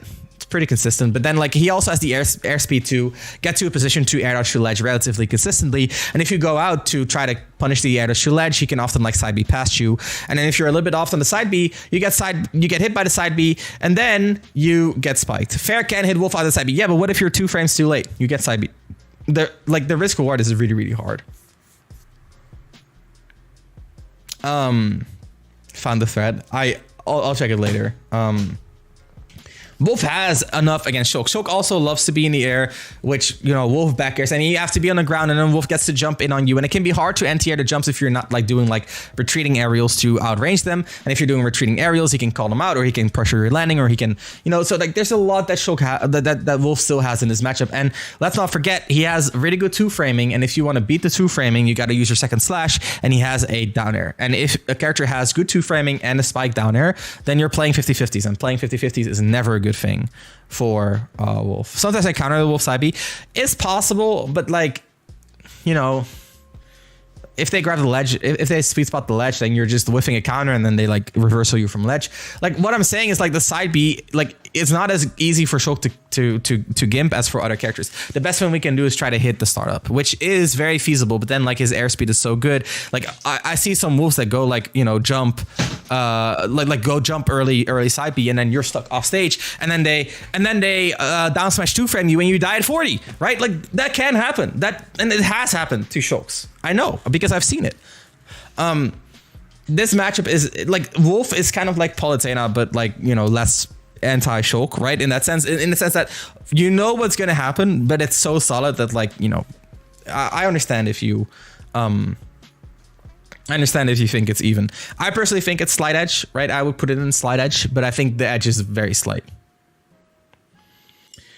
Samus, woo! We actually put her in about the same tier and a little bit less confident. In fact, I would say if Samus were to go anywhere, she would go to the right. I think we actually beat Samus, and I'm apparently one of the few Shulks to think so. Speed art.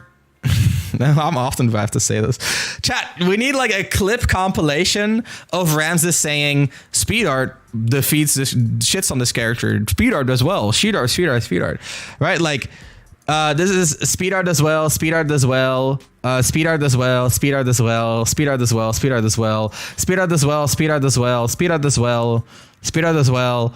A little bit less against these, honestly. Speed art does well, speed art does well, speed art does well, speed art does a little bit less against Link actually. Speed art does well, a little bit less against Meta Knight too. Anyway, this is a speed art counter for the YouTube vid. I have to go through 4 hours of video. Meta Knight, by the way, I just want to say this about Meta Knight. The reason why speed art is not amazing against Meta Knight is because he has up B on a shield and narrow shield. This is the speed art emote. Here it is. That's a speed art emote. Anyway, going back to the topic, which is Samus. So Samus, the reason speed art is good against Samus is because you get really good burst range, and your burst range makes it so that she cannot just charge her charge shot for free. And that means she has to fight you, and then you can bait her, and when you bait her, you punish her because she commits really, really hard to her moves. Her forward air, her grab, her up air, all of them are really, really hard commitments. The only thing that's not really hard commitment is like, for example, a neutral B, which she needs to have charge, which you're interrupting with your dash attack burst range. If you dash attack her shield, you're often gonna be safe. I don't think her grab punishes you if you space it decently. I think if you space it poorly, she can up B or she can grab you. But if you space it decently, you can spot dodge before the grab comes out. So dash attack is actually really good against her shield as well. But don't quote me on that. I think if you get like a tipper dash attack, it's actually a lot less safe, especially in speed art, and she might be able to punish it then. Anyway, the actual dash attack that you want is Buster. If you have her in a corner and you're in Buster and she's kind of like shielding, I would just dash attack her shield. There's very little she can do about it. So what you generally want to do against Samus is two things, right? Either speed art, burst range pressure, or two, Buster jump in back air. And the reason Buster jump in back air is good is what we talked about with Lucario before, and with Wii Fit for that matter, is if they're charging their neutral Bs, you do a jump in back air, same goes for Mewtwo, and then the back air has so much damage that it negates the charge shot even when it's 99% charged, and then you hit Samus with the remaining part of the back air. So you negate her charging mix-up by doing jump in back air in Buster, or you can mix up the charge with speed art burst range. They both have their weaknesses because if you're a speed art baiting, she can do like a cancel dash attack, which can overshoot, or she can do like a cancel dash grab, which can also overshoot, but then she's like super hard committing, which is even better for you. Or if you're doing a jump in Buster back air, she can preemptively anti-air you with forward air, or she can anti-air you with like, you know, dash up rising up air, which are both really potent ways to get you out of the air because they both lead into a really good situation. Shulk is really good at getting around the bomb ledge trap because he can take the bomb, go to shield, or use jump to get around the bomb, or go for a drop up B. Go for a drop up B and then regrab, which the second slash can hit her out of setting up another bomb, stuff like that. If you are aware of the bomb, you can usually get around it. It's still a strong situation, but you know, your mileage may vary. Does it beat the fully charged one? Let's see.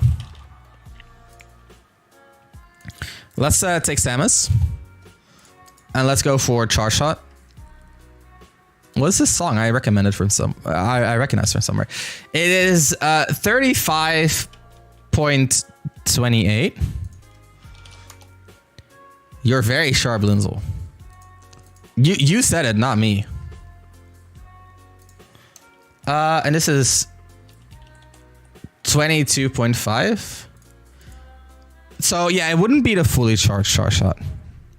But if it's still, it would. So there's some interplay. I think the thing about fully charged is when it's fully charged, you don't care about zone breaking it anyway because she's not going to be charging it.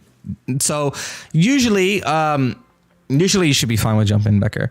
Anyway, what you want to do against Samus is you want to always bait her out because her weakness is that her commitments are really, really significant. So you always want to be at the edge of like her grab burst range and just like dash in and out and wait for her to fair or grab or dash attack preemptively and then go from there. If she uses her charge shot, that's also good because at that range, charge shot is reactable. You can jump over it, spot dodge it, parry it, roll it, etc., and be safe. So I think we do well against Samus. Our advantage is also good against Samus. Our up B covers her Zair range very, very adequately, especially because she's floaty, is easier to react to. She's also often coming from above instead of coming from below. If she is coming from below, we get run of fair, which is also pretty good because again, she's a little bit floaty in her recovery. If she's using bomb stalls, it can be a little bit harder to hit. But you can sometimes just like overshoot a smash forward air, take the bomb hit to reset your momentum and then recover anyway, which is actually kind of correct. If she does do up B, oftentimes we can ledge slip down air her before as she gets into position to up B.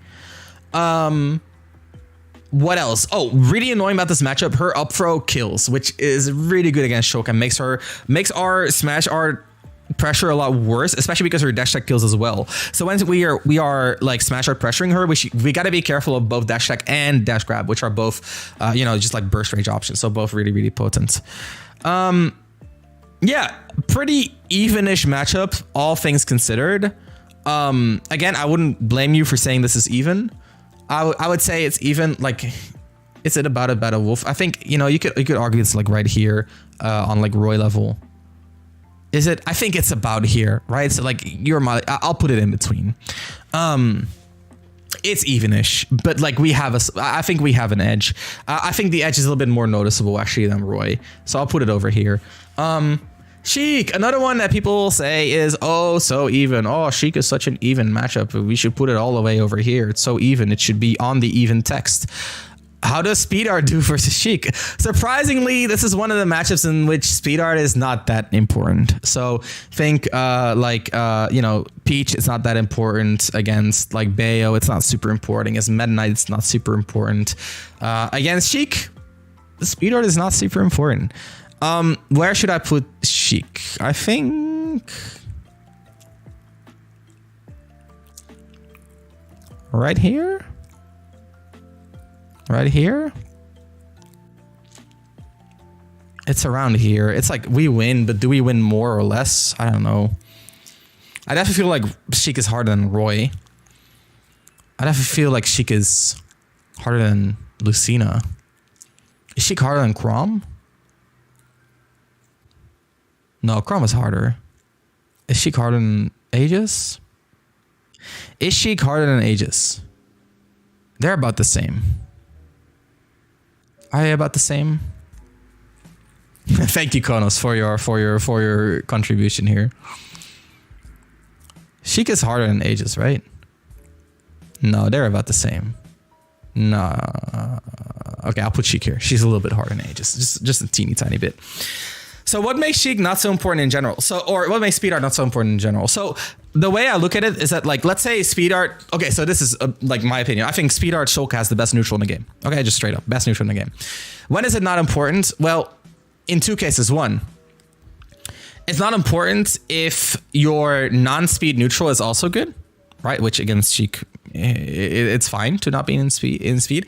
And two, it's not as important if your opponent has good enough neutral to not be overwhelmed by speed. So think about something like Peach or Sheik. Their neutrals are so good that speed doesn't overwhelm them, right? Like if I go speed against Peach, she can still beat me. If I go speed against Sheik, she can still beat me. So in that sense, like I cannot just like go speed and win a neutral.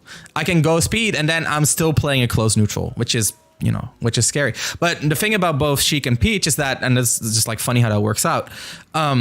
You're right. Full buff hero is better. I think you can argue that Accelerado hero is also better than Speed Art Shulk, though I would personally disagree. Anyway, where was I? Right. Anyway, it kind of works out that normal Shulk does pretty decent against both Sheik and Peach. Against Sheik, because a lot of what you're relying on is up B at a shield, which you have access to anyway, and is actually better without speed art. Isn't Mifra an exception to this just because we get lots more reward if we win than she does? So I actually think the thing about Mifra is that I think if we're in speed, we actually can kind of overwhelm her. Not entirely because she still has like Nair and dash tech and like, you know, blah blah blah.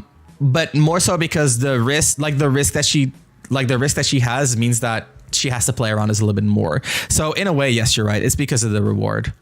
And the thing about Mifra is like actually like without arts, we're actually like a lot worse than Mifra than compared to like Sheik or Peach. But with Buster is actually not that bad because Buster does so much damage. And then if she's at 60, any hit can, like any vanilla hit can lead to smash, which is right. So like, yeah, the reward really does balance out a lot. You're right, Sandful. Going back to Sheik. So yeah, she just has a lot of good ways to stop speed art. Think about needles, think about her rising Nair, think about her fair, think about her shield. She has a really good shield. Think about her crouch, think about yeah, just all those tools, dash shield, she has a really good bouncing fish to throw out randomly, stuff like that. If I'm speed pressuring and she's at like 120, she can even up B out a shield, and if I do Nair into Nair, then after the first Nair she up B's, then the second Nair gets caught by her up B as well, which kills me, right? So that's a kill option. So that like she has a lot of tools to mitigate a lot of speed pressure. The thing about Sheik is that here's the thing. She wins if she gimps us. If she doesn't gimp us, we have an edge. And I think she generally should not gimp you too much. That's a TLDR. And the reason why I think we have an edge when she doesn't gimp you is because, one, we up B out of shield all of her pressure except for landing aerials, which requires her to do a short hop landing aerial, which is very committal, right? Two, she struggles to pressure platforms, right? Again, platforms come back. She really struggles with platform pressure. Her up B loses to our Nair and our forward air clean. We just wait for our arts very well. Another very important thing is about shield art out of her kill confirms, right? Budokai 3 Goku combo shield art, well, even in my opinion, that's true. Even with speed, you still have to play the opponent's game, especially a zoner. Snake doesn't really care, Shulk doesn't speed art. You are lying in my chat. Snake doesn't care about speed art? Really? That is not true. We'll get to that. Next up is Snake. So we shoot it out of her kill confirms, which makes her kills a lot worse, which means she needs to gimp. And I don't think her back facing grenade. All right, dash grab. Like, what the fuck do you mean? Dash up, wait for you to do something. Don't do anything. Wait for speed art to go away and wait for my next one while I get her information on how you deal with the fact that my burst range is literally the entire stage. I am the projectile. Let's put it that way. Let me finish Sheik, and then we can discuss about Snake solid state. Yeah, she has to get Grimps, and the more I play against Sheik, the less sure I am about how frequent those games are, which is why she's not a little bit higher in the certainty. I would even so here's the thing, right? If she can gimp as consistently as Mr. R thinks, then it is closer to even. If she gimps as often as I think she recently can, then I think this is like the right, we have an edge. The edge is there. It is noticeable to some degree, but it's not like significant, right? And that is also, yeah, right. We kill a lot easier than she does. We can gimp her because we can speed art and we can catch her double jump. We can catch her up B startup, which I've done plenty of times. A sad thing is that we cannot counter the bouncing fish because she can avoid it, but it's still funny. We can chase bouncing fish very well, and if we hit it, we kill her with up air extremely early. Backslash is really good against Sheik due to her bouncing fish kind of like limiting, well, let's put it this way.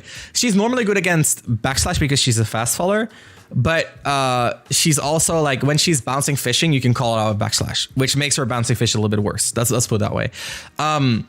Her back air is very much not disjointed, which makes it really, really bad. We can often just like beat it or trade with it in a lot of situations. Up B out of shield is also pretty good against back air.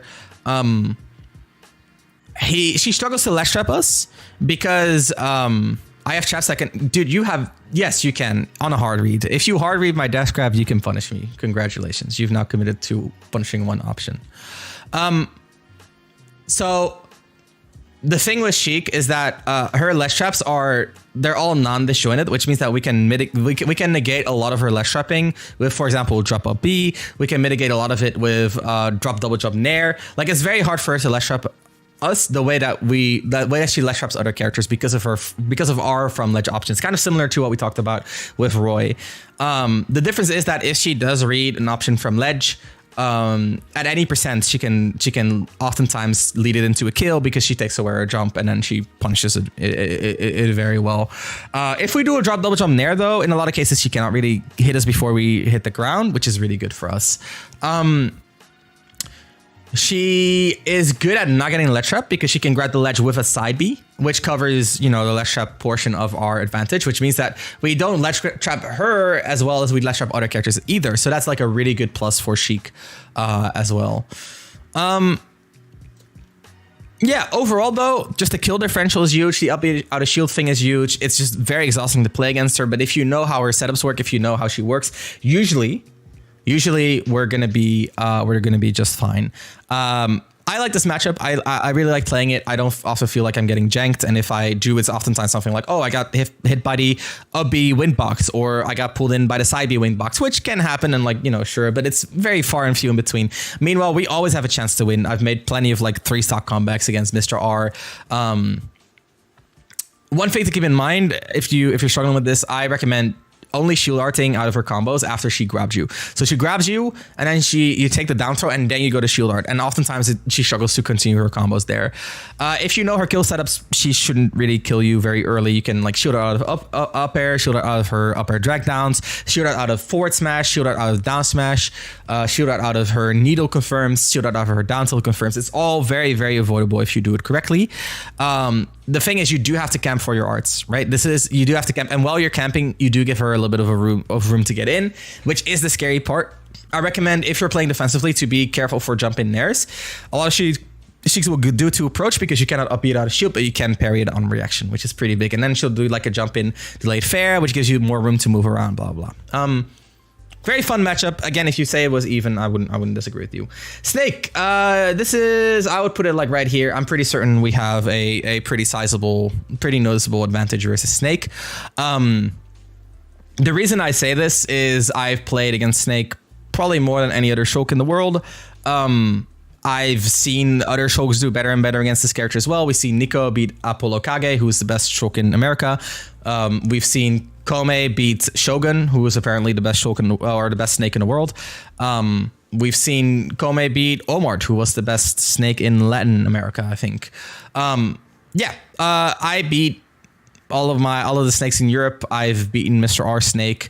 I think the advantage is noticeable. I think it's just a very slow matchup. What Shulk does is Shulk platform camps, gets all 5 arts, and then sets up pressure with speed art. And then the speed art pressure is very hard for Snake to play around. Snake can do things to play around it, like, using grenades to set up little nests, but usually that is not a big deal. A big part of why is because, well, for example, we can, run up and threaten and grab, run up and shield. And the nice thing is that in a lot of cases, if we're shielding, we're doing really well against Snake, because the main way that Snake beats shield is with down tilt, which Shulk can be, or with grab, which is, if he's relying on grab, then he's not getting very consistent results, especially since Snake's back throw doesn't lead to gimps against Shulk ever. If Shulk plays it well, you should never get gimped by back throw Nikita. It does not work against Shulk if you're waiting, if you have your jump art and your shield art. It can happen if he gets 3 hard reads in a row, but then in that case, he kind of deserves it, and any character would be able to do that. His down throw attack chases are a little bit scarier, but you can still negate a lot of them, because a lot of one of the best coverage options that Snake has is jump, nair 1 up tilt, which Shulk can shield out of. In a lot of cases, Snakes will down throw out of a grenade, which lets you use the grenade to just take that hit, go to shield art, and then if he up airs you, again, you don't die. The idea behind this matchup is that if he hits you, you shield art immediately, and then his 2-hit combo doesn't work. And then he still dealt a decent amount of damage, but he doesn't really kill you. He doesn't really get a lot of damage. And then his damage output suddenly is very subpar because his advantage state is not amazing outside of ledge traps, which again, Shulk can get around really well because he has jump art to just get back to the stage instead, and Snake cannot really intercept Shulk from doing so. Speed art is really good against Snake. Burst range makes it hard for him to even pull a grenade, because if he pulls a grenade, you can dash up grab, or you can even, dash up feint and see what he does. If you do hit him with shield, you push him all the way off stage, and then off stage you're going to be doing really well unless you have stilled your fair. So I recommend really watching your fair staling in this matchup. If you do have your fair still, something that you can do that's really potent is that you can, like, for example, speed art, nair, fair him off stage. Your fair is now 2 stilled. He has to up B. You switch to Buster, you forward air him. This forces him out of a B. You deactivate, you double jump down air. It's a guaranteed kill. He cannot do anything about this sequence unless he uses his double jump in a smart way, which most snakes are gonna, use their double jumps in a little bit of a different way. If they do use their double jump, you could also do Buster forward air into another forward air or even a down air, and then from there you're still like in a really good position. You're doing a lot of damage. He's in a really, really bad spot. If Snake does make it back to the ledge, he's still shit out of luck. His ledge jump is really awful. He can ledge jump and can try to be sneaky with B reverse grenades. Usually not a great idea with how predictable his air game is. You can trade with him in Buster, which is still advantageous, or just in vanilla, and you can even trade with him as shield art, take the hit from the grenade, get less shield hit stun, and then art switch to smash in your hit stun, and then up air him as a true combo as you trade the grenade, which is really, really powerful. Outside of that, on a ledge, he really struggles. He doesn't have an amazing ledge get up attack, and if he does normal get up, we can kind of pelt him with walling aerials that he struggles to deal with, because again, he doesn't really have a great jump, and then he has to play a parry mix up, which is advantageous for you. You anti-land forward tilt him once on a fill parry, he fucking dies. What else? If he lands predictably with grenades, you backslash the landing. Very, very straightforward. If he goes to platforms, you can do wave dashes or up airs to grab grenades while pressuring his shield. It's all very, very potent, very, very straightforward. You want to, like I said, always scan for 5 arts. With 5 arts, you destroy Snake. You want to have speed because it makes you win neutral. You want to have shield because it makes you win neutral. You want to have jump because otherwise you die. You want to have either Smash or Buster. You don't need both, but you want to have either of them depending on the percents. Ideally, you want to have both if you want to be as ready as possible for everything. And the nice thing is, Snake cannot pressure you. Snake has no pressure on you. His approaches suck. His traps suck from a distance. He would have to advance himself to actually put pressure on you. And in the meantime, if he does advance, then he's entering your sword range without having the privilege of grenades, because he can leave grenades between you and him, but he cannot do so while advancing forward. Right? He usually dashes up grenades and then he rolls back. If you throws a grenade forward and then leaves it between you, you can often throw it back before he can advance. And if you do grab it, he can try to hard call out the item pickup with a dash attack. But then if you just shield, he dash attacks and then he gets hit by the grenade himself, or you punish him. Otherwise, his dash attack, by the way, you can up smash out a shield, and even if he crosses it up, you can up B it so he cannot cross up dash attack out of the corner. What I do a lot against Snake is I like to jump a lot because he doesn't really have a good air to air, and then I mix up on my landing. I don't use full hops though, because full hops do sacrifice a lot of control. You don't really need full hops. You can just short hop and then bait out a dash attack. He doesn't have a lot of mobility, so a lot of Snakes will dash attack out of the corner. So you can just wait for the dash attack and then punish him from there. It's very, very, very straightforward. This matchup is, honestly, I don't see it being even, personally. I think the edge is pretty noticeable for Shulk. The only issue in this matchup is that Snake, if you fuck up, Snake punishes you harder than almost any other character in the game. That's the biggest thing to keep in mind. Yeah. Sonic, I actually played a lot against Peli. I think this is a very solid advantage for Shulk. I think even more so than Sephiroth. I would put him let's say right here. The reason I think Sonic is good for Shulk is, wow, speed art is important in this matchup. Kind of similar to charge characters. When you're in speed art, you're suddenly threatening burst range, and then he cannot rely on his spin dash camping, which makes it a little bit harder for him. A lot of his normals, in fact, all of his normals, you can up B out of shield, forward tilt, down tilt, so dash attack. So if he does run of normals, you can often up B. Even run of up air or run of forward air, you can up B and a cross up forward air. I think if he full crosses it up, you cannot punish it, but if he full crosses it up, you can drop shield and dash attack him, which is still a punish, right? So you cannot up B out shield is what I mean, but you can drop shield, dash attack it, and I think that's a true punish. At least it worked against Peli. Platform camping is really strong as Sonic. Sonic struggles to pressure platforms at all times. Well, I mean, he can, but like it's not potent. And I think Shulk's platform camp is stronger than Sonic's platform pressure. From a platform, you get all your arts back. Again, arts are really important. If you have shield art, he doesn't really get much out of a spin dash either, which is really important. If you do play like a grounded neutral, you go into speed art, you bait out like a side B, you shield it, and now he's in the air, and then you have the speed to actually catch up to him and pressure him after he goes through you, which is very, very important. Something you can do as well, if he spin dashes, you can try to jump over if you're like, for example, in neutral, not in speed, because the speed jump doesn't really go high. And you can actually jump, you can backslash backwards, right? So if you think about the stages, this sounds like a gimmick, but it's actually kind of not bad. So let's say Sonic is here and you're like right here, you full hop, and when he releases, you backslash this way, and then he dashes through you and you backslash him and he goes this way and he dies. It actually is really good. This works against Bowser Jr. as well, by the way. It's like it's something I learned when playing against young Eevee. If he dashes through me, I backslash him, I go the other way, I kill him. It works against Sonic as well. You can also use backslash to contest his charging, right? From a weird distance, you can suddenly backslash at him, and if he isn't ready to release side B, you can hit him. It just adds something to the mental stack. But generally, because of the burst range, you're forcing him to release. And then when he does get hit, he's in the air. He really struggles against Buster. He really doesn't do well. He wants a little bit of room to get away from you, and then uses his mobility tools to reset neutral. Buster keeps him close enough that he cannot really start up his specials. So that's really, really potent. Outside of that, he kills really late. You can shoot out of up smash. You can shoot out of like nair back air or nair forward smash. Be a little bit careful with his 2 frames, because normally you can kind of like forward smash to contest someone 2 framing you, but not really Sonic. So like, recovering against Sonic can be hard if he goes for like forward smash 2 frames. But generally you should be fine. And then he kills late. He usually kills late, and then you kill him really early because you're Shulk. I don't see how anyone doesn't see this matchup as like a significant win. I think it is very noticeable how much better Shulk is in this matchup than Sonic. I'm still not saying it's like +2, right? I think this is like all +1 territory.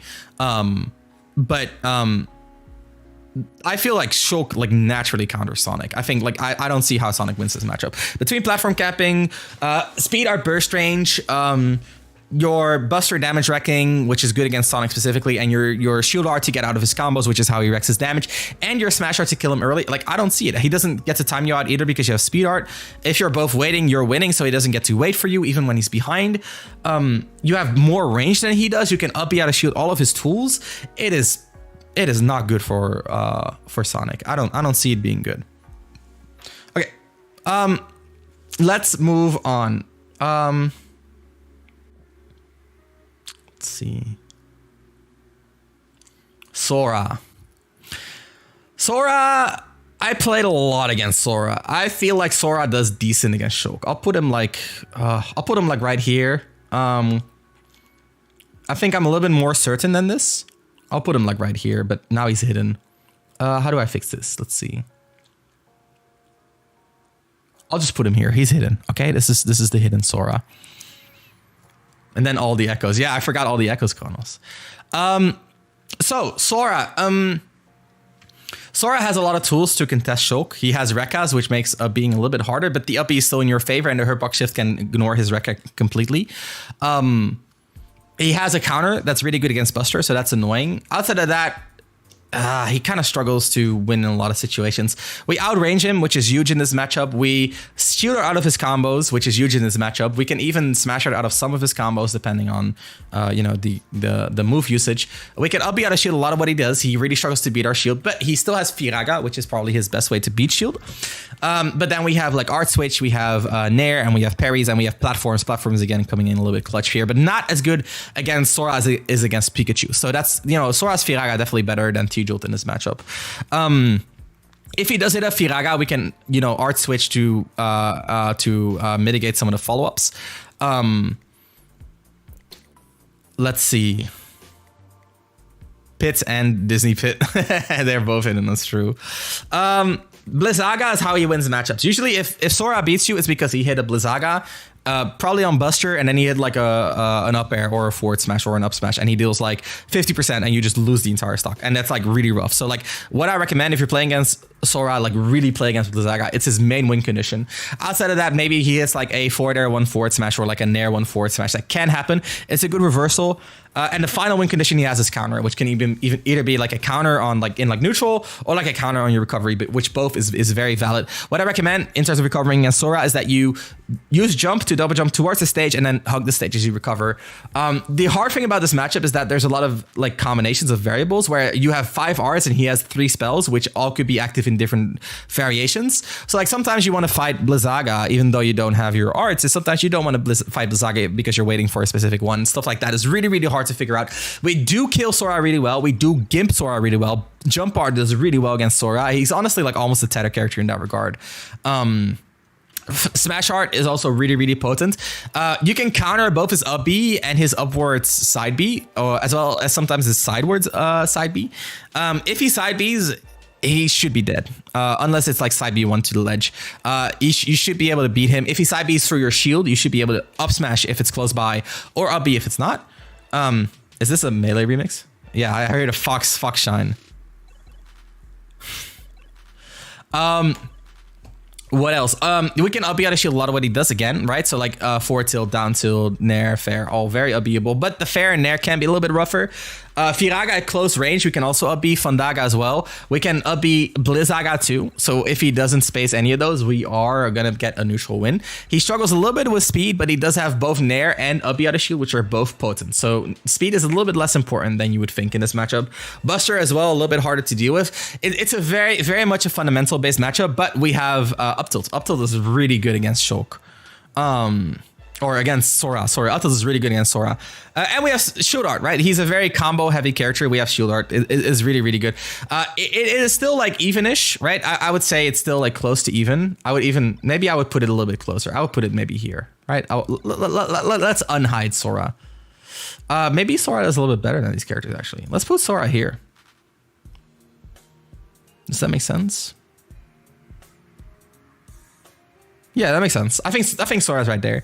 Yeah, he does pretty solid overall, but like the fact that he kind of like doesn't have an amazing kill throw, right? Back throws to conditional, and a lot of his kill options are confirms, right? Think about, you know, like his nair up smash, etc., etc.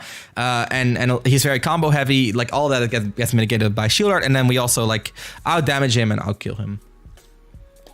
Steve. Oh boy, what does Ramses have to say about Steve?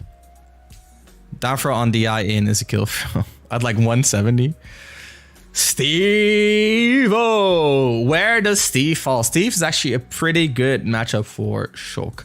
However, it's still Steve. We're going to put him straight on the line, and I'm going to put him about here in terms of... No, let's put him a little bit lower in terms of confidence. The reason I put him a little bit lower is because I haven't played against like an Akala or an Onin yet, but I have played against I Refuse, Trapped, Dilano, Trianos, basically all the Steves in Europe minus Big Chungus and Mace Beans. Take a shot for every good Shulk matchup. Yeah, Shulk definitely beats Steve. I think this is public opinion too. So we smash out of his combos.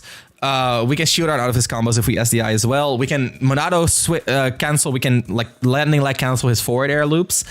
We gimp him really well. Basically, the way I look at Steve is that he should almost never hit a normal against Shulk, and then the range Shulk is playing at, he should also almost never hit a minecart. And then what you kind of have left is moves like dash grab, dash attack, or like maybe like a run up, you know, like a run up tilt mix up, right? So like he can mix up, but those are all mix ups. And then on top of that, something to keep in mind is I can shield out of his up smash, right? I can shield out of his up smash. I can shield out of his ladder combos.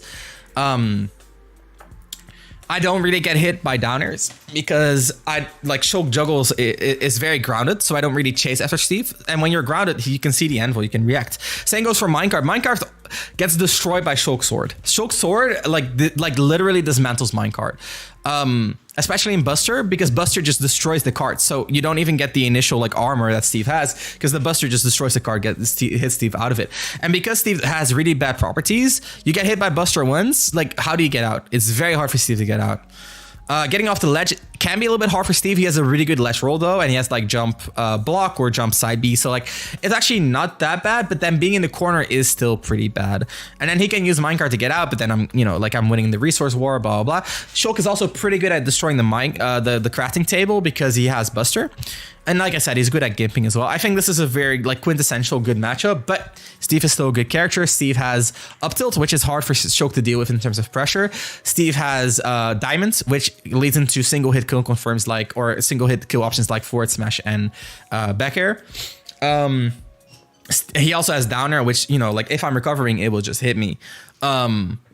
And, like some other stuff, down smash 2 frames. Generally, Shulk goes into speed. It's very hard for Steve to mine. The burst range is huge. So, like, good luck setting up proper mining. You can down tilt the blocks away, even in if they're like dirt blocks, then speed down tilt is enough. If they're a little bit stronger, then speed down tilt is going to be a little bit iffy. But yeah, speed art is really good in this matchup. And then when the block is gone, Buster becomes like really, really potent. So I really like the combination of options. The issue is if you're intending to pressure and he decides to minecart, that's where it gets a little bit awkward, but then you kind of like reset and go back to neutral, try again. What's up, Green Lobster? You're at the till end of our session. Wario, I managed to play Gluto, and my god, you also push him away from crafting table and speed art when you can even do that in normal, but like if you do it and he up tilts instead, he just respawns up tilts, then you get fucked. So like I don't like the pushing away thing. It's really, really bad. Wait. Duck Hunt is hard to lose. It's like one of the worst matchups, or one of the best matchups that Shulk has. I'm very, very certain. I played against the best Duck Hunts in Europe, all of them. So, Wario. Yeah, almost there. Almost. Oh, you're waiting for Young Link, Ikana? I'm so sorry. He's all the way in the bottom. Bowser Jr. and me Sword Fighter over Steve. Bowser Jr. legitimately, me Sword Fighter, like this is just like, whatever. I'll put me Sword Fighter like here. This is probably more accurate. You're right about me Sword Fighter, but like this is so uncertain. But Bowser Jr. does better than Steve in his matchup. I do sincerely believe that. Like Kevin, I am 100%. I'm 100% on that. I think Bowser Jr. does better than Steve in this matchup. Wario. So I'm still not very certain about Wario. I played Gluto, but it was one set that was a best of 3 in friendlies. It was 2 games. It was not a lot. Where's the losing matchups? Chat, where's the losing matchups? Okay, no, don't worry, kinda. So I'm gonna put Wario down here, but I think he's closer to even than anything else. I would put him around here. So a little bit easier than Roy, but a little bit harder than, for example, Samazon or Wolf. The thing about Wario is, like, we are preemptive, and Wario can like prey on that very, very, very hard.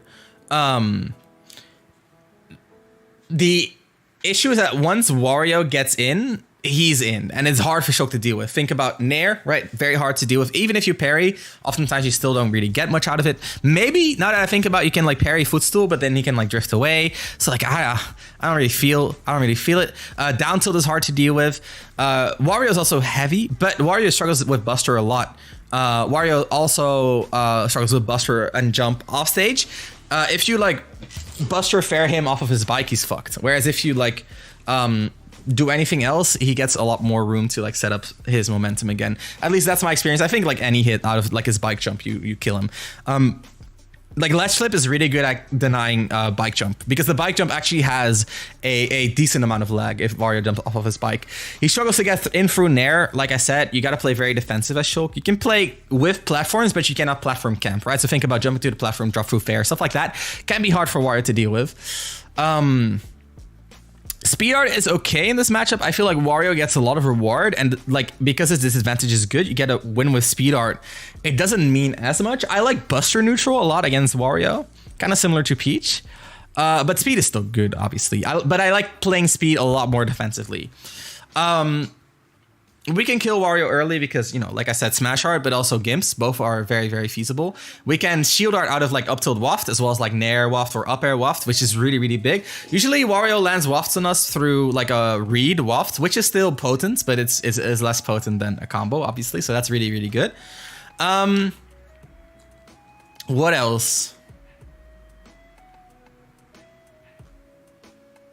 I'm gonna move Ridley over 1. Yeah, I think this matchup on paper, it sounds really good for Shulk, but I think in practice, Wario just does really, really well. He has a lot of high damage single hits, back air, up air. He has down tilt and nair, which are both really hard to deal with, but we do keep him out well. He struggles to approach, which means we get our arts back if we wait, which is huge, of course. The issue is he does have a command grab, so that's really good against us, of course, because we rely on shield art, and we cannot shoot out of a command grab. So like, that can be a really good way to hit us. And if we're in Buster and neutral, like it gives us a way to beat shields more reliably, which is obviously like a really good plus. But I'm not really sure. I can see it going either way. I can see it being way more even, and I can also see it being way more disadvantageous, way more advantageous. If anything, I think I would just love to play more with Gluto. I feel like if I play more, I can figure it out. But for now, like Gluto has just been destroying every Shulk, right? Like no Shulk has beaten Gluttony. Not Kome, not me. I haven't played him in tournament, but like you get what I mean. This character is good. That's what it comes down to. This character is just like really good, and you don't always have shield art. I'd say Purifaz is his worst matchup. I can see that. Yeah, I think Sonic is by far Wario's worst matchup. Or do you mean for Shulk, Pifra? No way, dude. It's definitely Pikachu. No Shulk has beaten Glitney.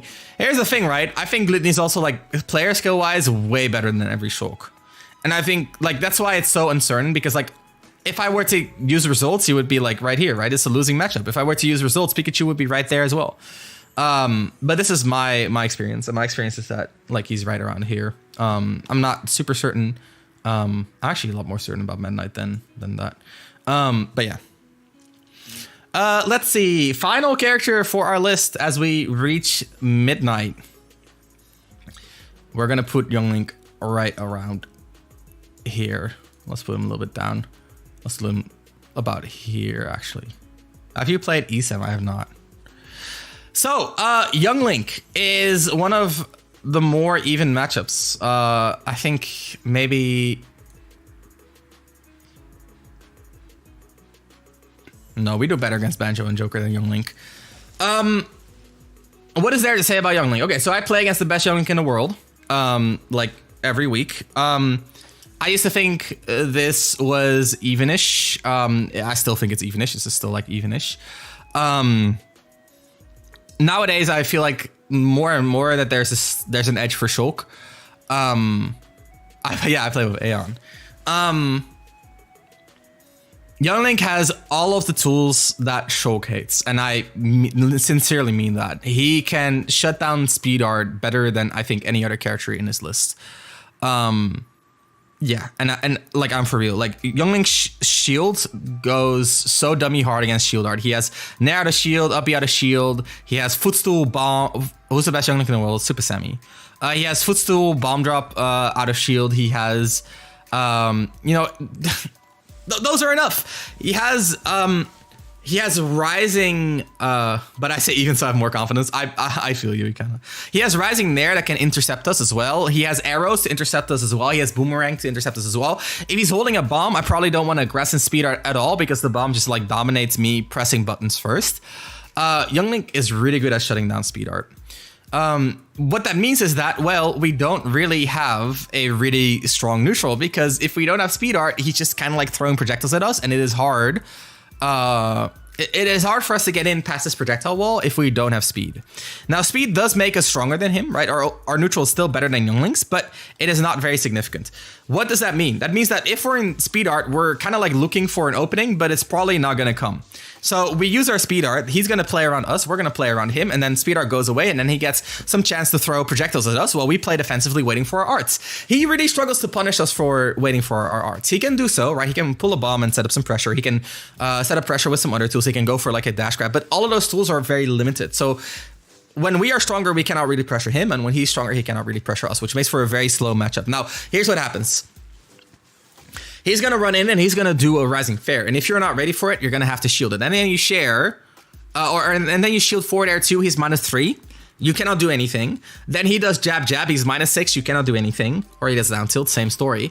And neutral kind of like resets. Or he does fair and then he goes for another fair. Or he does fair and he goes for a grab. Or he does fair and he does dash back and you spot dodge and he punishes. Or you do fair and he does dash back and he you know, and then you roll and then he corners you, right? So there's like a lot of stuff that he can do. Fair, jab jab rising there, right? Like a lot of stuff that sets up really good pressure strings that are hard to deal with for Shulk from his fair, which sucks. And he can go from bomb into the fair, which sucks as well. My biggest issue is in dealing with Shulk using a lot of rising net decline with my buttons. Yeah, so here's the thing that I don't like about that. So when I use a lot of walling, what Semi can do is, for example, use a well-timed dash grab to catch my landing. Or, you know, maybe I'm a little bit off and he grabs it. Pressure, dude. Mentals and Coke is all Shulk.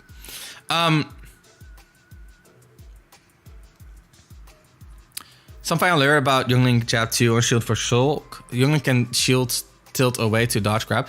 Oh, okay, that makes sense. I mean, you can do a lot of other things to dodge grab as well, but that makes sense, yeah.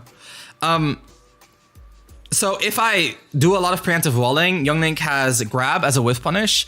He has arrow, which doesn't work often, but like, he doesn't take any risks, right? You just throw an arrow, and if it works, he gets advantage, and if it doesn't, then whatever. And he can use the time to pull a bomb, and if he throws the bomb into the nair, oftentimes it's gonna go through the nair, and sometimes it doesn't, right? Sometimes it doesn't go through the nair, that's fine, and you do it again. So Youngling has a lot of like low-risk ways to chip away at Shulk while Shulk is playing defensively without speed, but he doesn't have a great approach, right? Because like the jump in fair that we talked about, yeah, it's nice, but it's still like really really short range compared to what Shulk has. So what that comes down to then is that, well, like I said, Youngling kind of struggles to pressure Shulk. Shulk kind of struggles to pressure Youngling. And you get these drawn out games that kind of go nowhere. And then like maybe sometimes Youngling gets a lot of control out of a single hit, right? Because Youngling is pretty good at comboing shield art now after the nerfs. So, you know, he got some control out of it. Maybe cover some reversals, gets like 60%, something like that. Like sometimes it doesn't, right? But it can definitely happen. Or you catch a shield art cooldown, which again can definitely happen because Youngling can force interactions decently well because of his speed, right? And his frame data. And what happens is that you take 60 and now, you know, Shulk is on the back foot. And the next time you get a hit, if he goes to shield, you can combo shield, right? Because he's at 60 now. So like you can snowball that decently well. On the other hand, Shulk can snowball really well too, right? Shulk hits Youngling once, puts Youngling in the corner, hits Youngling twice, Youngling's off stage, and then you're one mix-up away from dying. And yeah, I agree. Shulk can live forever and Youngling can die really, really early. You can Zair as well. I think Zair is also like, here's the thing about Youngling. Youngling has 3 ranges that he's good at. Close range, mid range, and long range. Now, normally Shulk is okay with being at long range, but because he gets his R back, but Youngling can use the long range to set up a stronger mid range through the use of bomb and boomerang. Now, in the mid range, he's not as strong as Shulk, but he still has enough tools to make Shulk respected. Like, for example, his grab, pivot grab, Zair, dash attack, dash back fire arrow, or if he has a bomb in hand using bomb. As well as shield and parries, or like run up rising there. And then in the close range, he has rising backer, rising fair, rising nair. He has down tilt, he has jab jab, he has his grab if he wants to. He can do empty land mix-ups, right? Like empty land down tilt, which you see Toast do a lot. He has so much.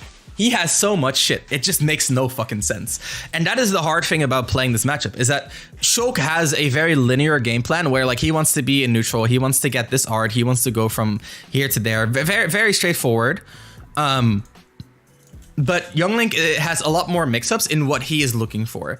And that is what gives Youngling a fighting chance in this matchup, where if you're constantly trying to mix up not just what you're doing, but what you're looking for and what ranges you're trying to play and how you transition between these ranges, it can be really hard for Shulk to keep up with that. But, you know, Shulk still has really good cornering, which Youngling struggles with a lot. And he has really good offstage, which Youngling struggles with a lot. And he has really good range, which I don't think Youngling struggles with as much as the Youngling players say, but Youngling still struggles with it. So let's do a quick run through to see if I missed or placed anything. So these all make sense. Mid-range when I don't have setup is Shulk favor, and that is when Shulk's high. Yes, I agree. But then like in those situations, you have projectiles, right? Like you literally have more range than I have because you have fire arrow. Younglings are like, oh, I get out range. Bro, you literally have fire arrow. These all make sense. Maybe Banjo is a little bit less advantageous than this. Maybe I put him like right here. That makes more sense. Bayo. Yeah, Bayo probably around here based on what I think. This makes sense. This makes sense to me. Yeah. Maybe Ridley is a little bit worse. I don't know. Mewtwo may be a little bit better. What's up, Godot? You're just at the end, till end of the stream. Let's see. This kind of makes sense. Robin is probably a little bit worse. No, Mega Man makes sense here. Ike. Yeah. Olimar. Olimar probably does a little bit better than that. But I'm not sure about Olimar. Byleth probably does a little bit better than all of this. He's probably like right around there. PT. We just gotta push Robin a little bit back, I think. That makes more sense. This makes sense. Me Sword Fighter. I don't know about me Sword Fighter, bro. Yeah, this makes sense. These are getting harder and harder. I'm gonna make a 2-axis matchup chart that's just losses. That was, yo, what's up, Artemis? You're just at the end of the stream. So you guys can print screen this. So here's the issue I have with matchup charts is that like if you talk about every matchup for 1 minute, you're literally like 1.5 hours in. And talking about everything for 5 minutes means you're like 5 times, you're spending like 5 times that amount of time. So I obviously cannot go as in depth as I would like to. But I hope it was informative nonetheless. There's a lot more to be said on every single one of these matchups. But I think this is a pretty accurate representation of my thoughts. I think legitimately that's like, here's the thing, right? Let's level for a second, guys. You can call like all of these matchups at the left side of the basically like this, just about. You can call all of these matchups, you can call them all even. I would not care. And you can take all of these, right, and say like, oh, this is all our +2, and maybe even add like Yoshi or Mario or whatever, like whatever. Like, I don't really care. If you call it like +1 or +2 or +3. The point is that I think even in these matchups where like I play against Meru, we go back and forth. I have a slight edge. I play against Ice Studying, I have a slight edge. I play against like Space's Boatsane, I have a slight edge. I play against Semi, we go very even. I play against EMS, it goes back and forth. I play against Space, we go back and forth. I play against Ezreal, we go back and forth. I play against Abba, we go back and forth. I play against Otek, we go back and forth. Play against Bloom, he even beats me, right? He does way better in the matchup. Gluttony beats me as well. Longo, right? I have a slight edge. But like in practice, what you see is that like a lot of these matchups kind of go like back and forth. We can play against Mr. R, we go like back and forth. We go back and forth. I go back and forth with Leon. I go back and forth with the Shulks like Flo. I go back and forth with our local Banjo, right? Like all of these matchups, like in practice, what you see is that very often I'll be going like very back and forth with a lot of these characters that you see in this list here. But what I'm also thinking is like for sure, like if I can say the matchups in which I'm sure I have an edge in, it's like these all feel like they very, very definitely have like some sort of edge, right? These all feel like, and I'm just very roughly categorizing here. We're just gonna ignore Marv for a second. Bye, Marv.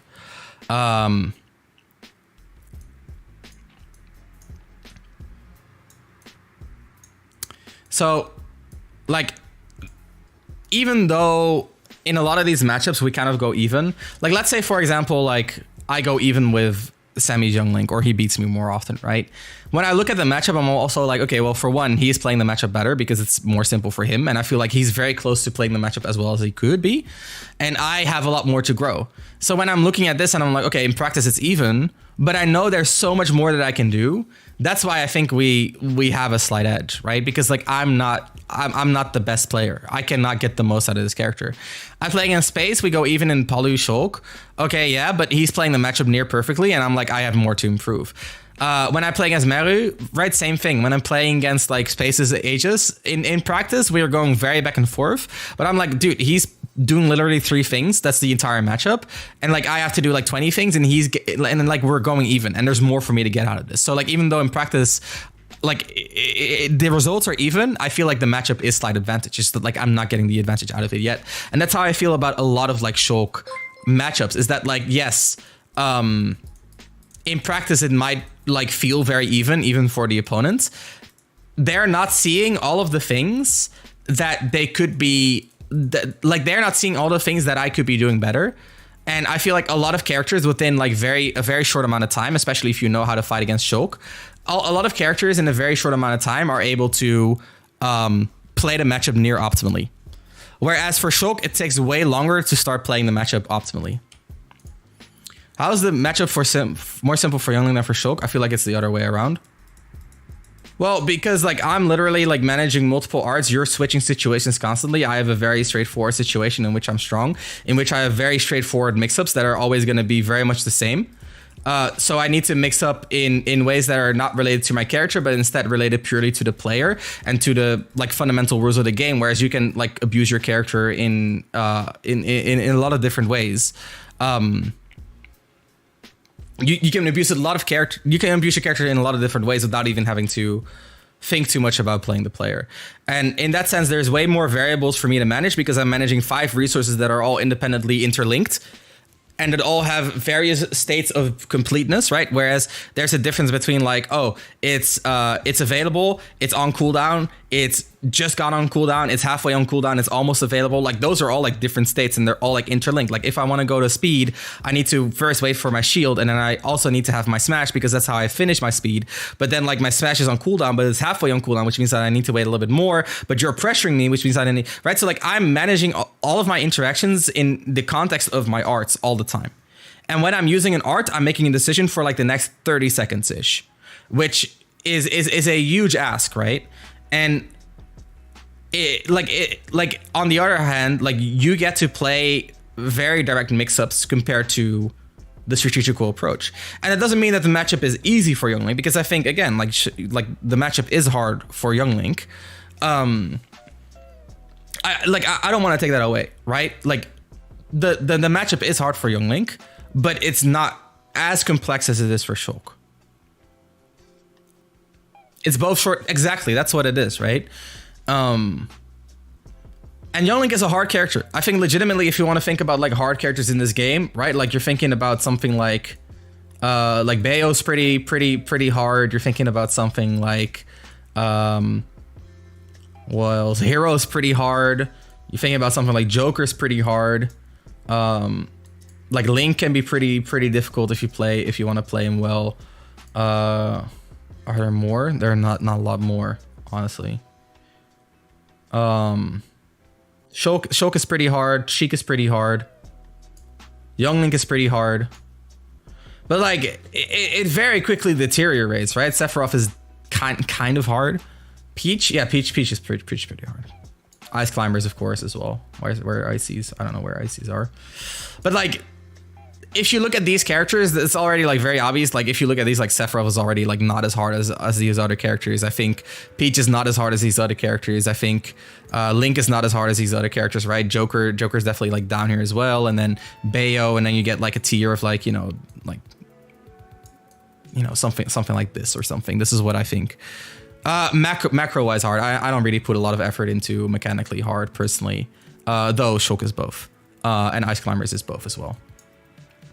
Point being, there are not a lot of hard characters in this game. And Young Link is one of the few. I just think that Shulk is like, to me, he's just like a step above. Which, I mean, you can disagree with. I'm not really invested in convincing anyone of my point of view in this regard, because it doesn't really matter. It doesn't really result in too much. Easiest to hardest character list. I actually did a video on that already. I did an autopilot tier list, which is basically and how easy is your character tier list. Anyway, the point is, I think Young Link is very hard because you have a lot of different choices to make. But the thing about Young Link is that a lot of choices, at least against Shulk, are often like kind of correct, right? So like, let's say the correct choice is to do a rising fair, but instead you did a rising back air. You're still like kind of correct, right? You're still like setting a pressure in like a very similar way. You're getting a rising hitbox plus a landing hitbox. But the back air can be punished by up B, but then like if I'm not anticipating the up B, I'm not going to be punishing it. So the pressure in a matchup is almost always on me to break your zone, if you get what I mean.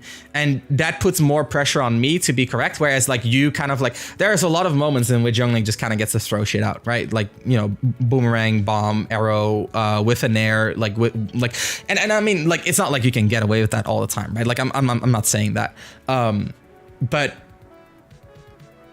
if they both throw their shit at each other, oftentimes you'll see Young Link win, except for when Shulk is in speed. But if he's in speed, he's very clearly communicating what he's going to do. So on a fundamental level, the mix-ups are often going to be, you know, a little bit harder for Shulk because Shulk has to surprise Young Link. Whereas Young Link kind of just presses shield and has really good risk reward against speed art plus bomb plus fire arrow. I don't know how to feel about Young Link being extremely difficult. I think he is hard the more you get into the character. I think you can play him very simply, right? As in like, okay, I'm just gonna do my up close pressure with forward air, down tilt, and not even use jab. I'm gonna use my projectiles with fire arrow and boomerang and bomb, right? Which is very straightforward. You could do, a lot of younglings don't even play mid range. You know what I mean? And they don't even have like pressure strings. Like the biggest pressure they have is like, I'm gonna do either like a rising aerial or a landing aerial or an empty land tilt, and that's enough, right? So like that is the level of complexity that Young Link gets away with. And Shulk is the same, right? Like Shulk can also get away with spamming rising there. But I think like if you think of, like the way I look at it is like the Young Link complexity kind of goes like this, whereas the Shulk complexity kind of like, that's a very bad example, but you can kind of see what I mean, right? Like it ramps up a little bit higher to me. Stream isn't ending. Yeah, I was about to end, but we just had a discussion on Young Link. Down air and neutral. I don't want to hear about it. Guys, if you enjoyed the video, be sure to check out my latest YouTube upload. I posted a video called